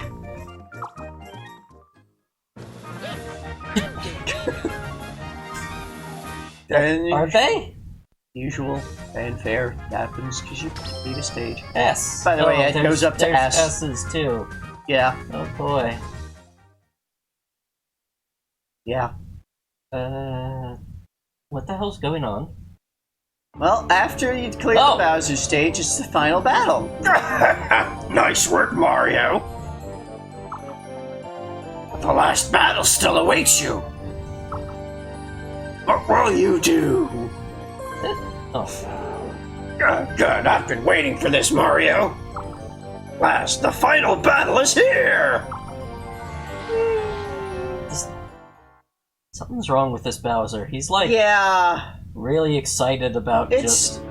Anyway, here's what happens if you lose the final battle. How terrible, Mario! Do you think you can win? What do you do? Then you just get the, as usual, try again thing. like a dream that repeats itself. So here's the final battle. This isn't a Mario Party. No, it's not. Because it's the final battle. Welcome to my most terrible stage of terror ever! It's live on First, TV! let's see how you deal with these! Does it... A bunch of Mecha Koopas. When you hop on them, they explode. And some breathe fire. Yeah, They all breathe fire. don't try to hop on the ones that are breathing fire. Because that will hurt. And also don't get hit by the fire, because that will hurt. You've got a health bar on the left. You have a timer in the top right. Yeah, so it's a similar thing to the final battle from Mario Party 4. Where you were on like that lava cube and running around and... Oh, you can pick them up and toss them. Yep, you can pick them up, you can toss them. Can you toss them at Bowser? You cannot. But you can toss them at each other. And if you hit one with another, then they'll both explode. You're unable to defeat all of them, is it? I actually don't know what happens if you run out of time. Is there more? If that wasn't hot enough for you, here, take this! Now you have to dodge fire rings. Rings. Okay, actually, I think if you ran out of time there, then it just moves on. Because it's also like a survival challenge. Because that's what's happening here, is you explicitly just need to dodge these until the timer runs out. And of course, if one of them hits you, you lose a heart. And Bowser laughs at These weird overlapping pulse things and slide around. circus. This part is a bit difficult. I found that part difficult. That's it! Why did I skip that? I'll pound you into this crumbling floor, you weakling! Why did you punch the TV from inside? Because it's a dream? Oh. Back in the floor tiles. Yep, so this part's kind of like a Mario 3-ish part, where you goad him into jumping. You need to be like... No, like, the attack that he does, he's got 3 attacks. He's got this march forward, breathing fire at you. He's got, like, a charge ram forward, where he tries to slam you into the wall. And then he's got the jump attack, and you just kind of have to wait until he decides to do the jump attack to slam, and... Oh, and random. Yeah. Random in this game of random.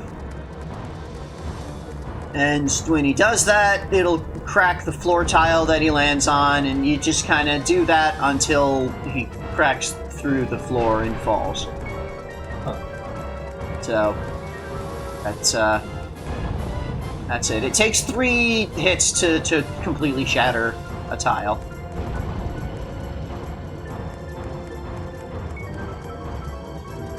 There you go. And then the rest of it just collapses, so you fall down with him.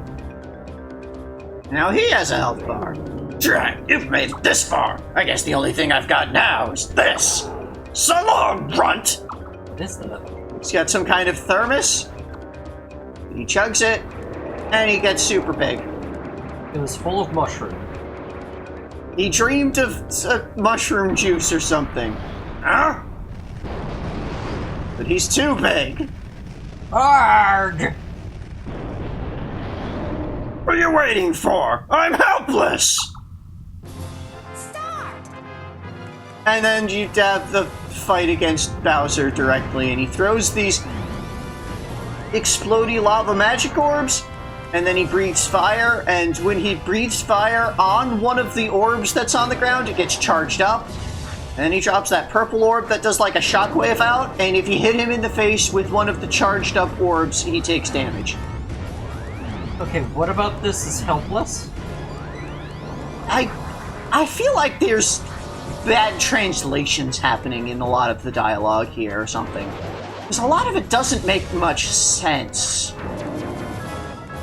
It's like you were saying, it doesn't feel like Bowser written dialogue, and I think it's a matter of translation. Because a lot of it just, it feels like it doesn't make sense. I mean, there's lots of dream logic going on here with like, just fight the fire, and then when the fire becomes fire, then you can pick it up because it's not fire anymore. And then you got the lightning. This took a little bit to figure out how to even fight this stage. This is very WarioWare, boss. WarioWare? Wario Land. Or Wario Land 3D. That was the last one I played, right? Wario World. World, land, country. And then you rock out all of his hearts and you win. And he loses. There's like a black hole happening behind him. Yeah, and he just vibrates. And he just sort of flies off into it, and that's it. Power of spatial anomalies has defeated Bowser once and for all. But it was just a dream. What? I lost! But with this, a dream has come true! What? As a gift, I'll tell you what my dream was. That is, I wished for a strong opponent. In other words, my dream has come true. What? I lost the battle, but I still won. I tend to think positively. Oh. Later, Mario. We'll meet again. He sort of swims off through the dreamscape. And Mario's left just like, what? Why did we do any of this? Somehow, my dream came true too! What? It must be because I was helping Mario! Yeah, Toad's dream was to help Mario, and he did. So, that's goodbye, Toad. I need to go back to my old planet. And the stars are grateful that Mario saved all of the dreams. All of them. Now everyone can dream again. Wait, what? The Dream Depot is once again safe.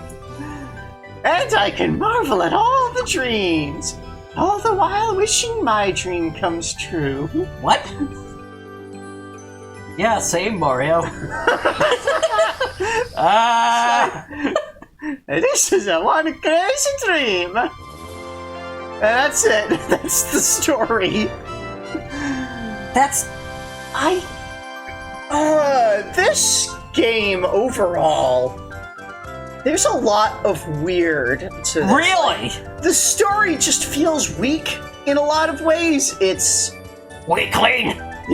like you're saying, it's the lowest stakes we've ever seen because it's, oh no, the dreams of the sky are being threatened. If we don't stop Bowser, then the sky won't be able to have dreams anymore. Oh no! What happened to all those sentient clouds with faces? And I mean, this isn't the World of Dreams. It's the Dream Depot. This isn't Subcon. Right, this is just a place where they keep their dreams. This is something that the Stars created. Yeah, look. Like, they wanted to get in on the Dream Racket. Look, like, we've done this wish thing for a while, but, like, dreams are kind of like wishes if you use synonyms. And that's what we tried, but then there were, like, so many fucking dreams, we had to keep them all somewhere. Yeah, like, it's bizarre. And I bet the Dream Depot will come back again in the next... I feel like one of the weirdest things about this game is that, unlike all the other Mario parties, it does not have a particular impetus behind it. Like, the first Mario Party, it started because everyone was arguing and Toad presented this challenge to decide who's the superstar. Mario Party 2. Well, it was a propaganda play, but ultimately it was supposed to be, we had Mario Land, oh no, Bowser took over, he's gotta fight Bowser. Mario Party 3. They're relaxing and suddenly the Millennium Star happens at them and they get trapped in a board game. And now they have to compete. And then 4 was a cube. 4 was the Cosmic Party Cube has descended, now we must have parties. This is okay, they've shifted from, hey, how do we determine which one of us is the best, to a cosmic entity has engaged us in party game. Meanwhile, here, it's like, the Stars have invited them to the Dream Depot. The Stars haven't trapped them in the Dream Depot and forced them to have dream parties. They're just having dream parties. And then Bowser shows up and starts doing things with the dreams. The dreams. So it's not like, in all the other ones, the parties are happening as a result of some like crisis or cosmic entity has descended. I mean, in this case, a cosmic entity has descended and allowed taken you them to yeah, it's different because it's not a cosmic entity forcing them into things, and suddenly that's the crisis that is the story. Because like all of the other things, the story was like the main part of it. Like the story was like, whereas in this, the story is this completely separate thing that is happening tangentially to the fact that there are parties there. So yeah, I really feel like the story in this one was very weak. It was not very interesting. Also, we had an extreme imbalance of the stars that we had to talk with. Eldstar and Miss Star are, and Kalmar, they're the ones who are like all over the place. Yeah, we didn't get to see Angry Dad. We'll see them a bit later in like some of the other modes. Because, we finished story mode, so let's look at some other things. There's a lot more to this game. Oh no. Okay, so we finished looking at the story. We finished looking at the party. Let's finally actually look at the mini games. Yes, the thing we're here for? What is happening in the background there? Running in the silhouettes. Anyway, we're going to talk to Muscular for minigame mode. That background over there. The space, Dream Space. And the voice of the Muscular is the same as the voice of like the other stars, except Eldstar, which is weird and feels wrong. Yeah, because Muscular was like a tough sailor guy. Yeah. Here he just doesn't even have a face. Yeah. Like it's just like they had three. They had 3 different like voice clips for stars. There's the Eldstar one, the Miss Star one, and then the generic one for everyone else. Yeah, what Nintendo gave them when Hudson was making this. So here's our mini games. As usual, we get our separation out of types. We're going to jump right into the 4-player games with Coney Island. Catch the following scoops of ice cream. Whoever catches the most scoops wins. Oh, I get it, because ice cream. Yep.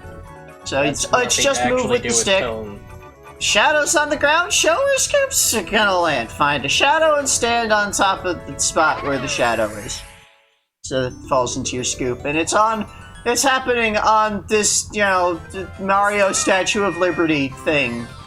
Also made of ice cream, Coney because Island. it was probably commissioned by Peach. So on the right there, I have showing what minigame categories the game is in. So this is considered easy, and skill, and goofy. Definitely no action. It's definitely you do not not need to touch action. anything. You perform no actions. Anyway, you walk around with your cone, and you try to get under the shadows, and the more ice cream you've caught, the slower you move. And whoever has the tallest ice cream cone wins, and everybody else, their ice cream just vanishes from existence. On a tie, everybody who tied wins, which could be everybody. Unless nobody got anything, in which case everybody loses. Man, they got no ice cream, so... That's the pretty consistent thing in this, is that on a tie, everyone wins unless nobody got anything. Unless nobody did anything. Ground pound down. Do ground pounds to break the blocks and move down and get to the water. At the bottom under all of the blocks. What? Is there water under all of the blocks? Because dreams. Time it so you do a ground pound from the top of the jump to break more soil blocks. But no matter what the rock blocks, you have to ground pound 3 times. So you want to do those ones fast? Yes. So, you can decide this has how no high. skill in it at all. This is not a difficult... the skill category is supposed to be, difficult game. I think easy category is supposed to be games with very simple controls. This is considered an action game. You've got these multiple layers of... Well, yeah, you have to sediment, do actions to... And, at the start of each of the 3 layers, you choose which column you want to be in.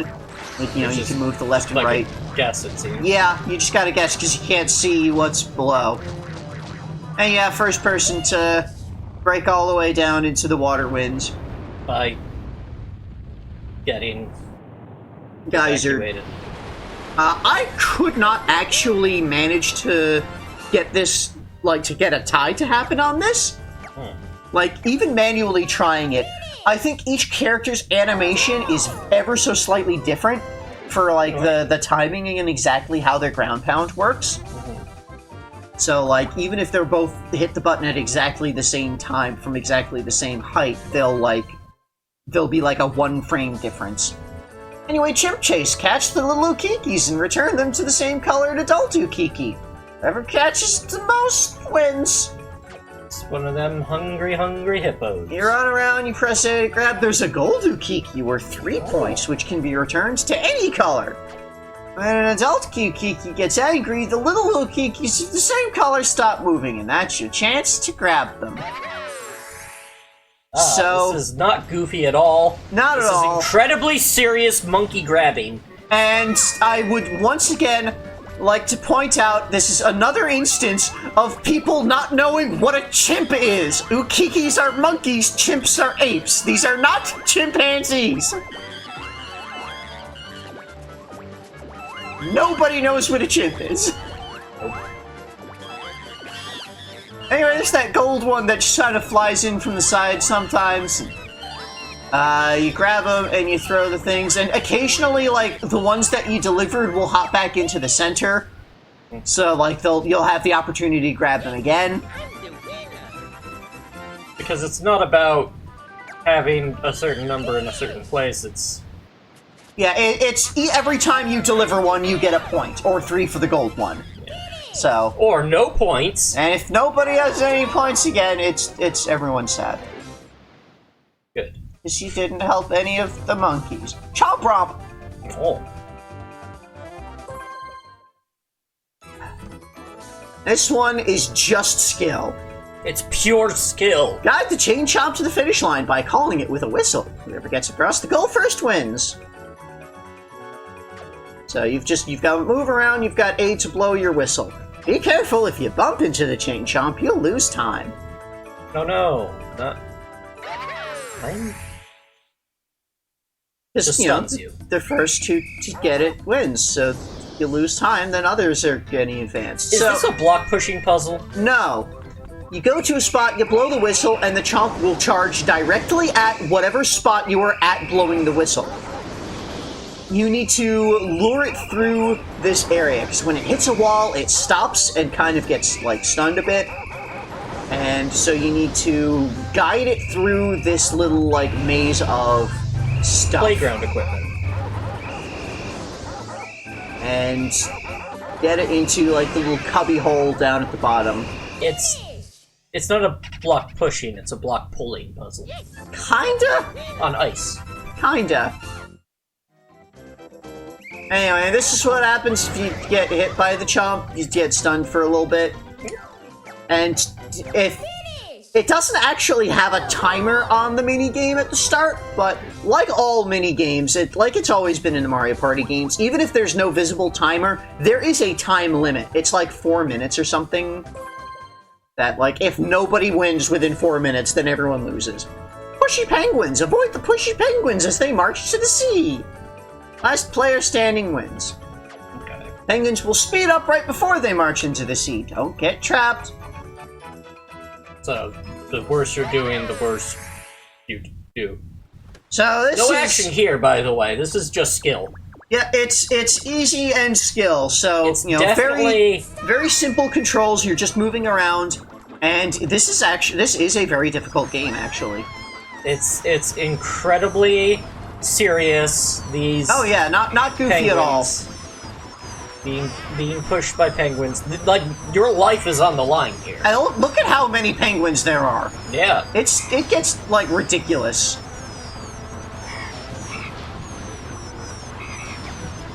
And the last one standing, when there's one player left, then they win.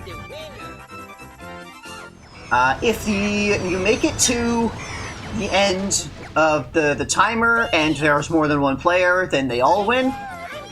Because it's like 30 seconds that you go through of increasing penguins, and that's that. Leaf Leap! Jump from leaf to climb the never-ending beanstalk. Whoever climbs the highest within the time limit wins. Oh, this is, Chop Chop Woodman. From Super Hot. Okay. Well, if you jump to the wrong spot, then you'll fall. Right. And in Chop Chop Woodman, you have to chop by the right or the left, and it makes the tree smaller and... Okay. Well, you've got this, you push the stick left or right. If you don't push it in either direction, then you'll just jump straight up from where you are. And you'd have to pick the right spot, otherwise you fall. Or just don't go anywhere. And you can go up and eventually you're in space. Ghosts in space. Yep. Space is haunted. And then after the 30 seconds, whoever has the tallest beanstalk, whoever made it the furthest wins. So, Jeez. very simple. Yeah, I as usual in a lot of these, when you clear the story mode on the highest difficulty, it unlocks another higher difficulty. Of players that you can set computer opponents to. The difference between everyone losing and everyone winning is 3 meters. Nightlight Fright. Stop the chain chomp as close to you as possible without letting it attack you. Whoever stops it the closest wins. Have we seen this one before? No. Oh. If the chain chomp gets too close, it'll attack you. Don't let it get to you. So this is a game of chicken. Mm-hmm. And kind of invalidates what I'd said before about, well, you can't just use a flashlight to stop a chomp, so you need a bone with the items. And each player, it advances at, like, different rates, so you can't use other players to gauge your own thing. There are, like, those barrels and drums and things on the sides of the alley that you can use to, like, judge how close it's getting.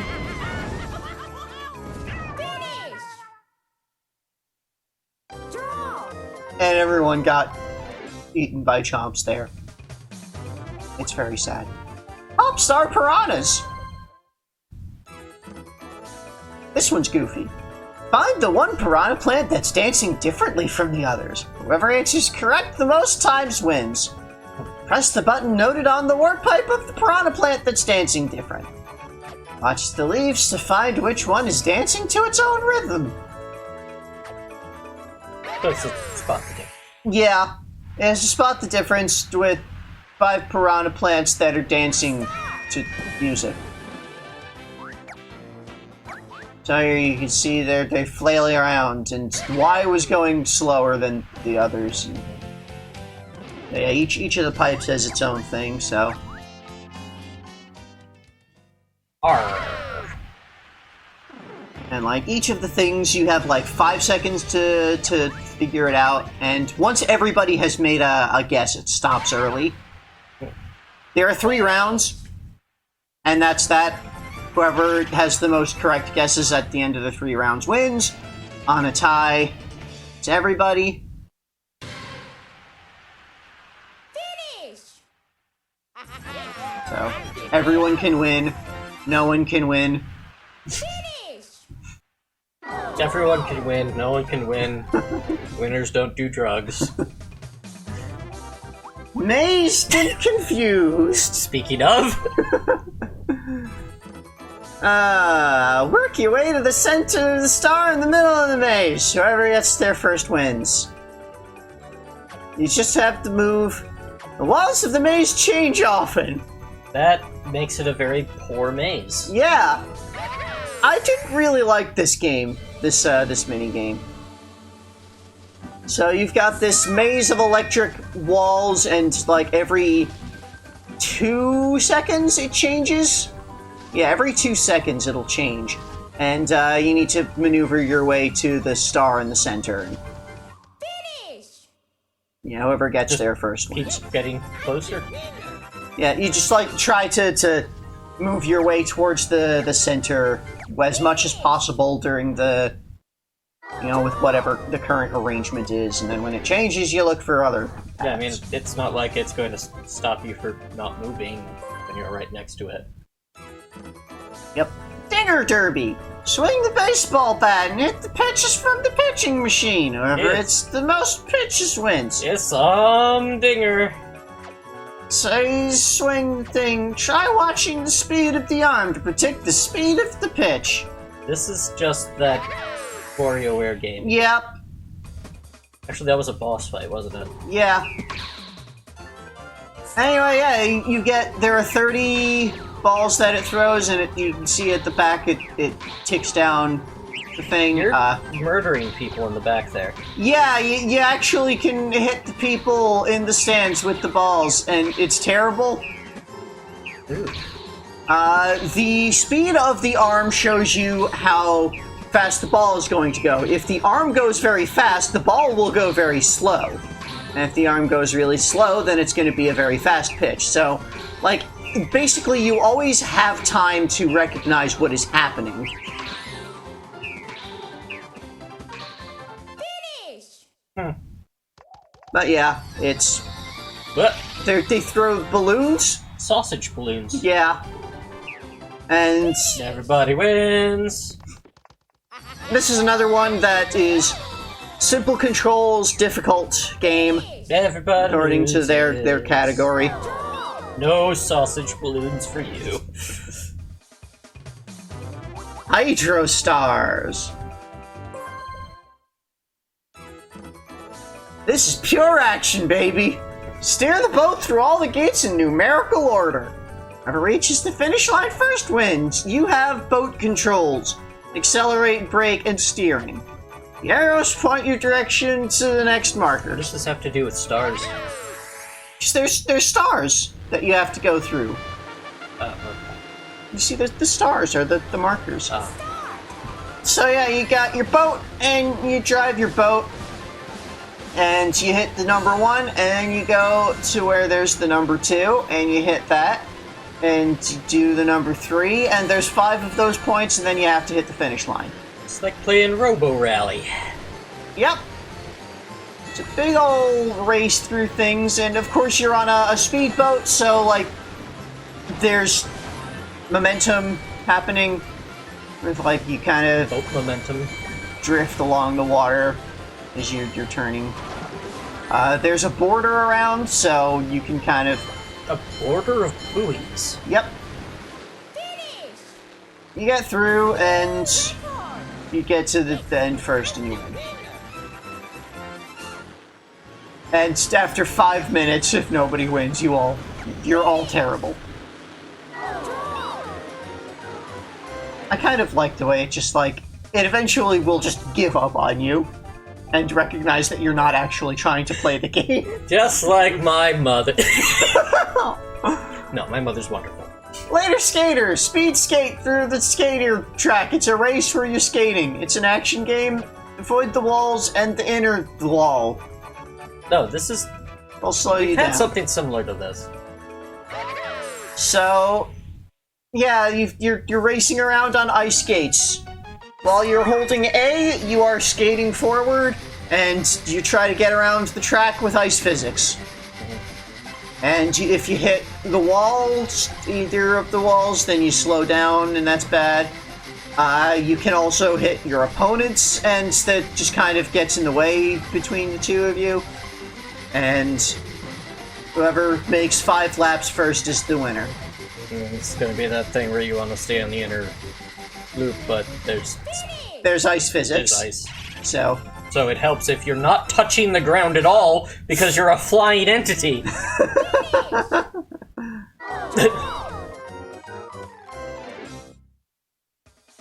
and yeah, Later. 5 minutes, it'll give up. Willflower!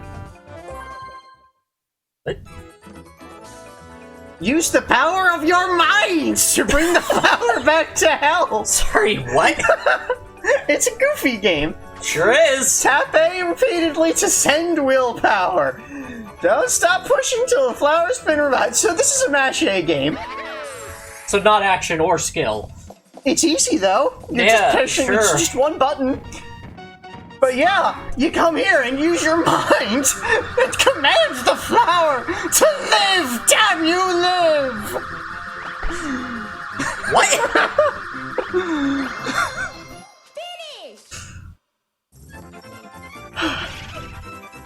And everybody's bad at this because that's Yeah. not a thing.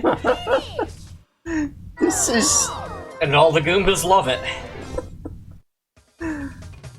That's Willflower triple jump. Yeah. This one's just goofy. Use your athletic abilities to perform a triple jump. Tap the button that appears on the screen to increase the distance of jump. Button you need to tap changes during the events. Tap the right button. So how is that not action or skill? Well, it's not action because you're just tapping a button. You're not actually, like, moving yourself around anywhere. And it's not skill because it's really not that hard. It's just a mash button, except you mash A, and then you mash B, and then you mash A.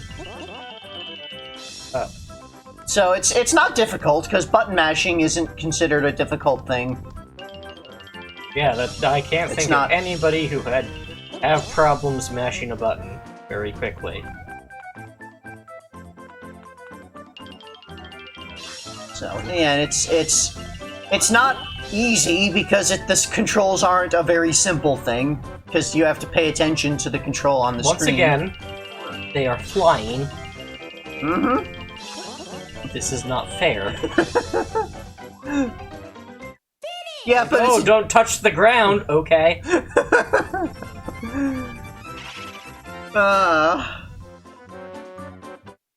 Finish! 36.97 feet is the distance you get if you don't touch anything. Hotel Goomba! Ah, I'm glad that they have their own hotel now. Reach the third balcony of the hotel by punching the Goombas out of your way. Sorry, what? You move and you punch, and you can press Y to reset Goombas.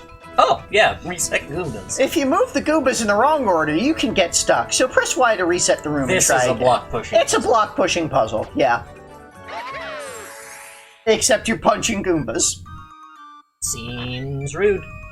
So yeah, you see here, you got Goombas in the way, you move, it's this like 5x5 grid room area, and you punch them out of the way and you move, and then you go up to the second floor, and you gotta punch them to get them out of the way there, and you move the blocks, and yeah, if you screw things up and you soft block yourself out of completing the room, you press Y, and that resets everything for that room.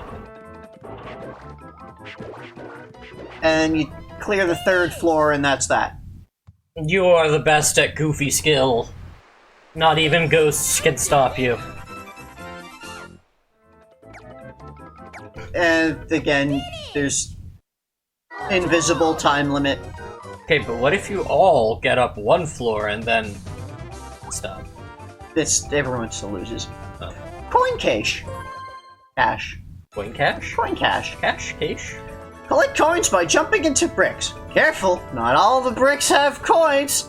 Whoever gets the most coins wins. This is a... The test wraparound. I fear for our American health system. So, you jump into the blocks, and some of them have coin blocks, and some of them have multi-coin blocks. And some of them have nothing, because that's how Mario works. And so you do this for 30 seconds, and you get all of the coins that you collect. All of the games that are like these coin games, where you earn whatever number of coins you pick up, they are in all 4 categories.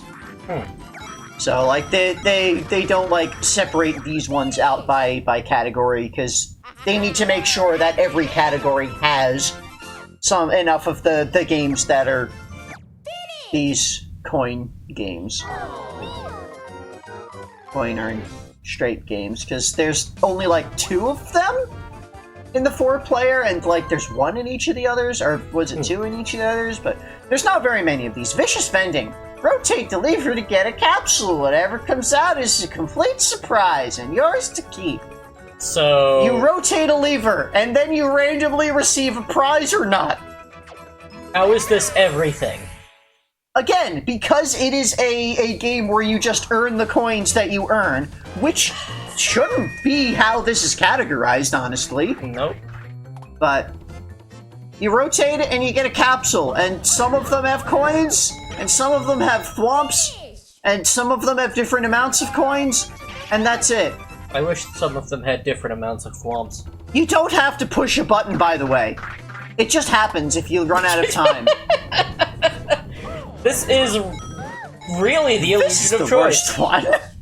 This is the worst one. Wow, this is even worse than the freaking blow up a balloon until you die.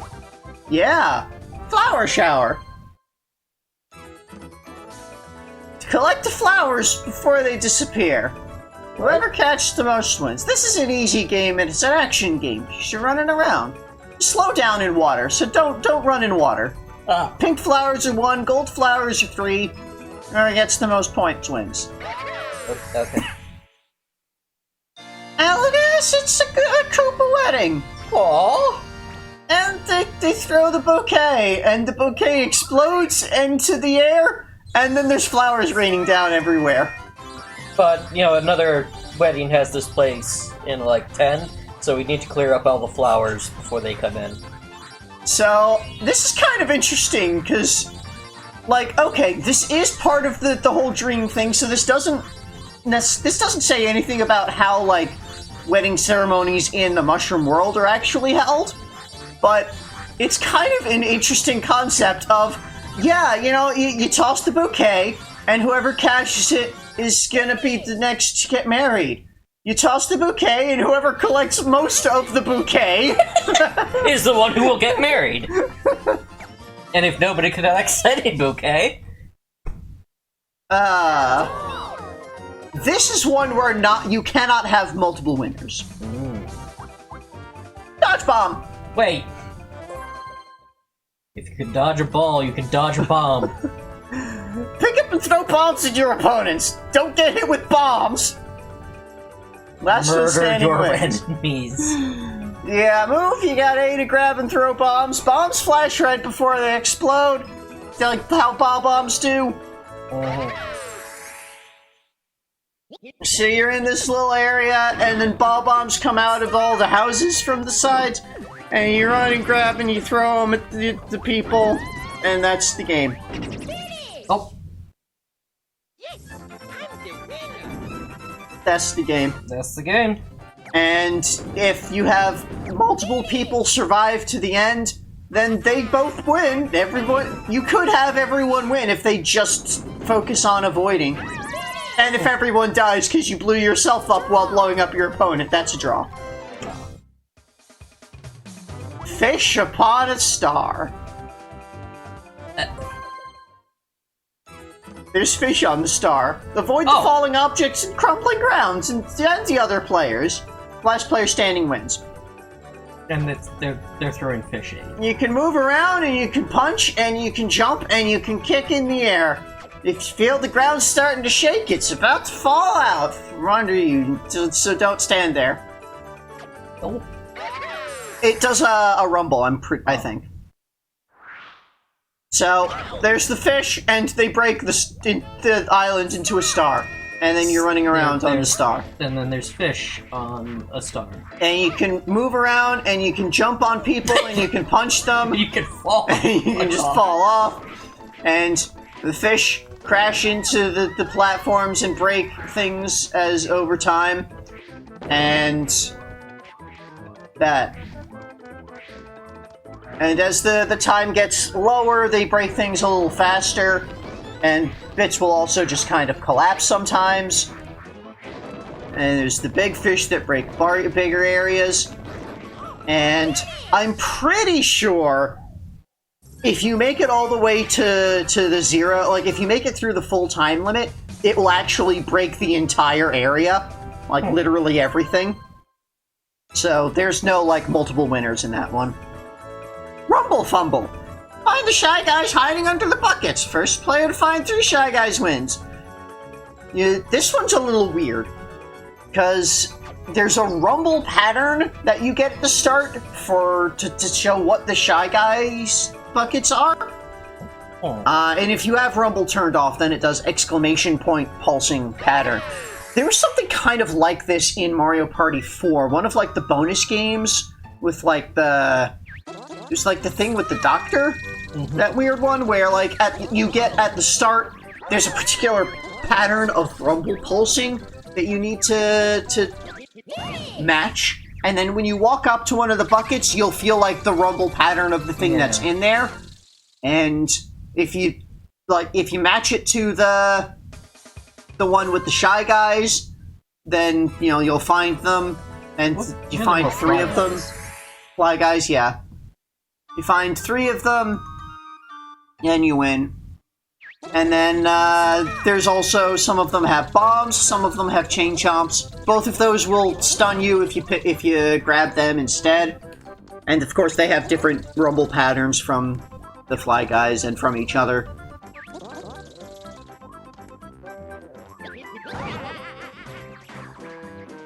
So, kind of go around and check the pattern. There's cleaning implements in the background, just kind of going around. Yeah. And here's what it looks like if you don't have Rumble on. It does like that exclamation point pulsing.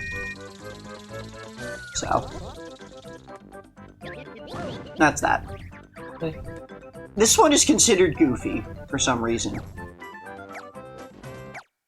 Despite it being like a skill of determining, remembering. Frozen Frenzy. Play Smash Brothers. Punch, kick, and ground pound your opponents. Take crystals from them. Whoever has the most crystals at the end wins. Ah, I see. It's not play Mario Smash Brothers. It's play Power Stone. So it's you got your jump, you got your punch, and your kick, and your ground pound, and icicles fall from the ceiling, and they make you drop all of your crystals. I feel like a lot of people don't know Power Stone. I only know Power Stone from, like, the demo that came with Sonic Adventure, I think? Yeah. It was a Dreamcast game. Yeah. Anyway, there's 5 crystals around this little, like, platformy area, and you go and you can grab crystals, and you can hit people to make them drop the crystals that they have, and then you take the crystals. And there's icicles that fall, and if you hit them, then they make you lose crystals as well.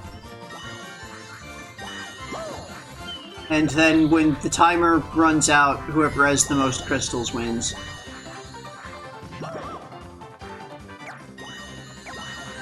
And if you're good, you can just have all of them, and then you're sparkling. And then you push the button to transform into Ultimate.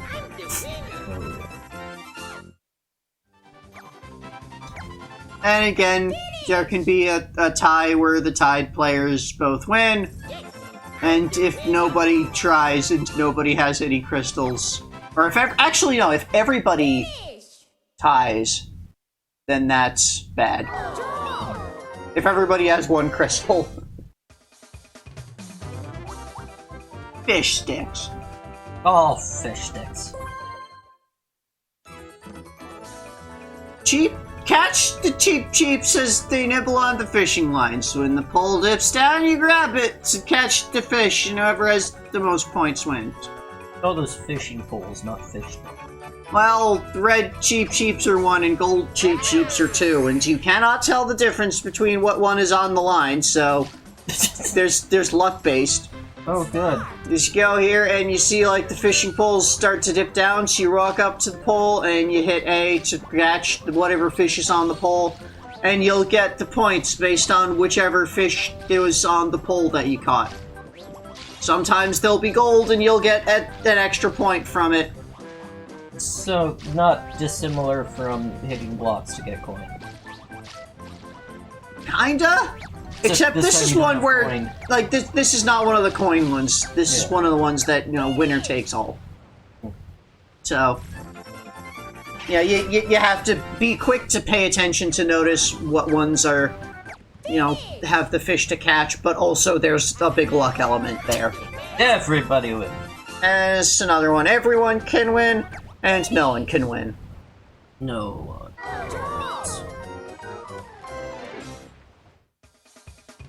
That's all the 4-player games. 1v3 games.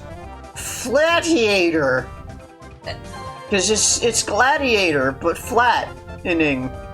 Flatiator. I'm flabbergasted. 1 player rides a ball and tries to run over the other 3. Don't get squashed if you're trying to not get squashed. Everyone just has move as their control. And there's Monty Moles, and you can trip on them. Don't trip on them. So you got the 1 player is on the big ball, and they roll around and try to squash the others. And I found this one to be incredibly easy for the 1 player, and like, this one I feel like weighs heavily in favor of the 1 player. Because their controls are not awkward enough to make it, like, difficult. And also, you saw there was the people tripping over the Monty Moles. And, if any of the 3 survive to the end, then all of the 3 team wins. Squared away! 3 players each climb into a giant cube and try to crush the 4th player who's in a smaller cube. Okay. So everyone's in a cubes! This player in the small cube moves faster and they should make tight turns to avoid the big one.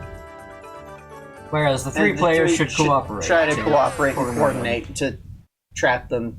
What you got here is a little pattern. It's a pixel thing, it's and a you got the 1 player's in the little cube and goes around, and the 3 players in the big cubes and they go slow. And this is another one that weighs heavily in favor of the 1 player, because the 3 players in their giant cubes move way too slowly.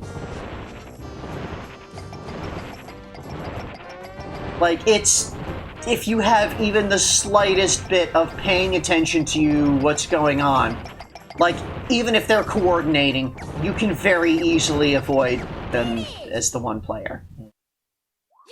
And when you win, then the 3 players in the background get murdered by a stampede of thwomps. So it's interesting that we have a game where one ball crushes all people, and this is all squares crush one. And there's a whole bunch of different patterns that the stage can be in. These little pixel patterns. Cross You got stages. the Mario and the flowers and the Yoshi. egg.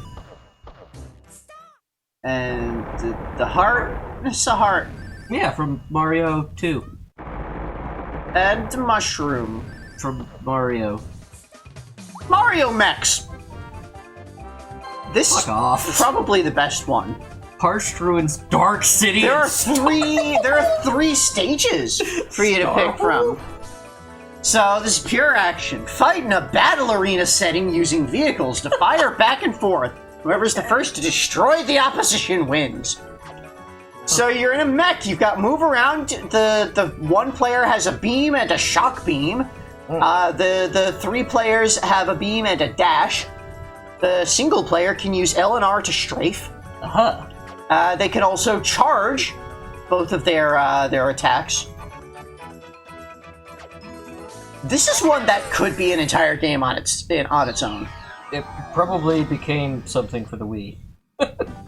So yeah, you see here we got the 1 player's in the big mech and he goes around, and each of the 3 players is in this little like speeder bike, and you're shooting each other, and obviously the 1 player has a lot more health than either of the 3 players, and so you've got like this area with walls that if they take enough damage they will break and go away, they'll vanish.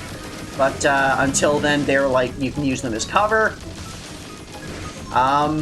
You can see here that once a player runs out of health, then they're defeated. And, you know, if all 3 of the team players are defeated, then the 1 player wins. Like so. And here's that second stage, the Dark. Yeah. It's just different color, isn't it? Yeah, it's actually the same stage, just with like a different image projected. Just like it's a little projector room thing. And this is the Star Hole! It's like a city? Yeah. Yes. I think this was Dark City and the last one was Star Hole. Yeah. If time runs out, then it's a draw. We can all be losers. Revolving Fire. Finally, a description that makes sense. So, the 1 player is on the thing trying to hit the others with fire. They've got a fire gun and lava waves, and the others try to dodge. You ground pound the center to make a lava wave. You hit L and R to spin your flame shooters clockwise or counterclockwise. The others try to jump. If you see a glowing crater, it means the lava wave is about to come. You cannot jump over the flames, only the lava wave. So, Don't even try. you've got here, it shows, here's what the lava wave looks like, and here's the flames, and this is another one that weighs heavily in favor of the 1 player. The 3 players, if they don't touch any movement, they will gradually slide towards the outside, because like you're on this curved platform. So you need to be like constantly moving and keeping up, because of course if you go all the way to the outer edge, you'll fall into the lava and then you're knocked out. Heat stroke. 1 player tries to knock the others off of the blocks. The others try to jump to avoid being knocked off. is you've got the balloons with a hammer. You can fake out with the B to not do that, and the others can jump, and they can ground pound, and they can move. And also there's Potobos to watch out for. Why would you want to ground pound? Yeah, that's a weird thing to have in this. So, you can see here, you know, you've got the swing the hammer to thing, and you can, like, fake out to not swing the hammer, and you hit it. This is another one that weighs heavily in favor of the one player, I found. As you progress, Potobos will fall, and if you touch a Podobo, then you get knocked out like that. It can fall on you directly, kind of cheap. If time runs out, then the 3 players win. If the number of platforms runs out, does... Yeah, if the number of platforms runs out, then the 3 players win.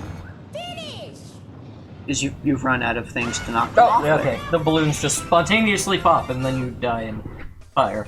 Just what happens when time runs out, too. But yeah, for that one, ground pound is like, because you kind of hover in the air for a moment, it can be used to help to, like, avoid a fake out, kind of. That's your version of a fake out. Beam team. 3 players are in UFOs trying to capture the 4th with their tractor beams. If UFOs collide, then they stun each other. So try not to do that. But it's hard to not do that because the UFOs move very fast. You can see, like, the way that they're moving around is, like, a very, very fast kind of thing. So, like, as the one player, you kind of want to goad them into hitting each other because, you know, they can't activate their tractor beam while they're stunned. And I kind of like it on the ground. The tractor beam does like a little crop circle. So, yeah, they gotta catch them, or if time runs out, then the one player wins, and the UFOs kind of kick them out. That one's actually pretty balanced. Big top drop. The one player swings on the swing and drops balls on the others. The others have to dodge them while on a tightrope. You can drop balls, and you can toss the balls up so that they have different timing. And the others are just moving, and they've got to jump. The solo player uses thing to drop balls. The movement of the other 3 players is very slow, so they gotta watch carefully for the balls that are falling down. Yeah, you either drop balls or you throw up. So you see here, he's just swinging back and forth, and you press A to just make a ball fall directly, you press B to toss it up slightly so that it has a different timing. The players down there need to move back and forth to avoid the things. Seems like very difficult for the 3. A bit. You have a jump, which the only reason to do a jump is if you needed to, like, jump over one of the other players, which you shouldn't ever bother trying to do. So that's another one that I found weighs towards the one player, I think. Quilt for speed. Guide a vehicle to the finish line. You've got a roulette wheel to determine your directions. So, everyone's got, like, the same thing. Watch the roulette wheel carefully and stop it on the direction you need to go. The team of 3 moves in the order of the roulette wheel, starting from the left. So, in this, you both got these weird little hoppy Goomba car things. The one player has just, by themselves, they've got this roulette. It's got forward, left, and right on it. You use that to determine what direction you go in. The 3 players have to coordinate in a kind of a Robo-Rally fashion to, like, program their next 3 moves. This one also weighs heavily in favor of the one player. Yeah, because you don't have to wait on everybody to mess up. Yeah.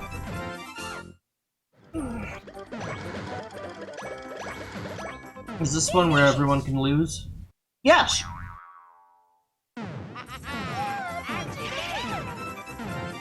Because if you just sit there for too many minutes, then, you know, it's just...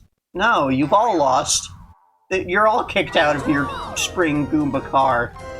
thing. Goomba or Paragoomba? 2-bit or lose it. Oh, well, 2-bit. What? You're in inner tubes, and the one player is just spiked dying inner tube. That doesn't make sense. And you're trying to pop the inner tubes of the other 3 players. Everybody's got the same controls, move left and right, A to accelerate and B to brake. You're going down this slope. This ski slope thing. Yeah. It's really not an inner tube at all. It's a Koopa shell. Yeah. Yeah. So you go around. There's these rocks and stumps and things that you can hit and smack, and yeah, you try to make your way towards the others. When you hit one of these jumps, you have no air control, so you just go whatever direction you were flying. If you pop all 3 of the opponents, then the one player wins. And if any of the 3 players makes it down to the bottom of the ski slope, then the team wins. You didn't 2-bit, so you lose. Oops. It doesn't rhyme is the problem. Mathletes! Oh no. So this one, form a mathematic equation by hitting 3 dice blocks, and that sets how many coins you get. Wait. The middle dice block is the operation sign. So, what is the 1? The 1 player hits all 3 of the blocks, and the 3 players each hit 1 block. So at the center, it's plus, minus, and multiplication. And this is technically like a skill slot thing that you can actually pay attention to. But yeah, you hit the blocks and you form a little equation. If you run out of time, then any remaining blocks will just automatically get whatever. And why does that one Goomba in the audience have a sword? I don't know. One of them has headphones. I think that's like the... No, because they don't have like the battle mode Goomba here. Anyway, it's possible for you to get 0. And if everyone gets 0, then everyone's sad. Good. Also, it's not possible to get negative. 0 is the lowest that it'll go. Fight cards! Them's fighting cards. Attack your opponent by showing attack signs. If you raise the same signs, then the one player wins. This is rock, paper, scissors. Not exactly. Okay, it's chop, punch, kick. So, you're trying to, as the one player, you want to match the thing that the other players give. So it's not like punch beats kick or kick beats chop or anything like that. It's just if both players show the same card, then the team player loses. Do you see here? They showed the kick, so that the players that had the kick are knocked out. And it goes for 5 rounds. And That's kind of weird. if any of the team 3 players makes it to the end of the 5th round, then the team wins.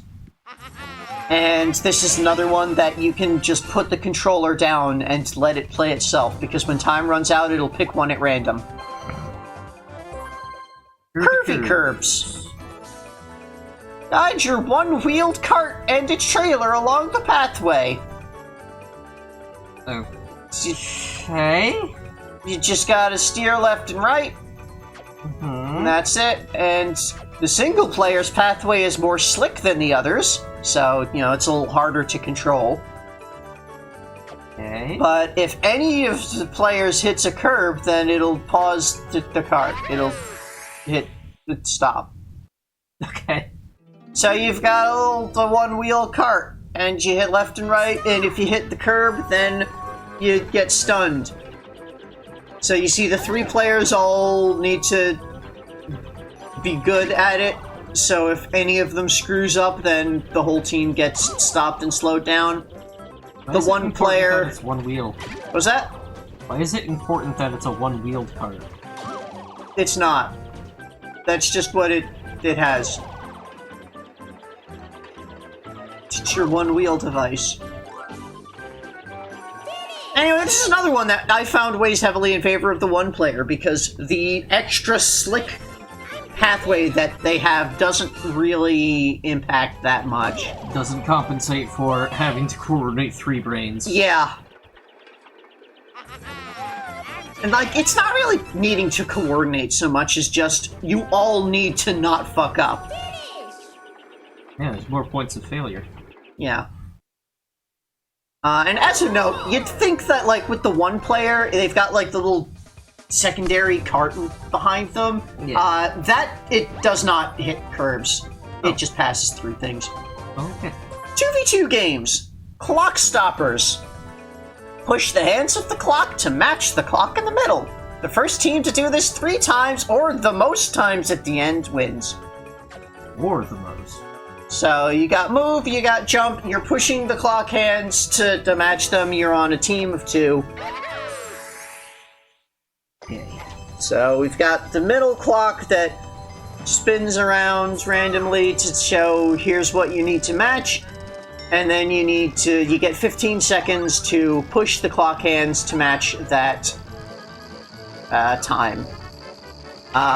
If the timer runs out, then neither team gets points, otherwise the first team to match it gets the points. You can start pushing the hands before it actually shows what your goal time is, which can be helpful if you just kind of want to get them into better positions. Naturally, you're trying to coordinate with your teammates so that you're both pushing one of the different hands around. You can push the 2 hands past each other pretty easily. This one is bigger than the other. Yep. And, yeah, after a certain number of rounds, it will end, but also it'll end when one team gets 3 points. So, yeah, that's what it was saying, that, you know, or whoever has the most at the end. Because if nobody gets points, then it's a draw. Yeah, like I say, if the time runs out, no one gets points, and it can be a draw. None of the 2v2 games can have everybody win. It's only ever everybody losing on a draw. Defuse or lose. Slow the burning fuse by ground pounding it. If the spark reaches the king bomb, you explode. That seems good. You got move and ground pound. That's it. Look for where fuses cross each other to slow 2 at once. Oh. So you've got 3 fuses. You ground pound them to make the flame stop, but after a couple of seconds it will reignite. And whichever team has a fuse reach the king bomb in the back first loses. So, yeah. You know, it's the big thing is making sure that one of them doesn't, like, get too far ahead of the others, while, like, keeping all 3 of them under control.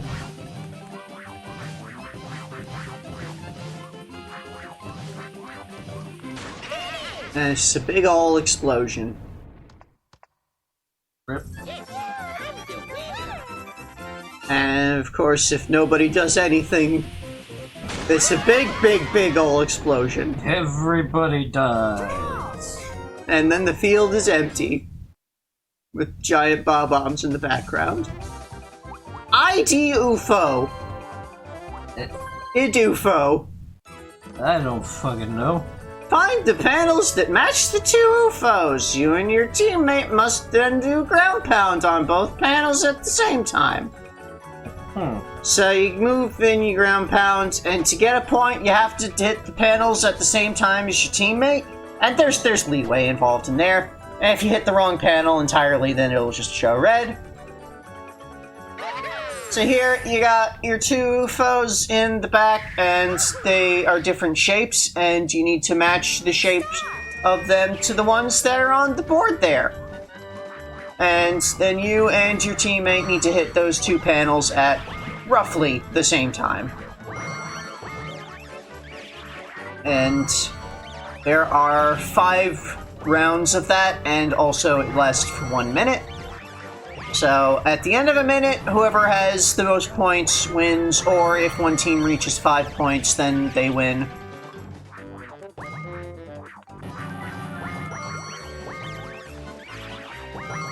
So, fairly just simple. But can be difficult because some of the... And yeah, when you lose, you get tossed out the airlock. Fuck. And on a draw, then everyone gets to live. Oh, that actually seems better. Mario can. Can he? Can. Open the can using the seesaw can opener. Alternate jumps on it to open the can. That's not how cans work. Well, ground pounds will make it open faster than just regular jumping. So here you've got to coordinate with your teammate to hit the thing back and forth to open your can. So you can get into a good rhythm of like ground pounding back and forth.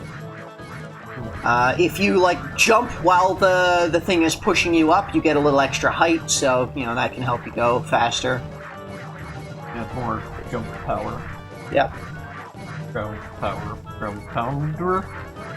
And of course, if like you and your teammate are both jumping at the same time, then it just kind of doesn't do much of anything. You open your can, and it pops out what's in the can, and there's a whole bunch of different cans that have different things in it. And this can had flowers in it. This is fruit versus Goomba? If you run out of time, then it's a draw. Oh. Doesn't matter who got further or anything. Fruit can! This is fruits! Look at all them fruits. Bananas and limes and lemons and things. And this is candies. Look at all those candies. And this is balloons! I don't know why you'd put balloons in a metal can. You'd think the sharp edges would be a problem there. This is hammers. That just seems bad. Hammer can. This is Goombas. Don't stuff your Goombas in a can. This is a thwomp. Just a single thwomp in the can. Deploy the can thwomp. Handy hoppers. Or as we like to call it, jump rope. Jump over the bar as many times as you can. One player rotates the lever to turn the bar, and the other player jumps. So you can have somebody, like, jump faster! Yeah. But if you're not jumping fast enough, don't you get points? So, the one player taps L and R back and forth to determine the speed of the jump rope swing. But yeah, if you, like, get tripped up, then you don't get a point, and also you get stunned for a little bit. So, you know, you have to coordinate to make sure that the one player is spinning at the speed that the other player can actually match. I like how Boo is like, no, faster, Luigi, faster! And Luigi is incapable of keeping up. Yeah. Why are there a bunch of floating hands? Dreams? You're standing on a giant hand. Yeah, it's like Buddha or something. Everything is hands, and the hands come... Ah!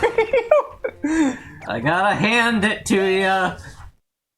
And on a draw, nobody gets applause. Hands off. Berry basket. Okay. I've played this game in Pokemon. There's a tree with berries. Work with your partner to get as many fruits as possible. The team with the most points is the winner. You move. The one person has the basket to move and catch fruits, and the other has to aim and throw their ball at the fruits. Not goofy at all. If the falling fruit touches the ground, it'll vanish. And the black fruits are spikes, and they'll stun you. So you have here, you got this tree, and one person's throwing balls to make the fruits fall, and the fruits will ripen over time, and if they get overripe, then they're covered in spikes. And then they fall on their own. So, like, this one's kind of weird because the fruit that you hit can be, like, anywhere. You can end up giving the opponent points if you hit a fruit that's too close to them, as opposed to your partner. But, yeah, that's it. This one's kind of weird. I found it pretty difficult to, like, generally get good with. Just because, like, the time that you have available to hit the fruits, they ripen a bit too fast, I think.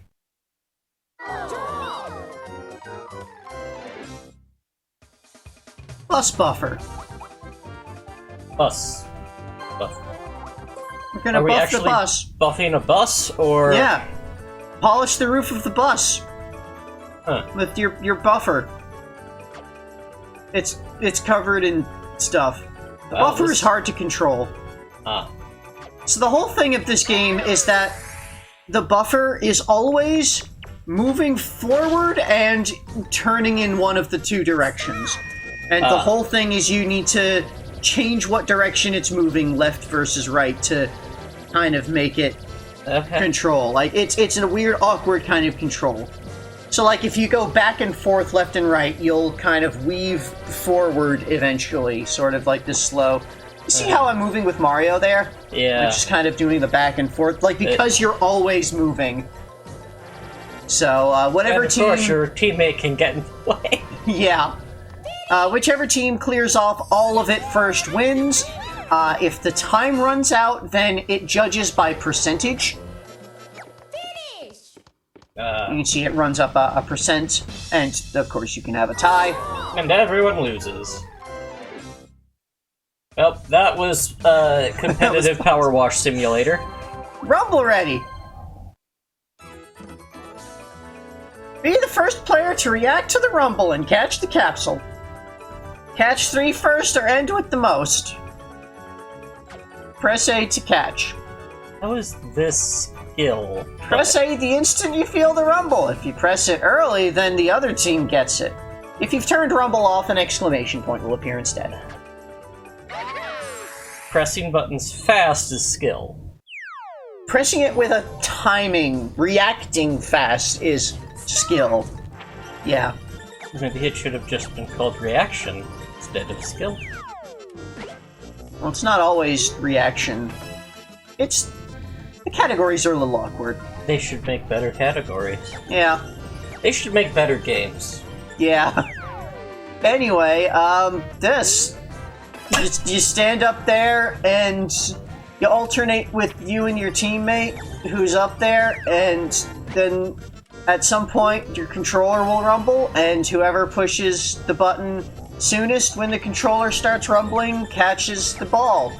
And if you push it they're too early, then the opponent gets it instead.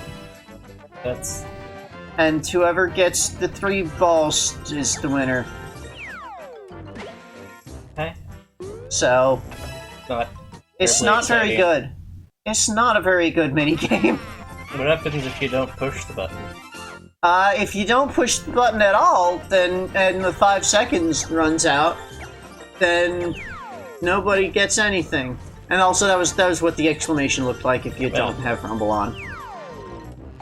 If nobody pushes it after a couple of seconds after it starts rumbling, then it hits the shy guy. Hits the shy. So, yeah. So after giving the shy guy a headache, everyone loses. Sub-marathon! Oh.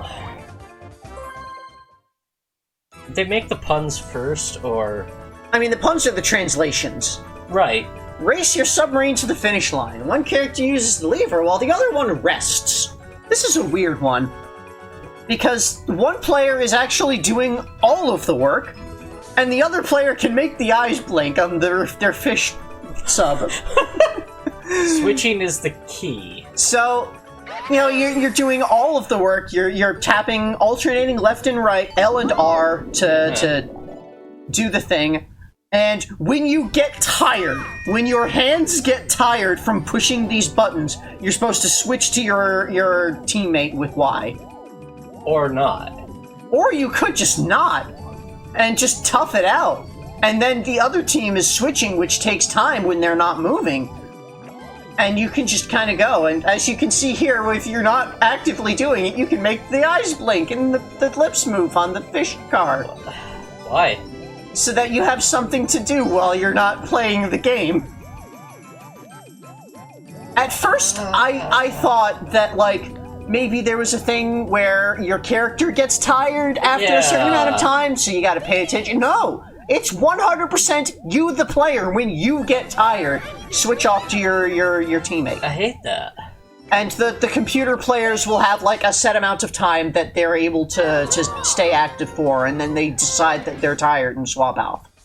But yeah, when I would play that game, I just did the whole thing myself in one run.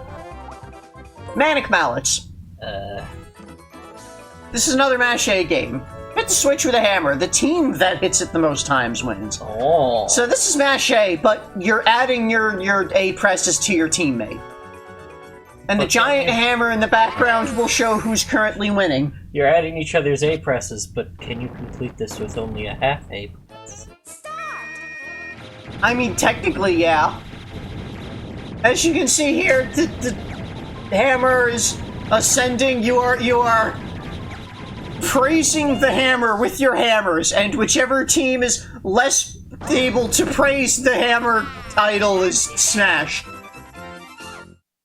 Oh. And if neither team praises the hammer idol, then it is angry at both of them and smashes everyone. That's pretty clever. Turns. Panic Pinball. Just play pinball. It's pinball. Except it's a team pinball, where you each control one of the flippers. Oh, that makes it worse. And the team that get the most points in the pinball wins. Just play pinball. Yeah. Try to get the Bowser counter to 0, because then you'll get multi-ball! Multi-ball! So, I don't know why I held on that for so long. If you hit the Goomba with a ball, then the roulette wheel, the slot wheel starts spinning, and if you line up the pictures with the slot machine, you can get big points. Just play pinball. It's pinball. It's play pinball. Except you only control one of the two flippers, and your teammate controls the other. This one is just awkward. It's just pinball. It's just pinball.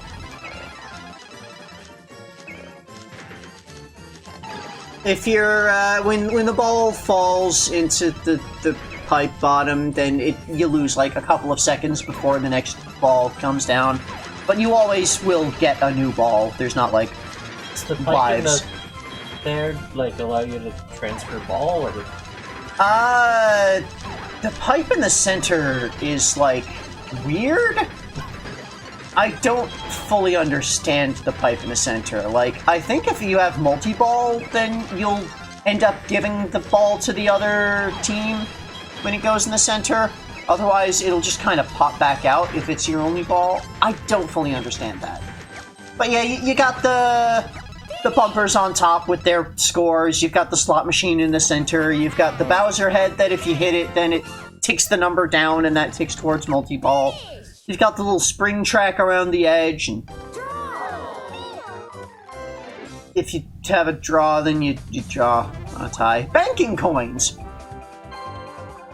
This is one of the bonus games where you get all the coins that you get. One player hits the vase to get coins, while the other player collects them.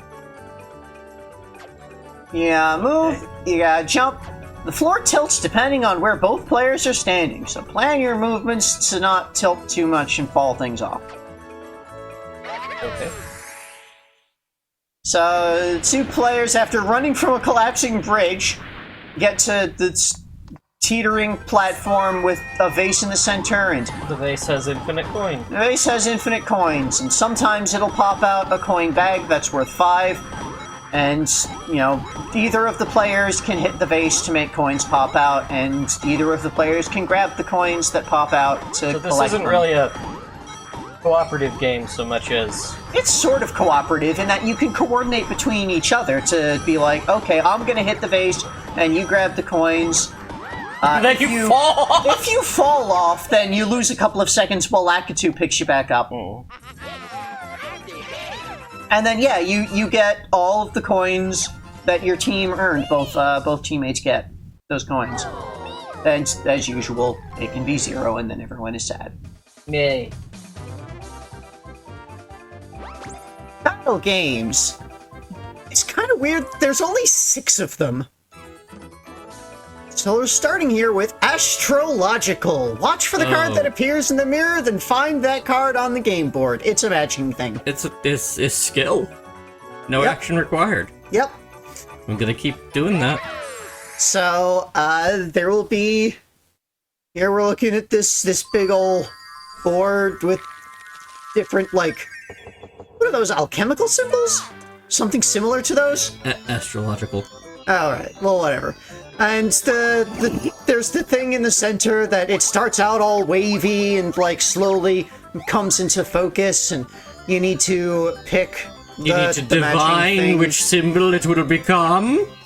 And find it on the board, and there's always one less of that symbol than there are players currently remaining in the game, and, once it, either the timer runs out or everyone's made their choice, anyone who didn't get the right symbol gets knocked out.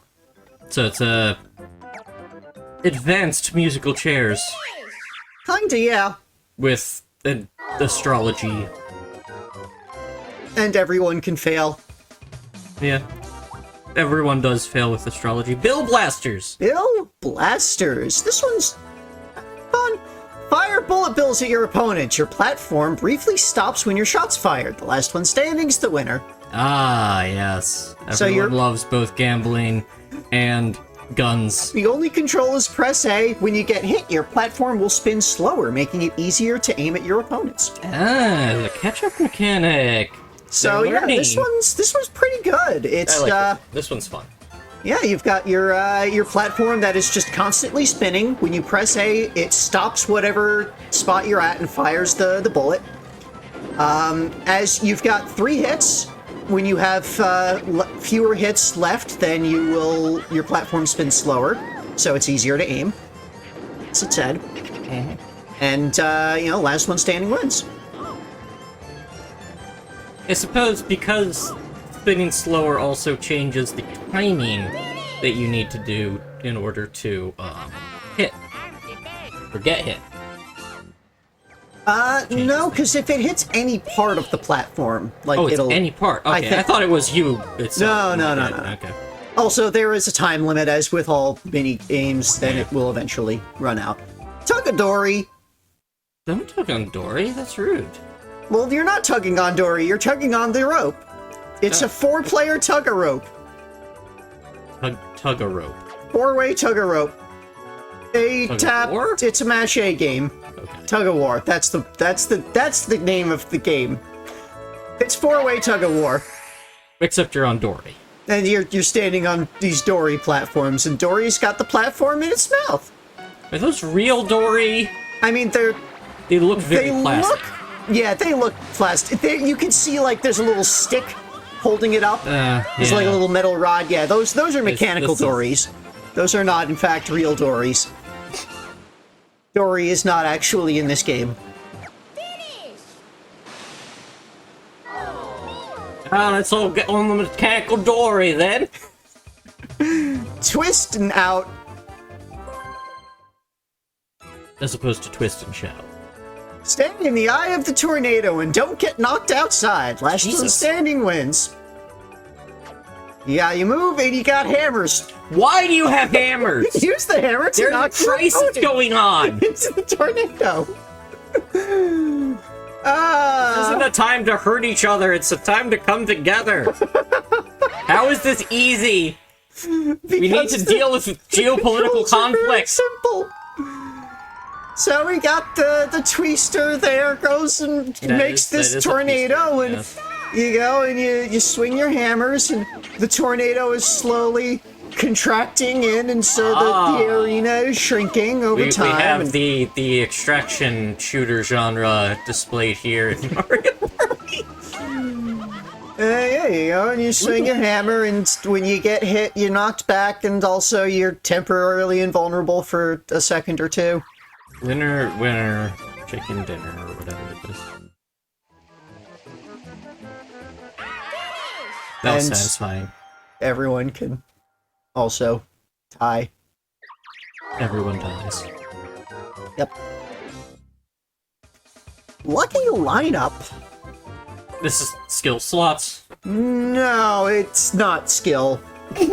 Try to get the highest score using the slot wheel. Scores are calculated horizontally, vertically, and diagonally. But it says skill over there. They had to do categories for... There's only 6 battle games, and they had to have a certain number of battle games per category minimum. Okay. So anyway, you've got your slot machine, and you go, and as you can see, there is absolutely no fucking way that you will know what symbol it is on before you hit the damn block. It is spinning way too goddamn fast. Finish! And might actually be random, I'm not sure. And then at the end, you hit you've got the 8 blocks that you hit. The star is a wild and always matches. And anything that you get 3 in a row, column, or diagonal will add up. When time runs out, any blocks you have not hit will stay spinning, so you just don't get that block at all. Huh. Random ride. I'd rather not. So you select the machine that you think will reach the finish line. Use the names as best you can to predict the winner. It's just you pick a thing and then it'll race. Machines with a positive name have a higher chance of winning than machines with a negative name. So blue dog every time. So... The joke for Hilda. Yes. So what we got here? It's greeting. Only the luckiest win the race, so select your machine. And you get a selection of machines. Nothing's right. Totally terrible. General long shot. Perfect conditions. So-so, I suppose. So the names that it generates will be like randomized what things they are, so. But there's also an order to who gets to pick, so. Yes. In an actual like game, whoever is currently in first place will pick last. Mm-hmm. So, you know, whoever's trailing behind will have the first pick of what things are. Anyway, you do the race, and, like, some people will peter out and fall, and someone gets shot by a bullet bill, and eventually, you know, you'll have a ranking of, you know, first through fourth. So I suppose is the winner. Now for the dual games, shock absorbers. I'd rather not. Avoid the amps and don't let yourself get shocked by the electricity flowing between them. Jeez. Whoever lasts longest wins. Okay. So you just move around, you got amps bouncing off of the walls, and also they generate electricity between them. They'll flash when they're about to do an electric bolt. Mm-hmm. So you gotta watch out for that and not get shocked.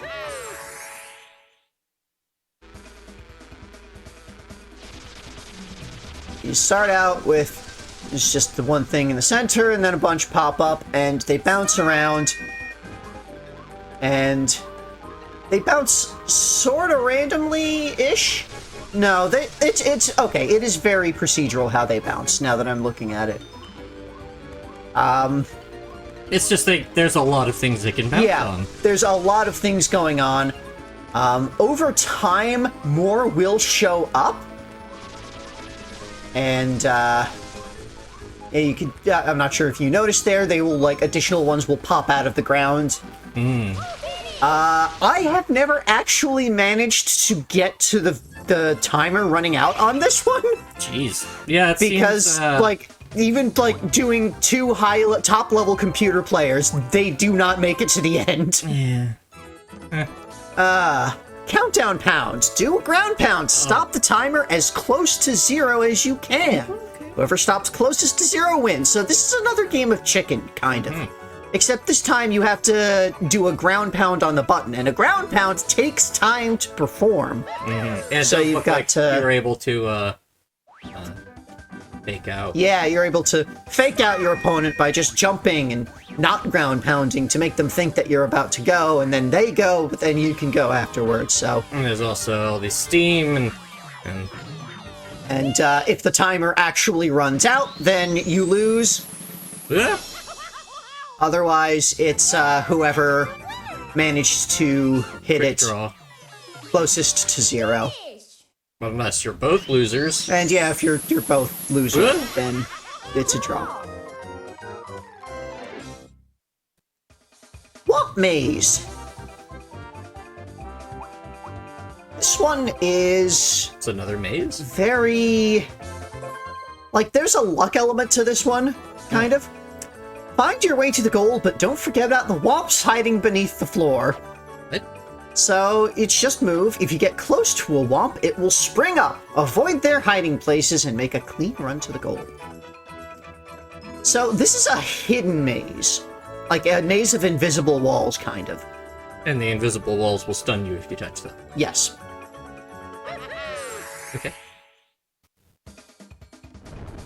So it starts out, it doesn't, like, show you at all what the maze is going to be. It just, you know, pops out. Those are all the places where walls can be. It's like an 8-bit display. Yep, and as you see, yeah, as you, when you get near one of them, it will pop up, and then you'll, see that there's the wall there, and if you touch it, you get stunned. And so you need to work your way out through the maze, and then at the end, it shows you what the full maze was. So, sometimes there are, like, multiple paths that you can go through, like, up and down. Other times, there's only one path that actually makes it through. So, there's a lot of different possible ways that the maze can go. And, of course, if time runs out and nobody's reached the goal, then it's a draw. Guy Showdown. You got guns, and it's showdown. Yay, gun! Wait. Press the button on the sign that the Shy Guy holds up. Whoever presses the correct button first wins. Thank you, Shy Guys, for being the person who holds signs that have controller icons. But he might hold up a fake sign, so don't let him fool you. What if you shoot him? You can't aim. You only have one button. Well, you can only push buttons. Directions don't do anything. I suppose you only have one bullet. So he holds up the sign, and sometimes it doesn't have a button on it. It could just be like, no. And then sometimes it'll have a letter for a button, and you push that button, and then you fire the gun. And whoever pushed it first fired first, and they're the quick draw winner. Is that like a paintball gun? Yes, they're like ink ball, and so you can hold up like different signs, like exclamation and M. That's not a button. It could just That's be not even a blank. sign. And if you push the wrong button, right, regardless of anything, if you push the wrong, if you ever push a button that isn't what he is currently showing, whether it's, you know, a fake sign or a real sign that you just got wrong, you will lose as the gun will backfire on you.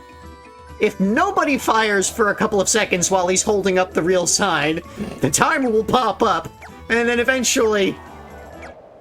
I can't shoot my brother!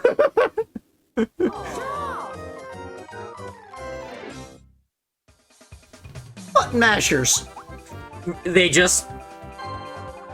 This is a game of button mashing. Really?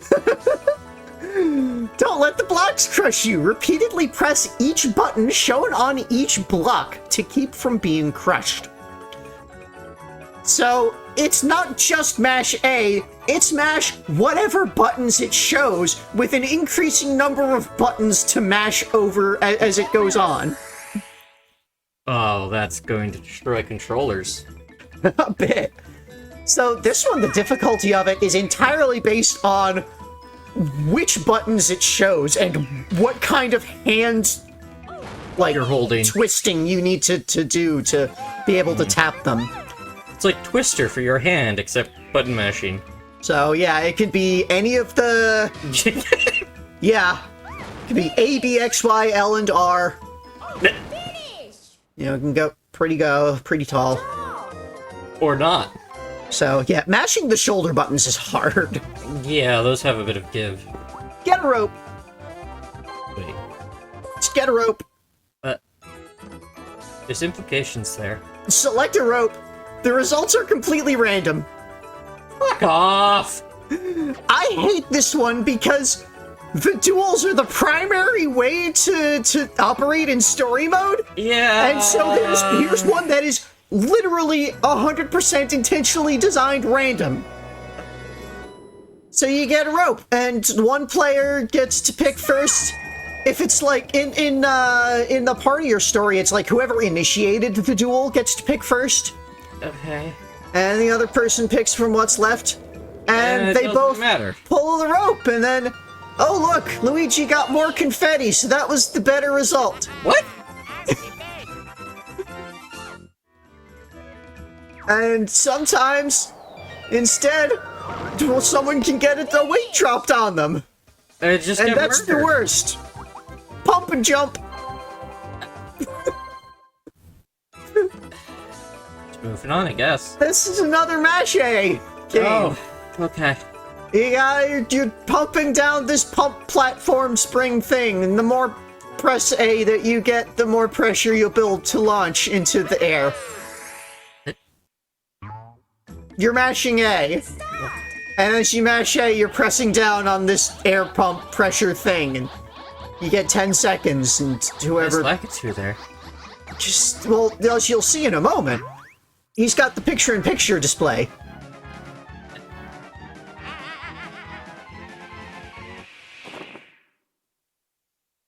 Luigi's chute never opened. Mario was traumatized. He never jumped again. If you don't push anything, then you don't, like, hop anywhere. If You only just kinda he stop. never jumped. Head waiter.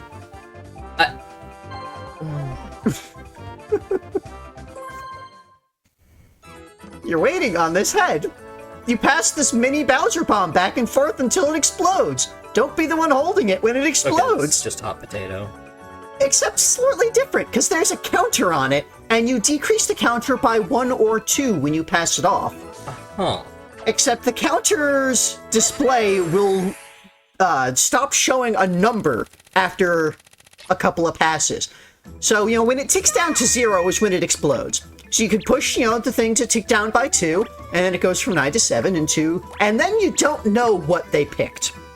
And so you're passing back and forth just trying to guess where exactly is the timer. Can I afford to do 2? Should I do 1? Am I screwed no matter what? Okay. So there is, it's a slight alteration on the coin-taking game. Yeah. And you have 5 seconds to push a button, and if you just don't, then you lose. You're finished. If you take too long to figure out what you're doing. Blown away!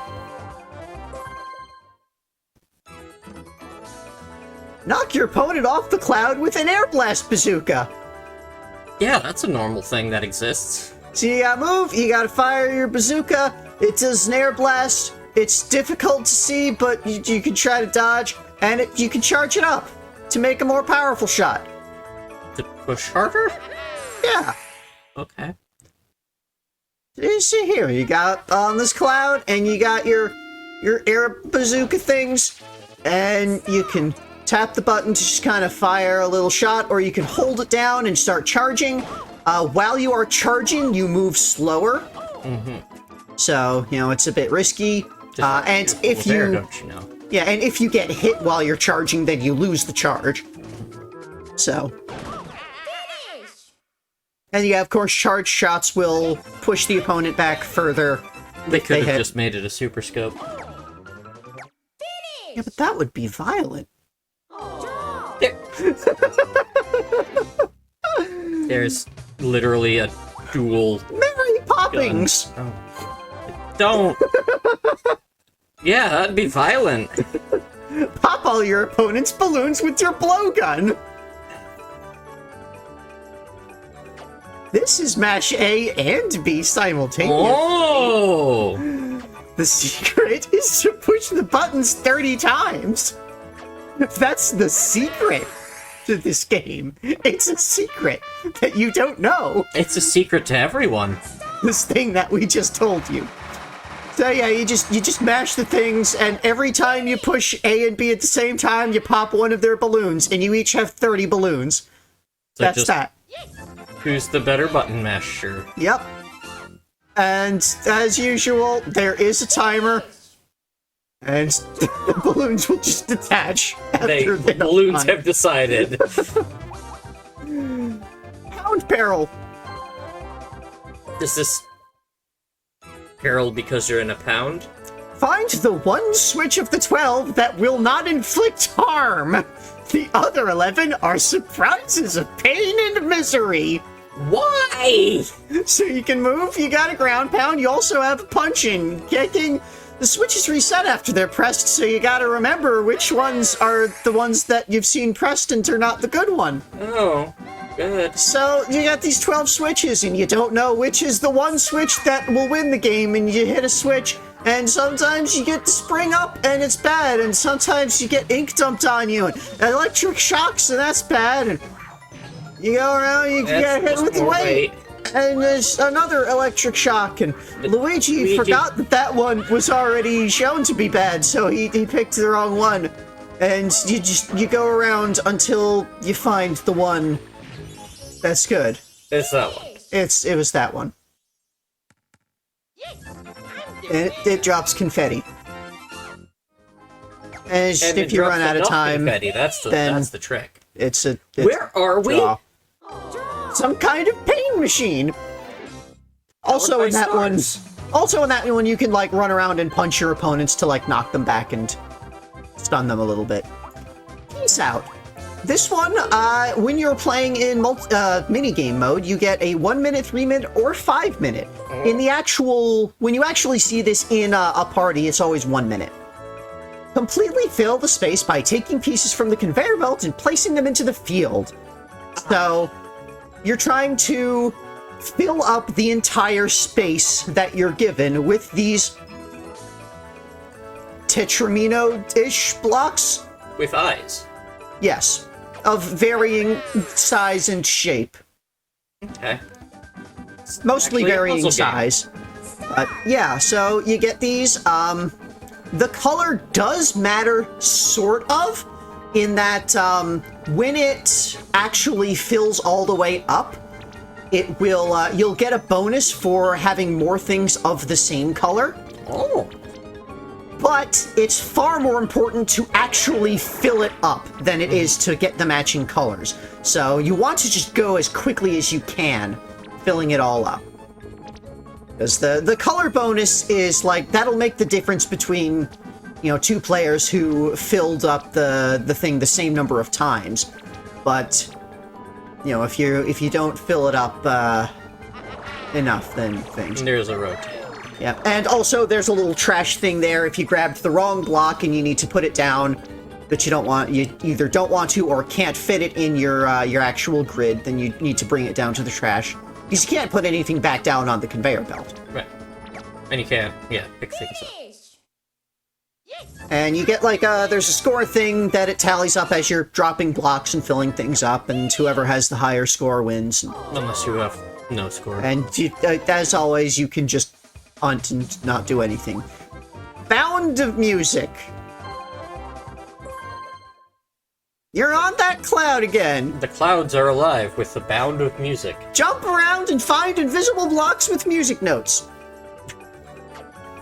You gotta move and you gotta jump. Regular blocks won't help you win. Keep jumping and look for the music blocks. Why are there even regular blocks here? So here, you get, at the start, you kind of get like a shine showing you where all of the invisible blocks are, and then you go around and you hit them and try to find the ones that are music blocks, and every 5 seconds they'll shimmer again, so you get to see what there is remaining. Because once you've hit a block, it goes away.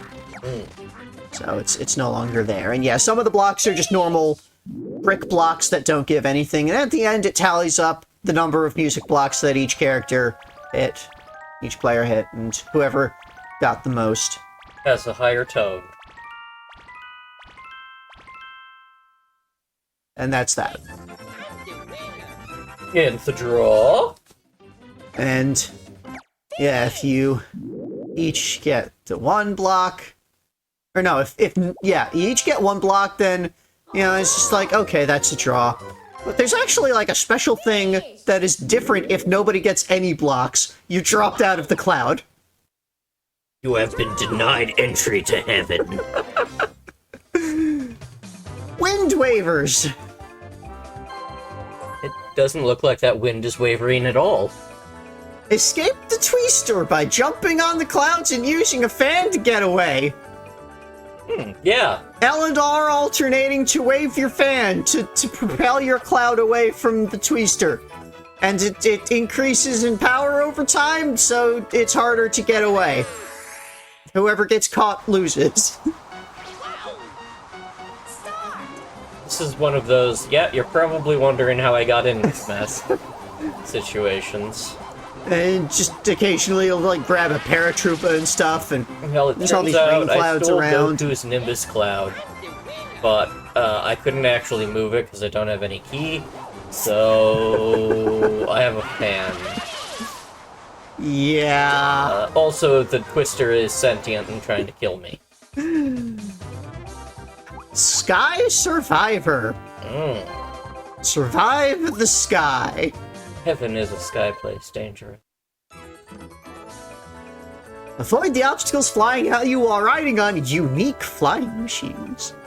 They look like turtles. They look like paratroopers. The controls are set up like an airplane, so you got up to pull down and down to pull up. So, you know, it's flight controls with your stick. They're not that unique. Yeah. We've seen other machines that look like turtles. Yeah. Before, in this very game.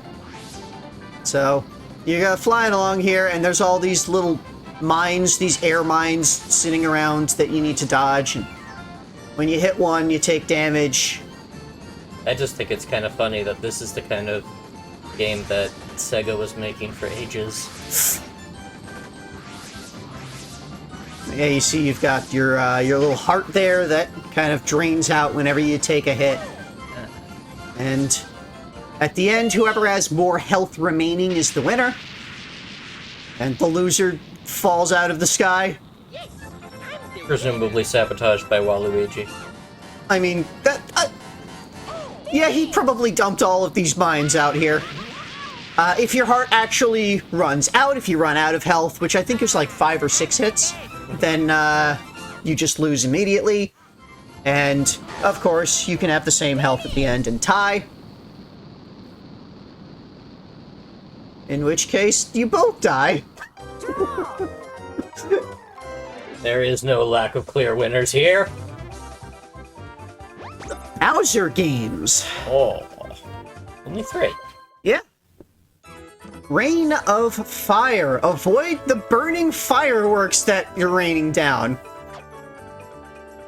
Move. You just move around, and there's shadows to avoid. Pay attention to shadows to avoid. Yes, fire, known for being shadowy. So, yeah, Bowser here, he lights his fireworks, and it fires off, and, you know, it goes a little firework. It's a big burst, and now there's fire raining down everywhere, oh god. Yeah, that firework did not fly high enough for safety. This is how Bowser does fireworks. And, as I've mentioned before, any number of people can lose the Bowser games, including none. And there's always like a little special animation of everyone being relieved and Bowser being annoyed if nobody loses. Cage-in cookin'. I get it. Push buttons as they appear on the cage to escape. Get out before Bowser cooks you. Because he has a fire breath. It's true, he does. If you make a mistake, you'll lose time. So don't do that. Yeah, don't lose time because time is cooking. So, Bowser's put you all in these cages, and you need to push the combo buttons to get out as he is marching towards the cages to breathe fire on you to stop you from getting out. And whoever fails to get out within the time has lost the game. And they lose whatever penalty he had. You know, if everyone gets out, then everyone's fine. And, you know, Bowser is annoyed.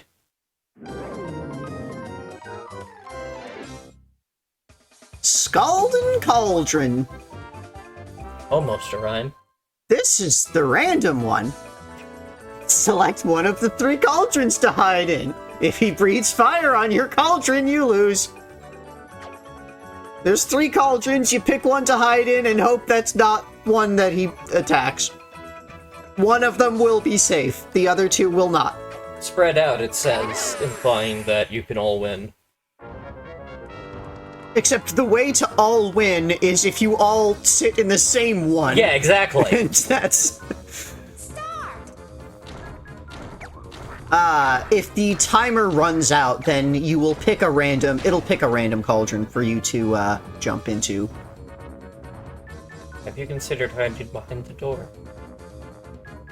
Sometimes he'll just, like, fake out and turn, which is entirely pointless. It's just kind of there to make you feel bad. Oh! Or feel good. And so, yeah, 2 of the cauldrons get burned, and whoever's in the 3rd cauldron is the winner. And if everybody is the winner, then everybody is happy, except Bowser. Because now Bowser's soup won't have any nice people flavoring. Or ghost flavoring. DK games! Starting with Banana Punch. So, all of the DK games have, you're collecting bananas, and the number of bananas you collect determines how many coins you get out of the game. So here you've got bananas and barrels, you run around and punch them. You got large bananas and small bananas. I'm pretty sure large banana means banana bunch. That's worth 5. And, depending on, you know, what, came up on, like, the little roulette before that DK did when you landed on the DK space, each banana could be worth 1, 2, or 3 coins. So, you go around, you collect bananas, and you get coins for them. There are no losers. Unless nobody gets any bananas. In which case, everyone is sad. Especially DK. You see, now he doesn't get any bananas. That's fair. Divine Climb! Here you collect as many bananas as you can while climbing this vine. You hold A to climb, hold B to go down, L and R to move between the vines left and right. Once again, regular single bananas are 1 and banana bunches are 5, and there's spiders on the lines that... in a Donkey Kong game before, so... Yeah, these are just like spiders. They're not even like Dreamland spiders. Yeah. So, yeah, you're climbing up, and you're trying to grab bananas and avoid the spiders, and you can bump into each other and be unable to move through things. Mass Appeal! I got it! There's a big mass of bananas and banana peels. Grab bananas, but not banana peels, because you'll slip and fall on the banana peels. Yeah. Okay. That's it.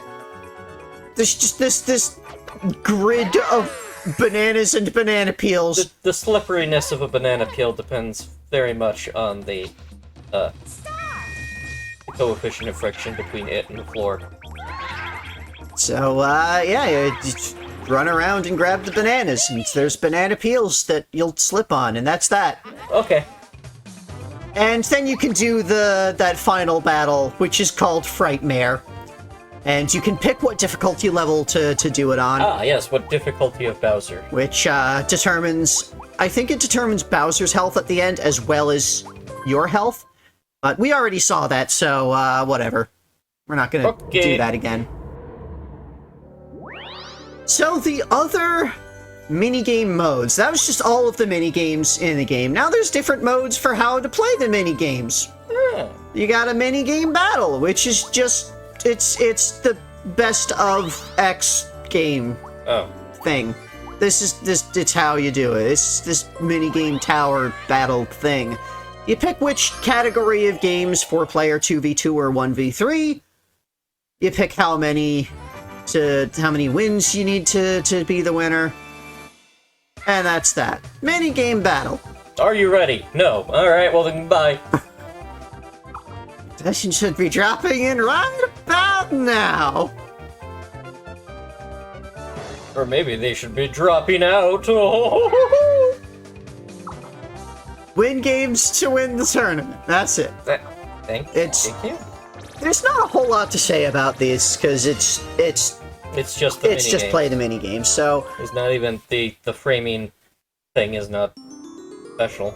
Yeah. So you get you get to choose whether or not to bother looking at the minigame rules beforehand, or just go straight in if everybody knows what it is already. Whoever won the game will get a little stamp on their stamp card, and then it'll move on to the next random game of that category. If there's multiple winners, then it'll give multiple people the stamps. Or no, it doesn't give anyone stamps. That's right, it doesn't give anyone stamps on a tie. It doesn't give anyone stamps. That's right. So, like, even if it's not everybody tied, there can only be one winner allowed. But if there's multiple players in second place at the end, then there's a final weird mini-game to determine the order that it goes in between second and third. You pick a fly guy, and you ride up. One of the players will be selected as the one who gets to pick their fly guy, and then the other one picks the other one. If there's a three-way tie for second place, then, all three players will and have it's literally to pick. It's literally just flip a coin, basically. It seems to be just random. Yeah. Except it's this silly little animation to determine who's higher amongst the losers. Yay! So... Congratulations, Luigi, you're the ultimate loser. So yeah, that's You are the undisputed loser of our time. And it does this little animation of the stamps coalescing into a trophy, and you get the trophy. How stamps work. It's a dream. Sure is. And then it shows the final results with the placements, and you can play again? Do again. No. And that's it. Minigame tournaments. On a boat. This is dual minigames. It's On a boat. basically the minigame battle, except it's a bracketed tournament with dual games, which I don't understand why this is a thing, because there are 4 players. On a boat. It's a bracketed tournament of 4 players. On a boat. So... yeah, here's your tournament bracket with 4 players. Like, when I first saw this, I thought, oh, maybe you'd be able to, like, have more than 4 players with, like, swapping out controllers, do hot seat thing, but no. No! No, just... Go in the drink! And yeah, it's... And there's a loser bracket. The loser bracket only determines who's 3rd or 4th place. And you're up top, then, they get their losers. And get their losers. And it's does the loser bracket match first to see, And I don't know why they do, like, the thing of dropping them in the water, because then they bring them back out to drop them in the water again. No, wait, come back. Sorry. And there's the championship match, which can be the fucking random one. And then Peach won, and so Mario, you're voted off the island. The island is a boat. Die. There's a little trophy. You got the trophy. Peach is the winner. That's the minigame tournament. Oh, the results! Here's the final results. Who would have thought that it would have been such a... We saw it. Minigame Circuit. This one is kind of different and weird and a little interesting. It's a race where you win minigames to get to roll a dice block to move along the track. So, being good at the game, which might be random, lets you maybe be good at the game based on random. Yes. So here's the rules. You win the minigame in order to hit the dice block. You hit the dice block, you move that many spaces, because that's how the dice blocks works. But if you lose a duel or a Bowser minigame, then you have to go backwards. First player to get all the way around the track wins.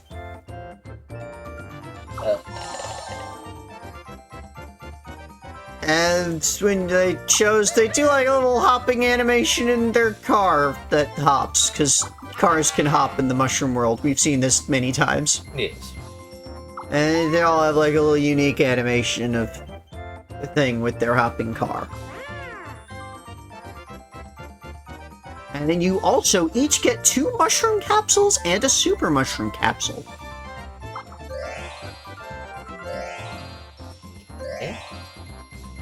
Use the capsule before a minigame to increase the number of dice that you'll get if you win that minigame. Okay. Do you get to know the minigame you're going to play? Yes. So, first, it determines the minigame. It'll do like this random thing of determining what category of game. Because of the way that it does it, it's almost always 2v2.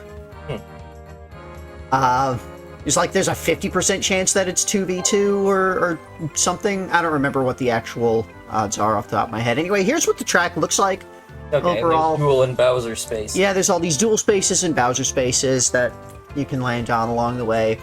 Unfortunately, you don't get the option to like do the zoom and look around the map to see like all the little side stuff around. I like doing that, but... So, yeah, you can see it showed what the game was, defuse or lose, and then you get to choose afterwards whether you want to use a dice block. And whoever wins the game, all of the players who won the game get to roll their dice, and they move forward, and then it goes on to the next game. So, on a tie, nobody moves. Yeah. Like if it's a 4-way tie. I think. Every, 5 turns, it does, this little thing that shows, who's in what places, and gives a little encouraging message to whoever's in last. So, using a capsule, you can, pop the thing and use the capsule, and, everyone gets to know you've used the capsule. It shows, the little icon on there, as usual, for... the capsule used. At least one capsule's been used. This could be very exciting! And yeah, if you win the game, then the capsule activates and you get to roll the 2 or 3 dice blocks based on whether you'd used the regular or the super mushroom.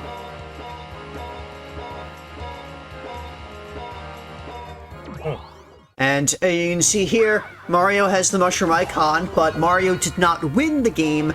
So, after the people who actually won the game get their rolls, that icon just goes away. So, if you use a capsule but lose the game, then it's wasted. If you land on a duel space, then you initiate a duel. You select an opponent. You can select any opponent that isn't at the starting line. Anyone who's at the starting line will not be available as a choice. So, when you land on a duel space, you are never at risk. The opponent that you choose, if you defeat them in the duel, they have to go backwards. If you lose that duel, though, you don't go backwards.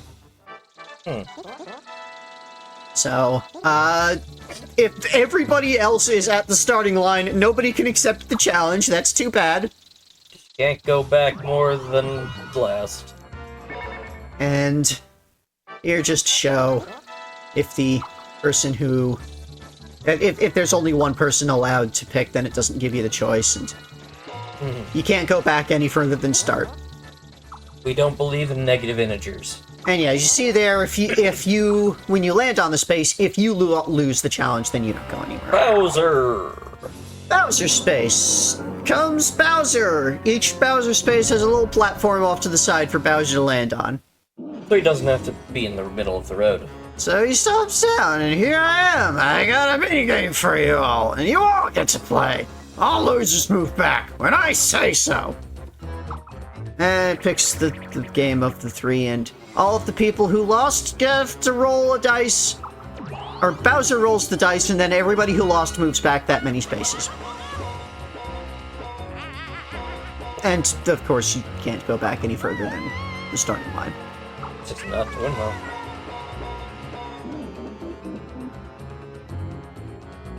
And, interestingly, this happens, like, in the middle of things. So, if the first player lands on a Bowser space, here, you know, what? No one lost. There's no loser. I guess I'll let it go. So, yeah, like, if player 1 lands on a Bowser space, then after the Bowser game, if player 2 won the previous minigame, they'll still get to roll their die after the Bowser game and the moving backwards, potentially. So, when somebody crosses the finish line, then game is over. Whoever crossed the line wins. You've crossed the line! And that concludes the Thrill-A-Minute minigame circuit.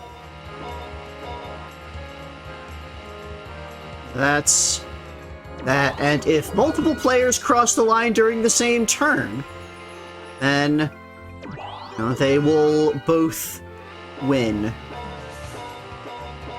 I think. I forget. We'll see.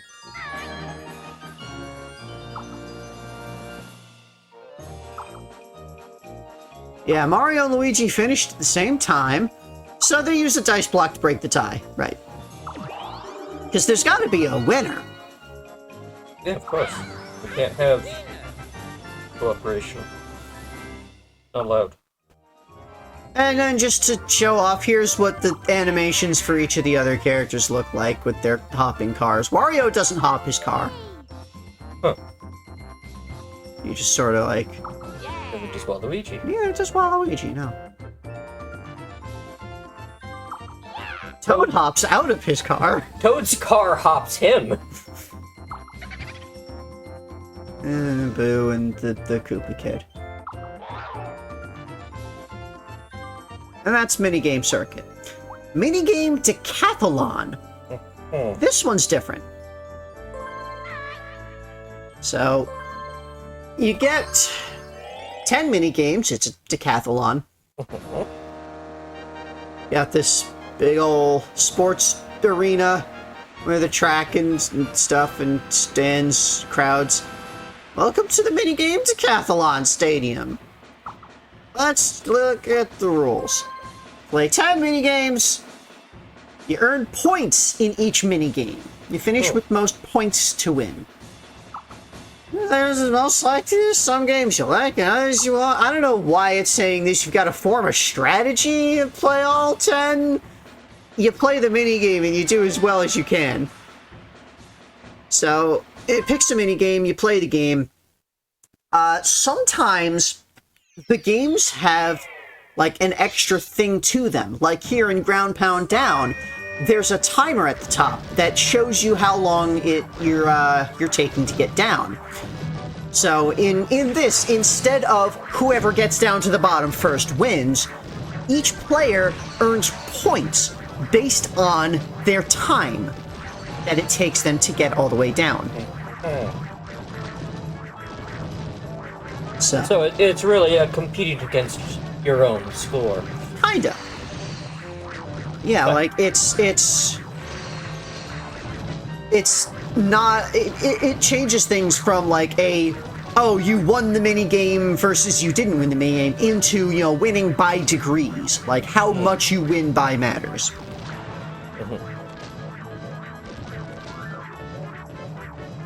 So, you can see here, everyone gets there different times. Afterwards, here are the results. And it converts those times into a numeric score that then tallies up into your total. And let's hear from whoever's in first. Mario, I feel terrific about this next one, apparently. Okay, you're kind of putting words in his mouth, but... It moves on to the second one. So... it's, again, you know, Chomp Romp, it has its own, you know, thing of times, and you get to the end, and whoever got, you know, the time that you took converts into a score. There's, like, different things that he'll say based on, like, how far ahead someone is. He'll say he's got quite a lead, and the lead is growing. Is this how things are gonna end? Oh no, the lead is out of control! And then each game, like, it gets more and more dusk and night, and then at the end it's nighttime, and it tallies up the actual end winner of everything with their total scores. So this is different and kind of interesting. I like how they did this. And then this was the score of the very final game that there was. Luigi is 1957. So that's Minigame Decathlon. Okay, so there's not even like a big... It's just like fireworks-ish at the end. But like, not like a medal ceremony. No. Minigame Wars! You gotta have a war. Why? So, this is... this one is kind of like in, Wario or Ink Mega Party games. There was the one with, like, the space and the asteroids. It's a thing kind of like Othello. You get minigames, and whoever wins the minigame gets to pick a tile to capture, and if you sandwich an opponent's tile between your tiles, you capture any tiles between them. So... That's hexagons instead of squares. Yep. And each start in a corner of this little hex grid zone.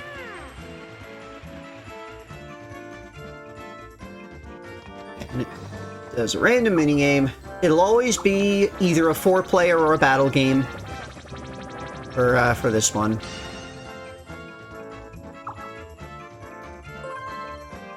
And then whoever wins the game gets to select a tile. The first person to win always has to start in the very center. The first tile to be picked has to be the one in the very center. Just so that, you know, people have the chance to take things back. Makes it more interesting, I guess. Otherwise, you'd just kind of go from the edges and nobody would ever have the capturing thing happen. Which seems strap, but... And then from there, you always have to place your tile next to an existing selected tile. So yeah, starts from the center and expands out from there. And you can see here, selecting a thing to capture. If you can capture, it forces you to capture. It's weird. So...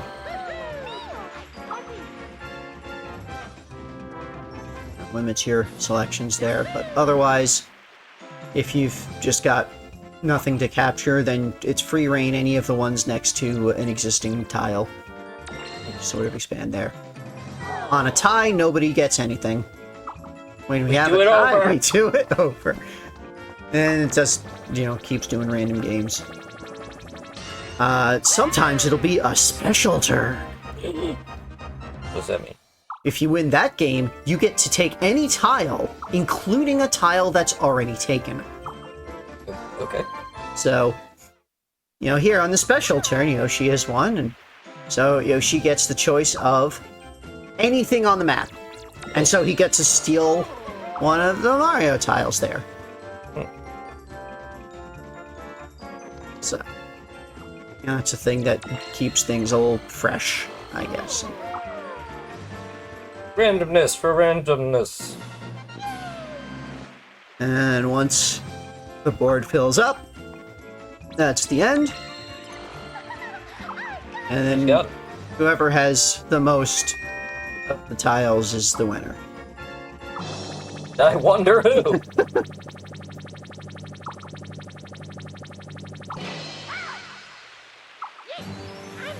Yes. Yes. So that's Minigame Wars. Continue? What's the point in continuing? I've already won! Okay, so we've seen all the minigames now. We've seen all the ways to play minigames now. Now it's time to do the things that aren't really Mario Party in this game. Super Duel? Super Duel Mode. I don't think I like where this is going. This is an entirely new What the hell? game. Welcome to Super Duel Mode. Hey, I haven't seen you before. Okay. Let me tell you about my garage. Why does a star need a garage? Here at this garage, you can exchange minigame points The fuck are those? for parts to build your very own machine. What the fuck does that mean? You can test your machine against friends or the CPU. Why? So, this is a mode where you earn points to spend in this mode every time you play a mini game in any other mode. And you spend those points on various parts to a little machine, a car machine thing.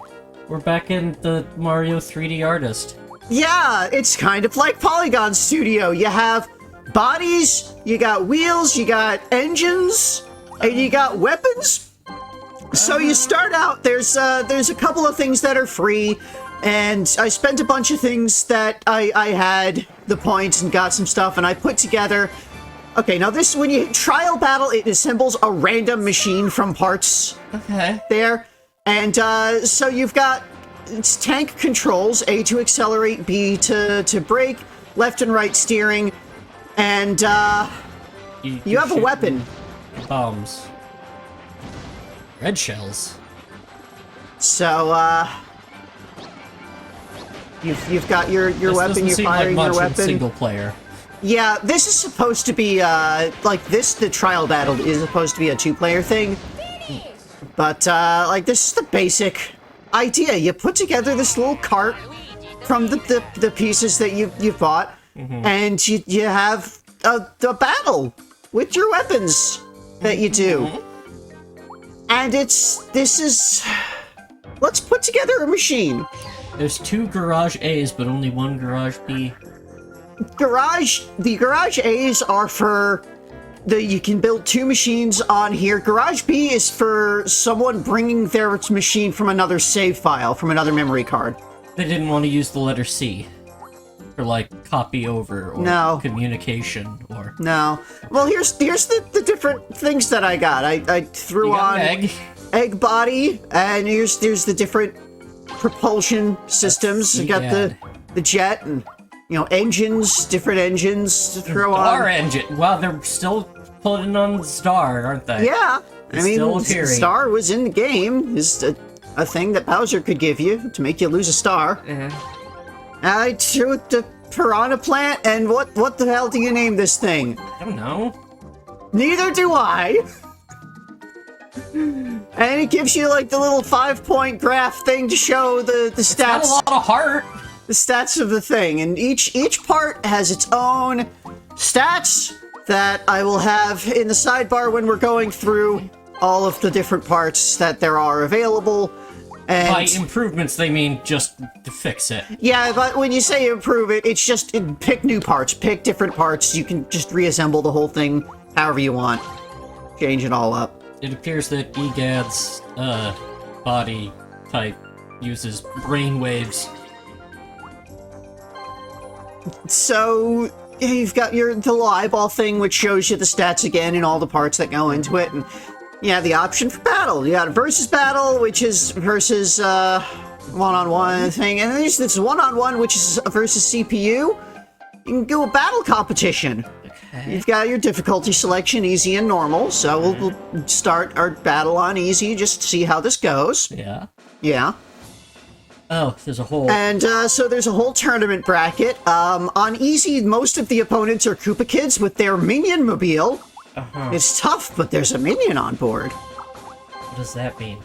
Well, the Toad has the Toadster Toaster. That's all toasters toast toads. And Waluigi's got the Super Dupe Coop. He would. So, each character has their own default machine that they have when you face up against them in these tournaments. And there's the Minion Mobile that the Koopa Kid drives. And is that a watermelon? yeah, it's a watermelon, like, seed shooter gun. And, you go, and each machine has its own health bar, and you try to fire your weapon to damage the opponent, and drive around, and you hit them until they run out of health or the time runs out. And, that's this game mode, basically. That's it, it's make a tank. Yep. It's custom Robo, but no Robo and very little custom. Sorta. So you beat them, and you move on to the next stage of the tournament, and then, you know, it does the processes the other battles randomly. Reason? And you move to fight the next, and here's another Koopa Kid that we're fighting. This time it's green. Exactly land. the same thing, but yeah, on a green map, so let's just skip past that. And then we have in the championship match against Waluigi here. And he goes to the little championship arena because it's the final round. And it's just like this little introduction thing for the people and their carts. And then we got, here's my thing, and it's Mario. It's Mario. The question mark. Mario? And on the other corner, we have here... It's hard to have a corner when it's a circle arena. Dark Rider Waluigi. That's his name. In the Super Dupe Coupe. Each character also has a title that they get when you face off against the championship. Ah! And we jump in, and then you have the fight, and it's the same thing. It's the same thing. It's the same. The arena is randomized each time. This one has bombs on it and a spiny. And if Waluigi ran himself into that bomb, and his car shoots bombs. Yeah, and is also covered in spikes. Which I don't think actually, like, are an attack. I think they're just kind of help you with armor. I don't remember. But yeah, you drive around, you shoot the opponents, and you try to beat them before they can beat you. And it's tough. Yeah, they got This was not a particularly good machine that I put together. No, it was just kind of the first thing that I tried and put things together, and it didn't work out too well. Waluigi won. So yeah, I lost the tournament at the end. And thus, your machine must be reduced to scrap. Well, yes. Because it didn't work. So let's put together something new with the same all the EGAD parts, but with a bullet bill launcher, and yeah, I called it UFO, because fuck it. I couldn't figure out a name. That was good. So here's my machine. Unidentified fighting object. Oh well. This is a great tournament. So yeah, it's the Koopa Kid. And we got Mario with UFO. So yeah, there's just this entirely separate game. It's not like a different game mode. It's a different game. This is entirely unrelated to any Mario Party thing. It's not even any dice. Yeah! It's just a different thing. Bad Boy Koopa Kid and the Minion Mobile. It's got wiggler legs. Because that's what they put together for the things. Anyway, fire bullets with the power of your mind. Yeah, the bullet bill launcher is how I pretty much cleared all of this, because, oh, what do you know? It's a long-range, slightly seeking, maybe? Yep, it's a homing thing, and you just kind of stay on other weapon we've seen so far. on one end of the fight and fire the bullets, and they can't do very much about it. It works really well. Yep. Yep. So that's how I cleared all of the matches from this point on. Why? Period. We cleared the tournament on easy. We got Championship number 2. a trophy, because championship number 1 is the one that I lost. I know. And we got a picture that we can take for the gallery. Gallery? There's a gallery of pictures of times you won tournaments. Specifically in this game mode. Yes. We'll look at that later, because let's look at some of the other... What are the other peoples that they have? We got... Here. That's a Luigi. Perfect Luigi in the Lil Bro Speed.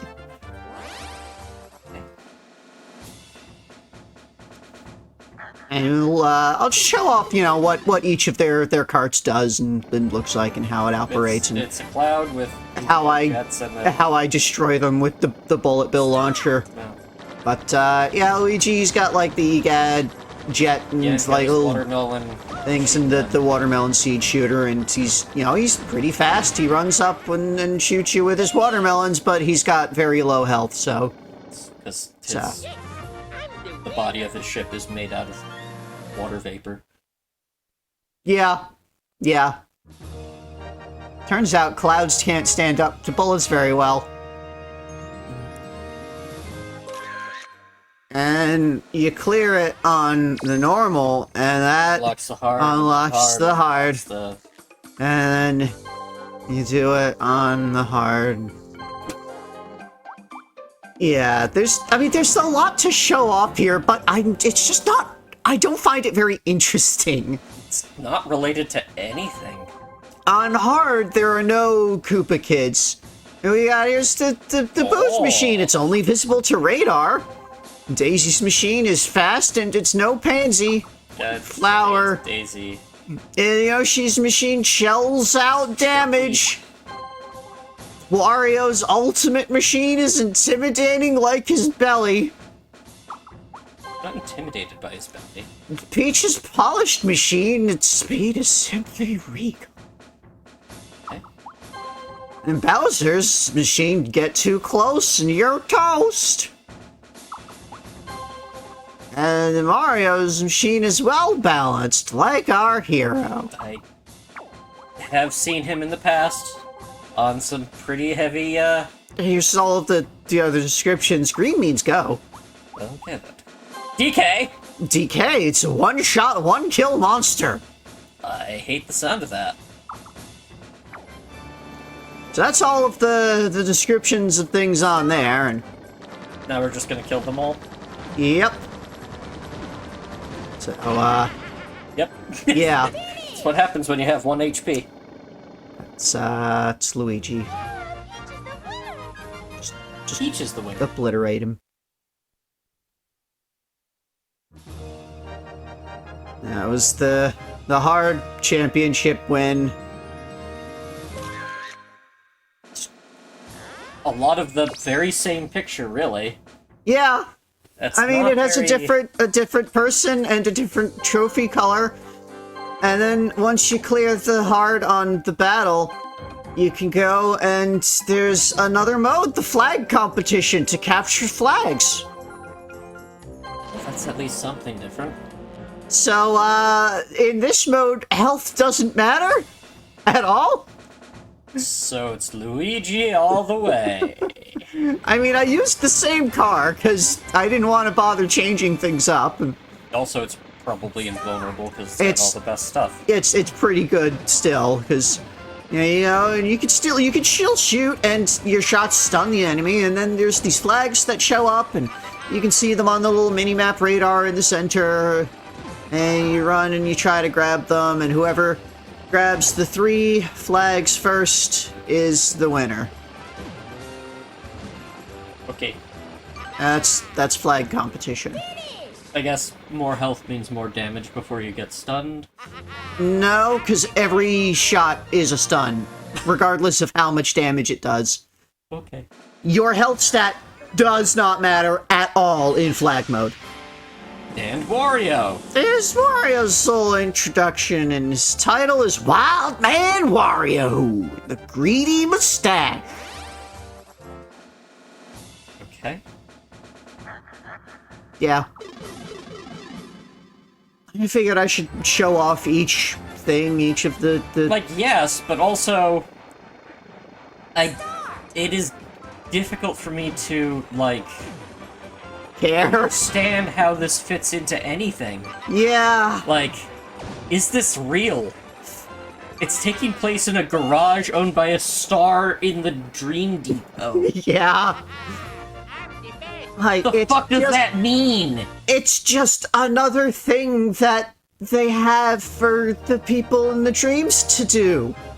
It's like, here, we have this Dream Depot. It's full of fun things for you to do. You can have parties and compete in the Mario parties. Look. You can have this driver road competition thing with your custom-built machines. Look, if we just create a world where everything goes your way, will you stop making wishes?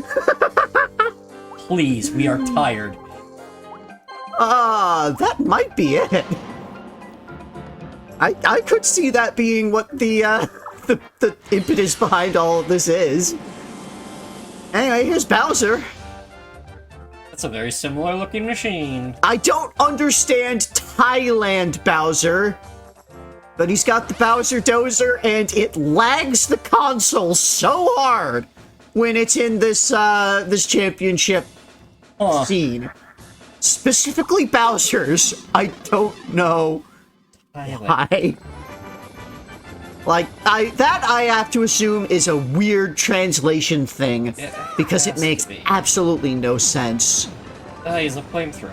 Yep, he's got the big flamethrower, really which great for whenever he can get close. and like it's a very powerful weapon in modes where health matters. But in modes where every shot stuns the opponents exactly as much as every other shot, it's pretty pathetic. Yeah. So that's Bowser Dozer. It's good in a fight, but bad in an unfight. Bad in the light. So now that you've finished the flag tournament, is there a new tournament type? There is, in fact, a new tournament type. I guess. It's the Robo-Rabbit Competition. The heck does that mean? Shoot 3 Robo-Rabbits. Why? Because it's shoot a moving target and be the best at shooting the moving target. So Why is there this much content for a mode that is I know! It's bizarre! clearly... Anyway, the little rabbit, it comes down from the sky and you shoot it. Okay, And then you the get 1 solution point. appears to be And it's just shoot your opponent so that they can't shoot the rabbit. It's moving around and you gotta... So the bullet bill gun is not very good for this mode because it homes in on your opponent, not the rabbit. And it has like a kind of weird arc where it doesn't go like down necessarily. So it's a bit weird. Also, if you take too many shots while you're close up to the rabbit, it will hide underground and like come back later. Also, mushrooms can appear, which give you like extra speed and something, I think some defense. Huh. Yeah, there's a lot of weird stuff in this. They put a lot into this mode that is not Mario Party at all. Only vaguely Mario. And Toad! Here's the Toad looks like coming out for the competition. It's Samurai Toad. No. In the Toadster Toaster. No. No. He's... Not a samurai. Not a toaster. It'd be better if it were a roadster. Right? According to the blurb about it. Yeah, if it was the Toadster Roadster, that would be okay. Yeah. Is he just giving you one-ups? No, he has a mushroom gun. It fires mushrooms that hurt you. These ones hurt you. Yep. They're not poison mushrooms. So, I'm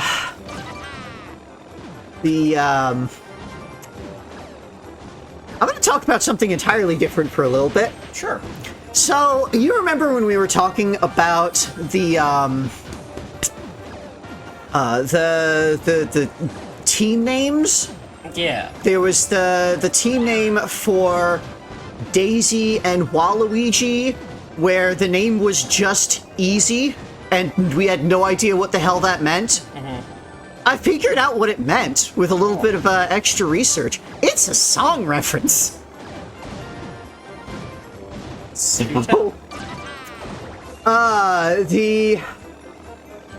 What was it, 1978? Something like that, and sometime in the 70s. Song by the Commodores called Easy. It's a song about a guy who just had a breakup, and he's feeling fine. He's feeling great. He's perfectly happy with this. He doesn't care about, having the lost the relationship. And this song got a 1993 cover by Faith No More, and that version charted number 3 in Japan in January of 1993. And this game, having been released 10 years later, was still well within the period where that song is, part of the public consciousness that people know, and so that's what that means. It's defining a relationship that no one will be sad when it ends. It's a terrible relationship. Mr. Lucky Yoshi in the Egg-celeration. Yep. That is a stretch. So, yeah, that's where I saw it. That's the only thing that I could see that makes any sense, especially because it was the English word easy, which, that's what that would have meant, that's the song. Anyway, in the Robo-Rabbit mode here, I thought, okay, well, if it's just about hitting the rabbit, I should get the little seed shooter thing that it shoots real fast, so... All the bullet. That'll be the thing, except, I did mention earlier that, if you take too many shots while close to the rabbit, it will hide. And, so the seed shooter's range is just slightly longer than the range at which it will start to hide. So the seed shooter is actually terrible for this mode. I frequently ran out of time while attempting to fight with the seed shooter, and when that happens, it's a draw, and you have to do the battle over. Last Hero Mario. Why is he in a train? In the Super Dash. Yeah, the train whose name Steamer the train. He's one of the bodies that you can use in this mode. Where was that from? Mario Party 2, and also 4. A Mario Party original. Anyway, I switched over to the flamethrower, which also not very good. Does not aim down. Nope. I think it was better than the seed shooter. Not as good as because it's it doesn't count as multiple shots. It's just one continuous shot. Yeah. Also, here Mario is stun locking me like a dick.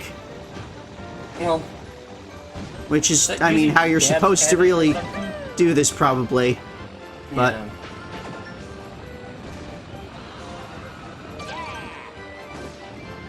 So, yeah. I guess the flamethrower is actually pretty good, because, like, yeah, it is a continuous shot, so the rabbit won't hide, and it lets you just sort of go at it. And, like, yeah, if you're too close, it won't hit, but I think that's true of all the weapons. So anyway, I cleared Robo-Rabbit thing on hard, and that was the last mode that you get here. But there's a couple of other things to just show off all the rest of the character titles that they get. We have Beautiful Peach and the Shiny Tiara. It's like it's a wearing cloud. a crown, except the crown reads your brain. Yeah, she basically used the same card as me, except with a cloud. For speed.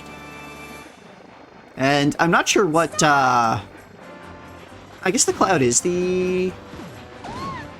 No, okay, there's a different engine. There's like a little propulsion. No, that's... Okay, that's part of the EGAD body.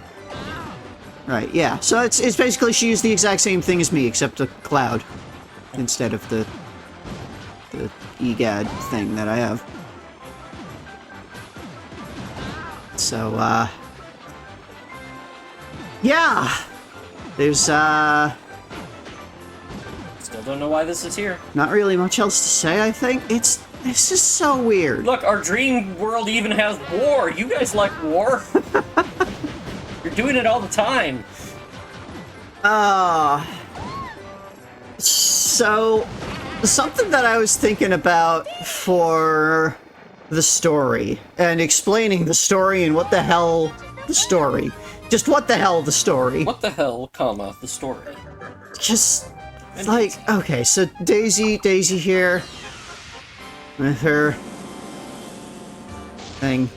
Not, can see. Pretty woman Daisy, and the cute and astute. It's basically the Minion Mobile, except with the cannon instead of the... Yeah. So, yeah, the, story. Yeah. So, my thoughts, Bowser was acting a little weird throughout the story. Yeah. And, like, definitely very un-Bowser-like, and I think it was because he's just here to screw around. It's a dream. There are no stakes here. It doesn't matter whether he beats them or not. It doesn't matter what happens in here. It's a freaking dream. So he's just gonna go and have fun. Nightmare Boo. In the sheer sideswipe. That's called sideswipe. Yeah, I don't understand that either. I like the eye. Yeah, Mr. Eye. It fires lasers. Yeah. That's good. And the Boo car, it's... A gumball. Yeah, it is, partially, like, you see it went invisible, oh no! You can still see it on the radar, but you can't see it in the world until, like, something. Yeah, I'm not entirely sure what affects the... Like, it says that it... I think it said, like, when you get close, you'll see it, but... That seemed to be a little inconsistent. Much like the existence of this game mode. Kind of inconsistent. Donkey Kong! Right, let's see this. Donkey Kong is here. He's got his... Oh no, they still have militarized barrel Beast technology. Donkey Kong in the banana bot! Yep, they're still making weapons of war. Reminder, in their dreams, like, okay, granted, this pretty much guarantees that they have one of these in real life, because DK is probably not creative enough to dream this up without having seen it. Yeah, his most creative scheme has been, what if I do that thing my grandpa did before? You know, and then he hired a bunch of pirates and mercenaries and... Yeah, let's just use my vast criminal resources. Let's just do that thing we did before. Yep. Maybe that'll work. Yep. So, yeah, there's almost certainly a banana bot in the real... I doubt it actually works. Anyway, after you beat DK in a tournament, he shows up as a playable character. He only appears in the hard tournaments, and sometimes you have to wait for him to actually make it to the final don't understand thing. It's annoying, but...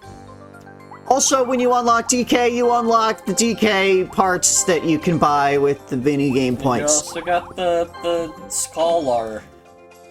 Yep, and I had to do some grinding for battle games because the battle games come up so freaking rarely that I just didn't have enough points.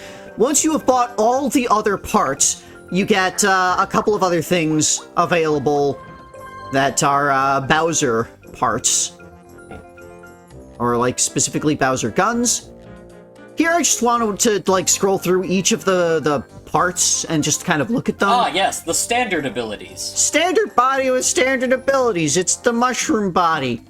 And I'll have in the sidebar, I'll put up what the stats of each of these parts is as we look through them. And Star body, a speedy body that's light and inexpensive. It's more expensive than the mushroom body. True, but it's speedy and light like a star. Stars are in fact made of light. Yeah, sure. A heart body, a cute heart-shaped body that's very durable. Love is very durable. Love is durable against bullets and weapons. Love conquers all. Choo-choo body. It's Steamer, the train from Mario Party 2. Quite strong and durable. Egg. Body made of eggshells, Yoshi eggshells, so it's got increased defense and offensive abilities. That does sound like Yoshi eggs. They are weapons more than reproductive devices. They're everything. A spiny body. It's slow, it's covered in spikes, it makes your weapon stronger. Ah, yes, spikes make it hit harder. Yes. The Lakitu Cloud Body, a fast body made of clouds. Poor defense, because it's made a of cloud. Got little, like, Nimbus propeller Edge. fan things to push it around, because it's a cloud. The Boo Body, a fast body with low defensive abilities that's visible only to radar. Only. Except for sometimes, which it was kind of Only to radar. inconsistent. The DK body. It's made of barrels. It's good defense and good offense, but it's slow. Because it's a big, heavy barrel. The barrel is full of explosives. And more barrel. It lets you barrel through. It does have, like, an airfoil thing on top. Oh, yeah. The EGAD body. A high-tech body that's very well balanced. Designed by the professor. So The professor. apparently the stars have stolen some of EGAD's designs from his dreams. Yeah. He's nowhere in this game. He's not involved in any of The first time we've this. heard about him since friggin' Super Mario? I don't know. No, EGAD we saw in Luigi's Mansion. We heard about him in the Sunshine. The Scholar body is mostly average abilities, but it takes less damage from bombs and vehicle attacks. So all damage. I guess. Is there any form of damage that is not bombs and vehicles? What is a vehicle attack, though? Like, does the Spiny actually cause damage with its spikes when you run into opponents? I'm honestly not sure. Clearly, we need to find a game fact dedicated to this specific game mode. From, like... The mushroom tires. They're normal tires. They're great for learning. Learning what? How to drive How your... wheels work? Circle spin. I take this to my classroom and it helps me on tests. Well, yeah, you attach it to your desk, and then you can roll around and spy on people's answers. Star tires. They're fast with poor control. Sounds like me. Sounds like stars. They have poor impulse control. They just grant people's wishes. Kind of a problem for them, I think. Wiggler tires. They're not really tires. They're legs. They're slow, but they have good control. Yeah, they're slow because they're not tires. 12 little marchy legs. Feet. Good thing it's a robot, otherwise dismembered Wiggler legs. Goomba tires, quick tires with very quick acceleration. Tires don't naturally accelerate. Well, they have a very slippery axle? Or a very... Friction? Spiny tires. Slow tires, great traction, decent acceleration. Decent. Yeah. Great traction, because you're stabbing the ground. With cleats. Choo-choo tires. Super fast tires with super poor control, because they're designed to be on train tracks. What are you doing with them here? Super Wiggler tires. Very slow tires with great traction. It's the Wiggler legs, but they're blue. That makes them super. Which makes them more slow, but better traction. Yes, they can stand still very well. It's like big, heavy, stompy Wiggler boots instead of regular Wiggler shoes, I guess. The Lakitu Cloud. A cloud that hovers. It's very efficient on all terrain. Because it's not on the terrain, it's above it. This, unfortunately, does not allow you to pull things from across dimensions, like Lakitus can with their real clouds. DK tires, they're barrels. Those aren't tires. They handle differently with each battle. That sounds terrifying. You know, when I go out driving, I want tires that handle differently each time I get in the car. Yeah, each time he just loads different things into the barrels. The EGAD Jet, a high-tech jet with perfect speed and handling. Can't get better than this. Which is why I used it for everything. Yeah, it makes sense. It probably doesn't have good health, but again, health is only important in the battle mode. Skolar tires, handmade by Skolar. Skolar's a star, he doesn't have hands. They're simple and balanced, even on slick surfaces. Were there any slick surfaces? Yes. We'll show off, like, the different arenas after this. Oh, you gotta make sure you're prepared arenas for the different types of terrain in this square. Mushroom engine. It's a normal engine that's great for learning. It's a learning engine. It grows on you. Stuff your books into it, and it processes learning. It's intelligent mycelia. Star engine. Speedy engine with poor control. Again, stars go too fast and out of control. Ah, but this we see as a device that extracts power from power stars. Indeed. This is still a dream, so we can't extrapolate anything about this existing outside of the dream, but... Wiggler engine. It's not very fast, but easy to control. It appears to be a bunch of dismembered Wiggler segments with engine... exhaust shoved through them? I don't know how that propels anything. Biofuel? A Goomba engine! It's literally a Goomba powering your engine. It's a little speedy and has decent acceleration. I doubt that. So, even in their dreams, they treat Goombas as, basically slaves. Mm-hmm. They're slave labor. Mm-hmm. The Star engine, a slow engine that's easy to control and has excellent acceleration. And this appears to have a star trapped. The star is easy to control. We guarantee that the star is easy to control. It will Do not use this engine to extract power from the star. The choo-choo engine is super fast with super poor control. Look at how it wobbles. That is not how a trained engine should be. You don't want your boiler to wobble. Yeah, you really don't. That's a tip for all you homeowners out there. The Super Wiggler engine. It's the Wiggler engine, but two. And blue! Side by side, and blue. It's slow and easy to handle. Because you don't get very much power by burning Wiggler juice. Yeah, we need Goombas for that. I mean, if you had the Wiggler alive and marching, that might generate more power. The triple Goomba Trio engine. There's 3 of them. Yeah, see? It's got some Great extra power. acceleration. Really Really poor control. Because now they unionize. Oh, this is terrible.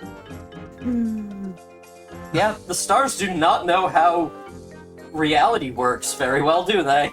And, again, the DK engine, it's a banana-shaped engine that performs differently with each battle. I don't think DK even used that in his signature card. I'm not sure. But, yeah, it's a banana. The engine is a banana. It performs differently each time because I guess you use a different ripeness of banana? I see it has, like, the electrodes in it, so they're trying to do the potato thing. But with a banana. Yeah, Funky probably figured that out. The EGAD engine, a high-tech engine with great speed and control. That's just a computer. That does not apply propulsion to anything. It's a little computer with electrodes on top. Where is the propulsion? Yeah, that's weird. That's the weird thing about this. Also, it's very wobbly and bopping and has kind of a face. That's the normal thing about this. The Skolar engine, which has Skolar in it. It's Skolar is powering your machine directly himself. Is that like a mobile of the different star spread? No, it was just Skolar in there. Weapons, the mushroom gun. It's a normal gun that's good to learn. It's not!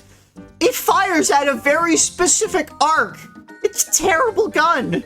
Also, fund education, not warfare. Just fires little mushrooms at a very steady arc. So, like, it's always hitting the same distance from you. Seed machine gun. So it's the watermelon seeds, like how the Yoshis have the watermelon seeds that they spit out fast, like Weak gun. rapid fire. Actually, I think the rapid fire is the best part about this. Yeah, I think it's supposed to mean that it's weak shots, but rapid fire. Weak rapid shot abilities. So, like, a lot of the translations here are probably off, especially because this is not a game mode that they would have put a lot of time into. For the localization. The bomb cannon! It's a bomb that fires bombs! Well, as we've learned from Paper Mario, bombs love to blow up. They do. There's a little bomb thing with a wind-up key that's constantly firing bombs. The bullet bill gun! This is the one that I used for everything, because it has seeking.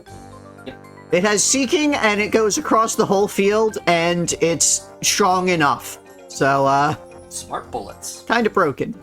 The Pokey Tower Gun fires 2 diagonally moving bullets with average firepower. Ah, yes. Important to shoot not where you're pointing. Yep. What? Yeah, and like, I don't know why the Pokey is a thing that fires bullets. Never has before. Nope. Kind of explode. Ah. Piranha Plant! It vomits out flaming rocks or something. It shoots like a big larve of just rocks fire in a bunch of random spots. It doesn't go far. It says far-reaching. It does not shoot far. Yeah, that's a bit of a reach. Piranha plants, not always known for shooting fire. Bowser Breath. It's a Bowser-shaped flamethrower with short range, so... That just makes sense. Anyway, we saw it. It's... I suppose piranha plant, like a certain variety of piranha plant, do have like little fire pew-pews, but... Yeah, I think we've seen piranha plants that spit like flaming rocks. Didn't we see those in Paper Mario? Possibly. Can't quite remember. Yeah, just go back to Mario 3 where they just do the little... The Mr. Eye laser. It's Mr. Eye, and it shoots lasers. That's it. It squishes out to shoot lasers. Yeah, it's Mr. I, not a mystery. We solved the mystery of Mr. Eye. You run around him real fast. And also, he was hidden behind a panel that you go through with a vanish cap. Yeah. The TK gun. It says banana-shaped. That's not banana-shaped. The bullets are banana peels. It's very heavy and the most powerful of all. Most powerful of all! Yeah, at best that's pineapple shaped, but it's a barrel. And it's full of bananas that it fires out. Like, I guess that might be on the top, it might be like a whole bunch of bananas strapped together. That are you like shoving into it. The EGAD cannon, designed by the professor with opponent-seeking missiles. So it's just the bullet bill blaster again. I'm pretty sure, yeah. Just better. But more expensive. The Scholar gun, an overall good weapon handmade by Scholar. Press the button to shoot and release it to detonate. What? So I'll actually show off what this does and what it looks like. Also, is that another like container for Scholar? I believe so. It might be. It's a little hard to tell. Like, it's got his glasses on the front of it, but I don't think it's actually him inside of it this time. Very weird. It is nice to know that EGAD is continuing to develop weapons, at least in his mind. The Bowser Punch. It's a big Bowser fist that punches out. It's the Ultra Hand. That's the Ultra Hand. It's the Ultra Hand with Bowser's fist on it. That's kind of fun. So this is one of the ones that you unlock when you buy everything else. And also why you need so many battle points. The Bob-omb Wall. Jeez. It drops a wall of bombs and increases speed. I think increases the speed of your cart so that you can outrun the bombs you're dropping. It's like a gachapon machine full of bombs. Which is basically how the normal bomb launcher works. It's wind up. It's like a gum bomb machine. Gum bomb. And that's everything. That's all the parts. Good. And I made another cart that we could do to show off the things.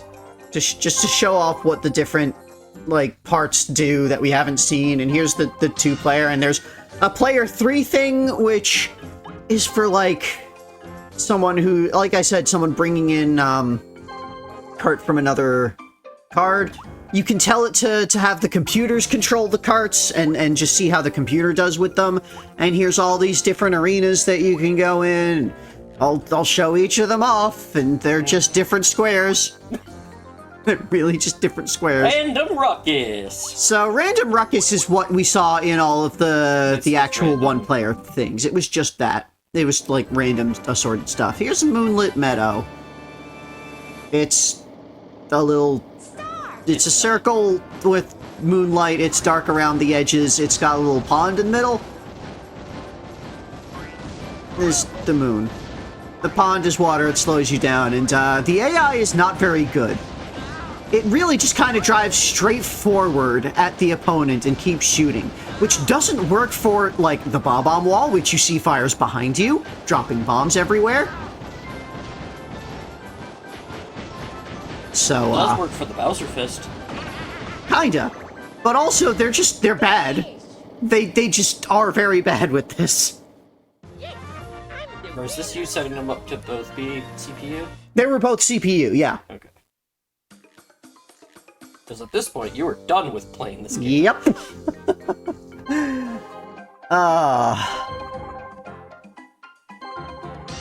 And so just showing off like the different zones.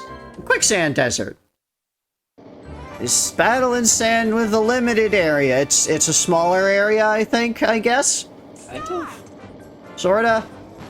It's sand, so it's different terrain. It's more like harder to accelerate on.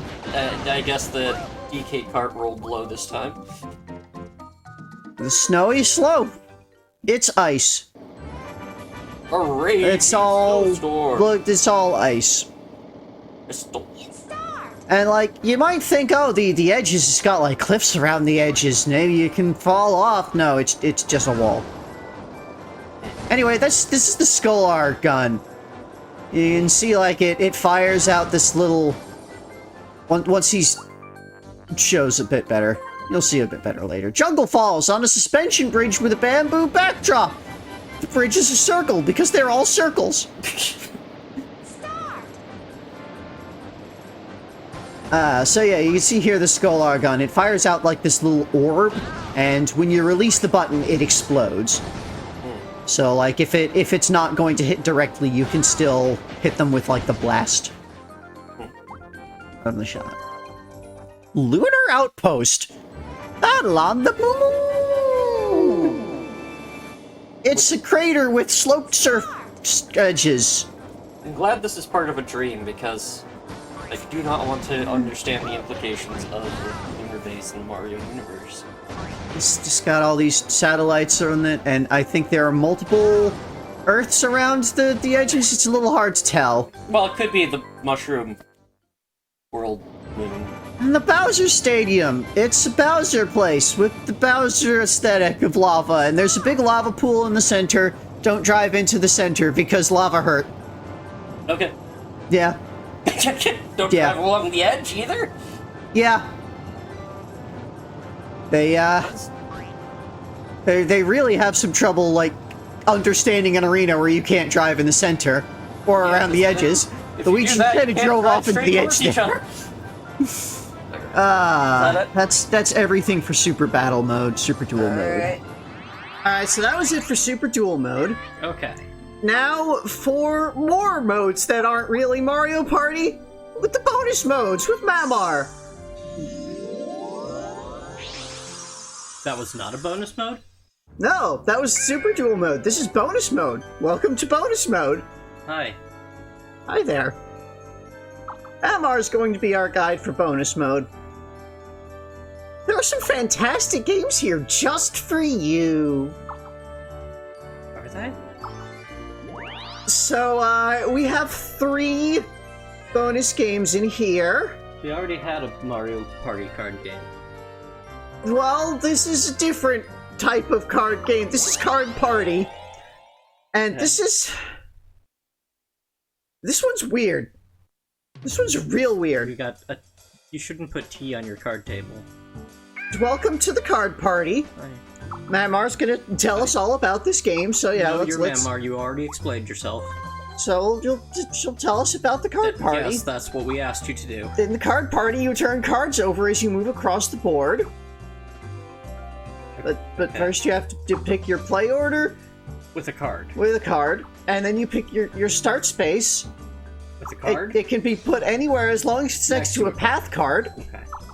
And then the game can start, and you roll the dice when it's your turn. Oh, there are dice. And then you move that many spaces, so yeah, it's like Mario Party. You move the dots on the thing, and you turn over cards and make special events happen, and the path cards can show a pathway, and you can get an item card that'll give you an item, and you can use your items. Like and, Mario Party. Yeah, there's an event card. There's zany events. Could start. And it's like Mario Party. You could go from first to last and try to stay away from the Bowser card as it shows a normal card backing there. Stay away from the Bowser card by not playing. If you get it, Bowser will appear and a terrible event will begin. But it could just be the things who need to take the lead. Like Mario Party. And there's a star card. That's the purpose of the game. Oh, is it? You didn't get to that. I don't know why it says earn you bonus points. They make you the points. There's Regular not bonus points. It's the points. So that's a very bad explanation for how Card Party works.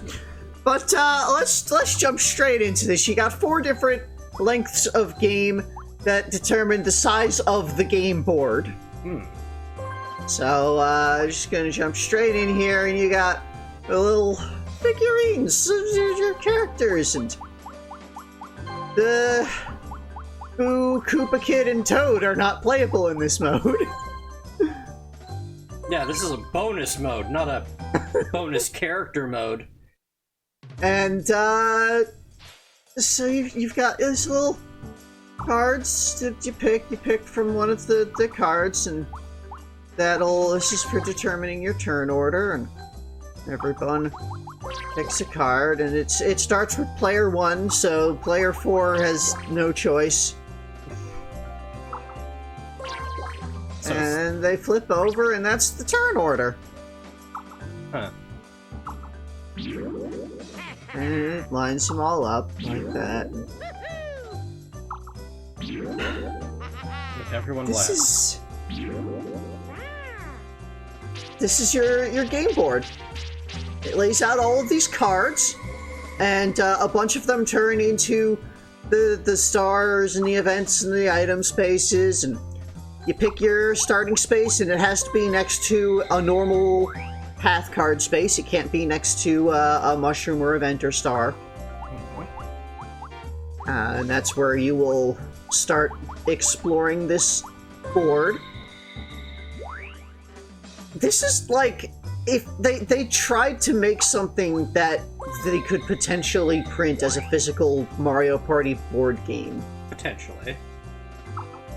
And I like to think that, do you remember in Mario Party 3 in the opening, there's that whole thing, there was like a board game, and then they got sucked into the board game, and then they played the Mario Party? I'd like to think this was actually the Mario Party board game that they had. So you roll a die, an actual 6-sided die, not a 10-numbered dice block. Friggin' weird. And you move in, and when you enter one of these cards, it flips face up to show you what the actual path on the card is. And you've got spaces, and it hops, along the number of spaces based on the die you rolled. And sometimes you'll find a hidden die that you'll get to roll, and then you'll get to move further. Okay. And you've got these split paths, and you can squash one of your opponents down if you land on the same space as them. That's just a visual really thing. It's just a visual thing. Yeah. When you get to one of the star spaces, it's a star! Look at that! You got a star! You're a superstar.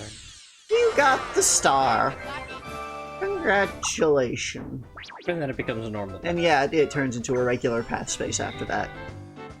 And sometimes it can be 2 stars. Binary star. You got the double star. Nice work finding this random thing. And sometimes it can be a star. Oh god. And that's worth -1 points.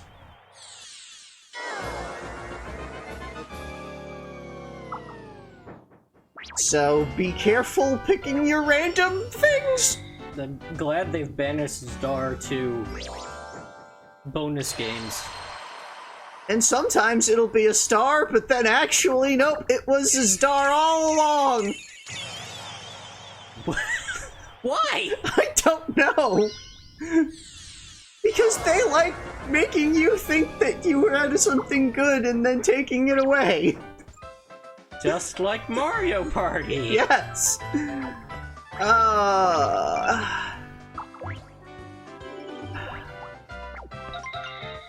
Item. So you can find an item. You got the mushroom. You can find a mushroom item.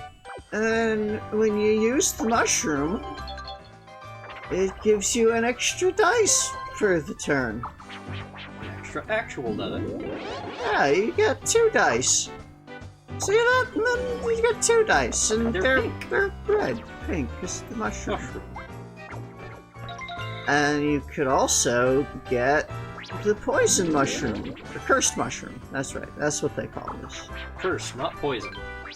And when you use that, then it gives you a little roulette for which of your opponents gets affected by the curse. And then they get a dice block that only goes up to 3. Or a die. They get a cheaty die that only goes up to 3. And if you have a curse on you, but you have a mushroom item, then you can use the mushroom to override the curse. And you don't have a curse. Mario's not looking good in his portrait. Yeah, you might notice he had -1 points there. Pipe? And there's the warp pipe item. And the description of this item is just plain wrong and bad. It says it's a pipe that snares everyone. That is just plain wrong. It is not a trap. It does not snare anything. It's a shortcut space. You can put it on any normal path space, including one that's face down, and it will replace that with the special warp pipe tile. the warp pipe has connections to all 4 sides, and it only has the 1 dot in the center, so it's very quick to get across. So, you know, it's only 1 space to cross through the thing instead of 3. And, you know, just showing off here, you can use it to get yourself access to spaces that you might not normally be able to reach as easily. Because, you know, you use the pipe to cut through what was a wall and get to this star card. Pipes often cut through walls. What's this item? Yeah, it's just, there's only the 3 items, and if you already have 3, you have got 3 inventory spaces as usual in these. And if you can't hold any more. Events! There's a boo! You can find a boo. And the boo will steal something. You'll steal a star card, and you spin a roulette to determine who you steal from. And then if they have more than 1 card, then it determines what card to steal. Because you keep the specific cards that you got. Ah, so like a 2-star card is different than a 1-star card. Yeah. So, you know, there Yoshi stole Mario's double star card. And you can steal a star card, and then you're sad. Yeah. Okay. Great. And I'll steal anything! if nobody has any star cards, then it's just, oh, you didn't call me? I must be mistaken. And if you pick someone who doesn't have any star cards on them, then, you know, they don't have any cards. And you must be disappointed. Events! And there's the Red Boo card. Oh. Those Red Boos are tricksters. He's in a real bad mood, and when he's this way, he likes to cause trouble. Quadruple take! And he pounces on you and steals one of your star cards and gives it to a random opponent. That seems bad. Yeah. Unless, of course, he stole a star card from you. Then it's good. Oh.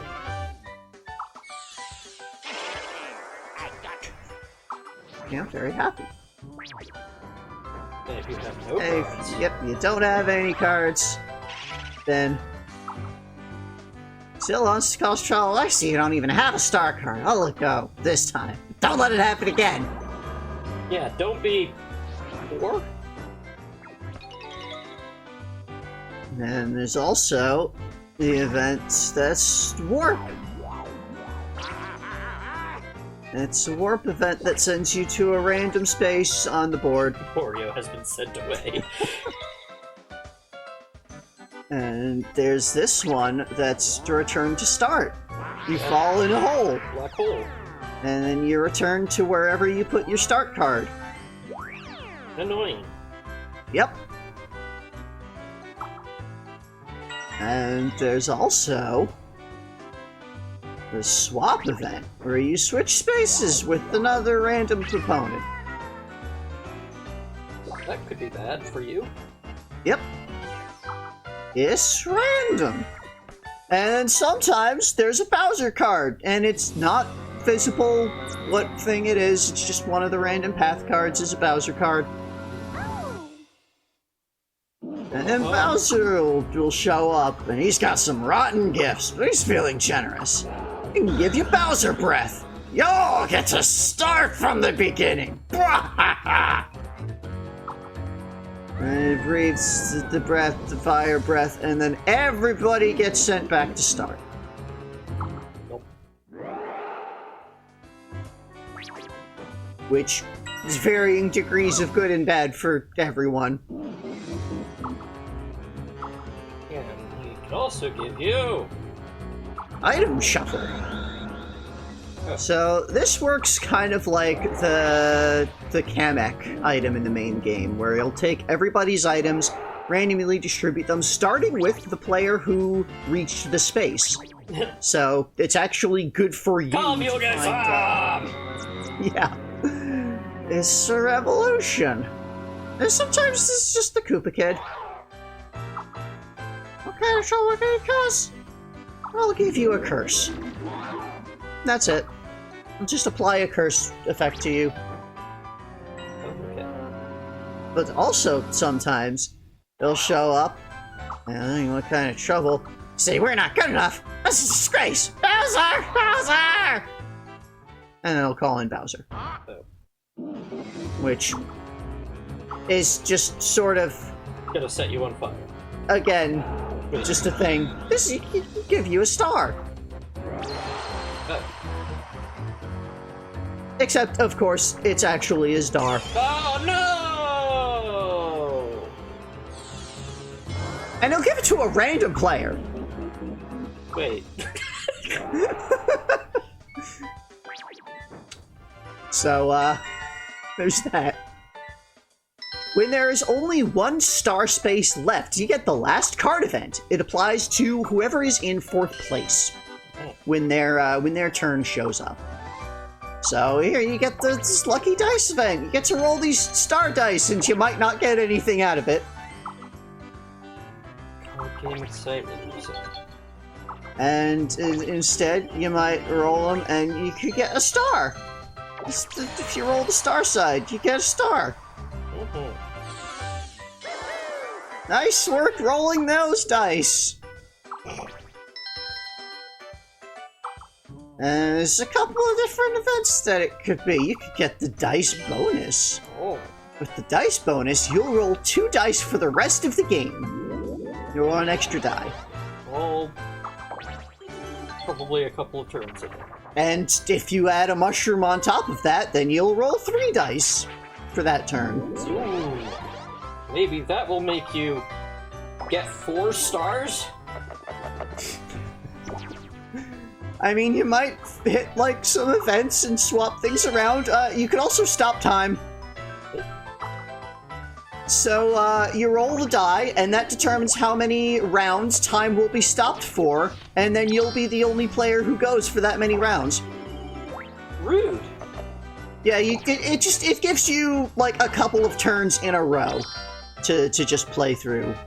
Nobody else gets to play. Mom said.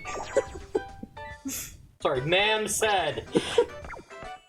Yeah, you just get the couple of free turns. But there's nothing over here, so you're... Nope. I was going around trying to find Bowser spaces a lot. And you could get an item present, which will fill up your inventory of items. With random items. Now he's just got 3 items. Okay. And when it ends, it ends when the last star card is collected, and then it does the thing. The thing. The thing. It shows the results. Now look at everyone's results. It like knocks them off their little pedestal thing for... Die! And you win. There's the stars you have, and it shows the actual stars that you have, including the stars that you have that dance around you. And there's no reason to do this. And I mean, if you tie, then the players that tie will decide the winner with the championship drawing, where it'll bring out these randomly dealt out cards, and you pick a card and you try to find the star card among them, and it goes back and forth until someone finds the star card. The 1 star card. Yep. If you let the timer run out, then you just miss your turn to pick. That's it, and whoever found the star card is the winner. I'll take it that applies for however many ties there are. However many tied players there are, it just goes into the cycle, each of the players that's tied for first. Going around. That's Card Party! Good riddance. And we got 2 more bonus games here. Oh boy. Ice Hockey! This is not... It's a Mario Party on ice! No, it isn't. It's ice hockey. You are correct. It is not a Mario Party. It has nothing to do with Mario Party. Welcome to the ice hockey arena. Let's hear the rules of ice hockey. In this game, you throw off your gloves and start beating the shit out of each other. You can body check. You got teams of 3, including your goalie. You just score as often as you can in the time limit. The team with the most goals is the winner. The goalie will play according to your strategy?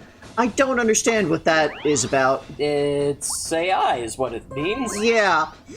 And you pick this. This one has all of the characters you could be.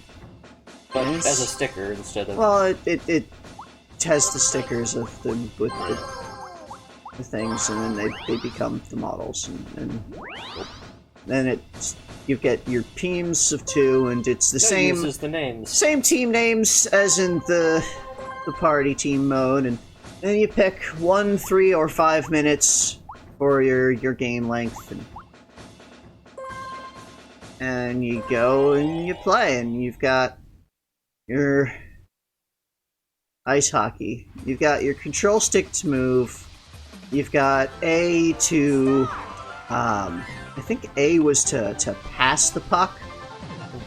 B was to do like a strong shot, or if you don't have the puck, it does a body check.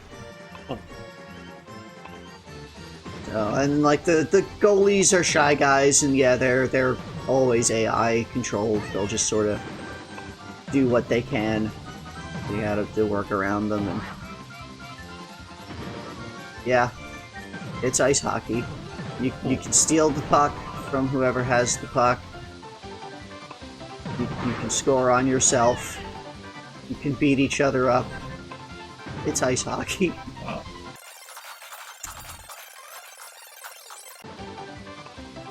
Yeah, don't really have a whole lot to say about this. It's ice hockey. Yeah, I'm sure we'll have more ice hockey later as they realize there's more sports than tennis and golf. I don't actually know if there's a hockey sports game for Mario. I think there's Olympics, so... I'm not sure. Huh.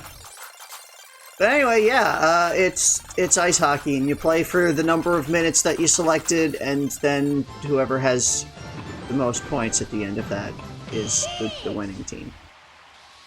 Yep. That's ice hockey! It's another game that they put in this game. They put so many games in this game. That have no relation to game. And if it's a draw, then it's a draw. Nobody wins. And everybody is sad. The star is very surprised. And they have beach volleyball! Do you remember there was the beach volleyball thing in Mario Party 4? Was there? Yeah, there was. Okay. And they brought it into this one, but also they added some things to it. Such as? Well, let's show you. You got your volleyball. You got the A and B to hit the ball, to jump, you move around, you bump, you spike. It's the volleyball. And you gotta win the number of points that you selected, and there's 2 special volleyballs. And you can make a volleyball game like no other. Oh, so you can play volleyball with multi-ball! And you got the different stickers of them showing in volleyball poses. And you pick a team, because it's a team game. And again, it's got the teams. And so then you pick your ball. You have a normal ball, you could have a bomb ball, and you could have a dice ball. I hate the sound of all of that. So let's start with a normal ball, and you pick how many points you go for, 10, 15, or 20. And you go and you play some volleyball. Okay. And it works exactly the same as it did in the Mario Party 4, in the beach volley. You do the serve, and when you're serving, you have like an aim reticle on the other side, which is kind of awkward, because you're doing that at the same time as trying to move around some, if you're doing like the things. And you're actually shooting across. And I was not very good at this because I didn't care. And we have a Goomba referee. As I said back in Mario Party 4 when this came out, volleyball is just soft tennis, so, Slow tennis, too. yeah. I, was not particularly fond of this. But, and let's check out some of the other things, like this Bob-omb ball. Let's look at this Bob-omb ball. It explodes, I think. It explodes, yeah. So, the Bob-omb ball starts at, a counter of 10? Yeah. And you can see it above the Goomba referee there, the counter. And every time somebody hits the ball, it ticks down. And once it's at 0, then the next person who touches it will explode, and their opponents will get a point for it. So, it basically forces you to, like, try to work things out, kind of like that coin-taking game thing. Yeah. Trying to work out, how many hits do you want to do it on your side while also playing volleyball. And then there's the dice ball, which is constantly playing the dice block spinning sound effect, so that's aggravating.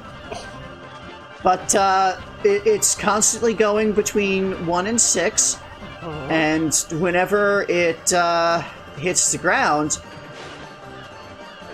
that's how many that's points? Whatever number it was on is, how many points it's worth. Hate that. So yeah, it was a 5. So they got the 5. That's what we need, is a skill-based game with randomness. Yep. So that's beach volleyball. That's all there really is to it. It's beach volleyball with not a ball, but a block. It's the dice block ball. Like, it's a volleyball. It's got the round and inflatable things. And it's a cute. Yeah. And that's basically it for Mario Party 5. We're just gonna finish up by looking at the options, because I never actually looked at the options before. Well, this is options mode. It's Kalmar. That's all he does. Oh. He's just the options mode. You got Rumble. You can turn the Rumble on and off. And it's like this little orbs. There you go in. It's supposed to be some kind of orrery. You can look at the contents of each of the minigame packs. This list of all the minigames. You can go through, and there's the different genres that you look through, and it lists all of the games. And any ones that you haven't unlocked yet, it'll show a little question mark. And so we'll look through each of the packs. And I had this in when we were going over the minigames, what packs everything is in. But here you can see the full pack on its own. And yeah, we're done here. We're done here. The other things are going to be like the sound mode, which that'll be like the next video is going to be showing all of the sounds like I do with the Mario Party games. And then there's the minigame records, which or not just minigame records, all the records, including the board records for who won each board, how many times. And that's it. We're done. We're done with Mario Party 5. It is over. We're halfway done with the Mario Party E's?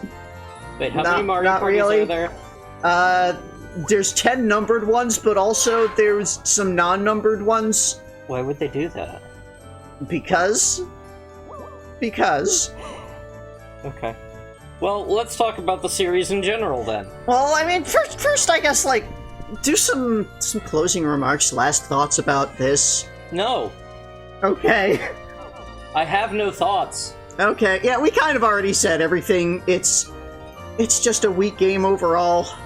They tried some new things with the item system, but it didn't really land. Yeah, as far as Mario parties go, it's not innovative in ways that make the game better. Yeah, like, I always appreciate them trying new things. Yeah. But, yeah, it just didn't work out this time. Swing and a miss. It happens. And We're going to make 5+ more of these. And then they also threw in all of these other games into this. There are so many games in this game. So many games in this game. It's so bizarre. I don't get it. But, yeah. That's it. That's Mario Party 5. Series as a whole. Yeah. We're still in 2003. 2003 was such a long year, such a big year, so many games in it. No. What's next? Next up is something that I've been looking forward to. I know a bunch of you have been looking forward to. I know you've been looking forward to. Mm-hmm. It is an RPG, Mario and Luigi Superstar Saga. You mean we get to talk to every NPC? Yeah, that's gonna be another long one as I go around talking to everybody every time that the plot changes what they talk about. Have you played this one? Yes, I played this when I was a kid, when it was new. So I have not played it since then. I don't think so. I kind of vaguely recall playing it maybe partially a second time, but it's been many years since I've played it at a minimum. Well, it will be interesting because it brings back more of the action battle mechanics that were in previous RPG games. Yeah, so that's gonna be a lot of fun. That's gonna be real interesting. It'll be coming up next, and that's about it. Yeah. As always, everyone, thanks for watching. Special thanks to our YouTube members. Thanks so much for supporting the series. You too can support the series by becoming a member or giving a super thanks. Members get early access to all our videos. The buffer's currently up to 5 weeks, I believe. So, you can get the next 5 weeks of videos right away. And you'd be helping support us and potentially helping us get more done. Getting all of these Mario Party games is not cheap. It's true. But regardless of support, just thanks for watching, thanks for commenting, thanks for engaging, just thanks for being there. Yeah. It is always such a treat to see people discover the series and go through and enjoy watching us go through all of these weird-ass games. Find out all the secrets and hidden gems such as Mario sweaters and yeah. Little Mario. Still one of my favorites. So yeah, everyone, thanks for watching. If you enjoy, like, subscribe, tell your friends, and tune in next time for, well, next is going to be another golf grind, and then after that it's going to be the sounds, and then more golf grind, and then it'll be the Mario and Luigi Superstar Saga. You're really making them wait for it. It'll be a couple of days. I need time. I need time to get this done. We'll see y'all then. Bye, everyone.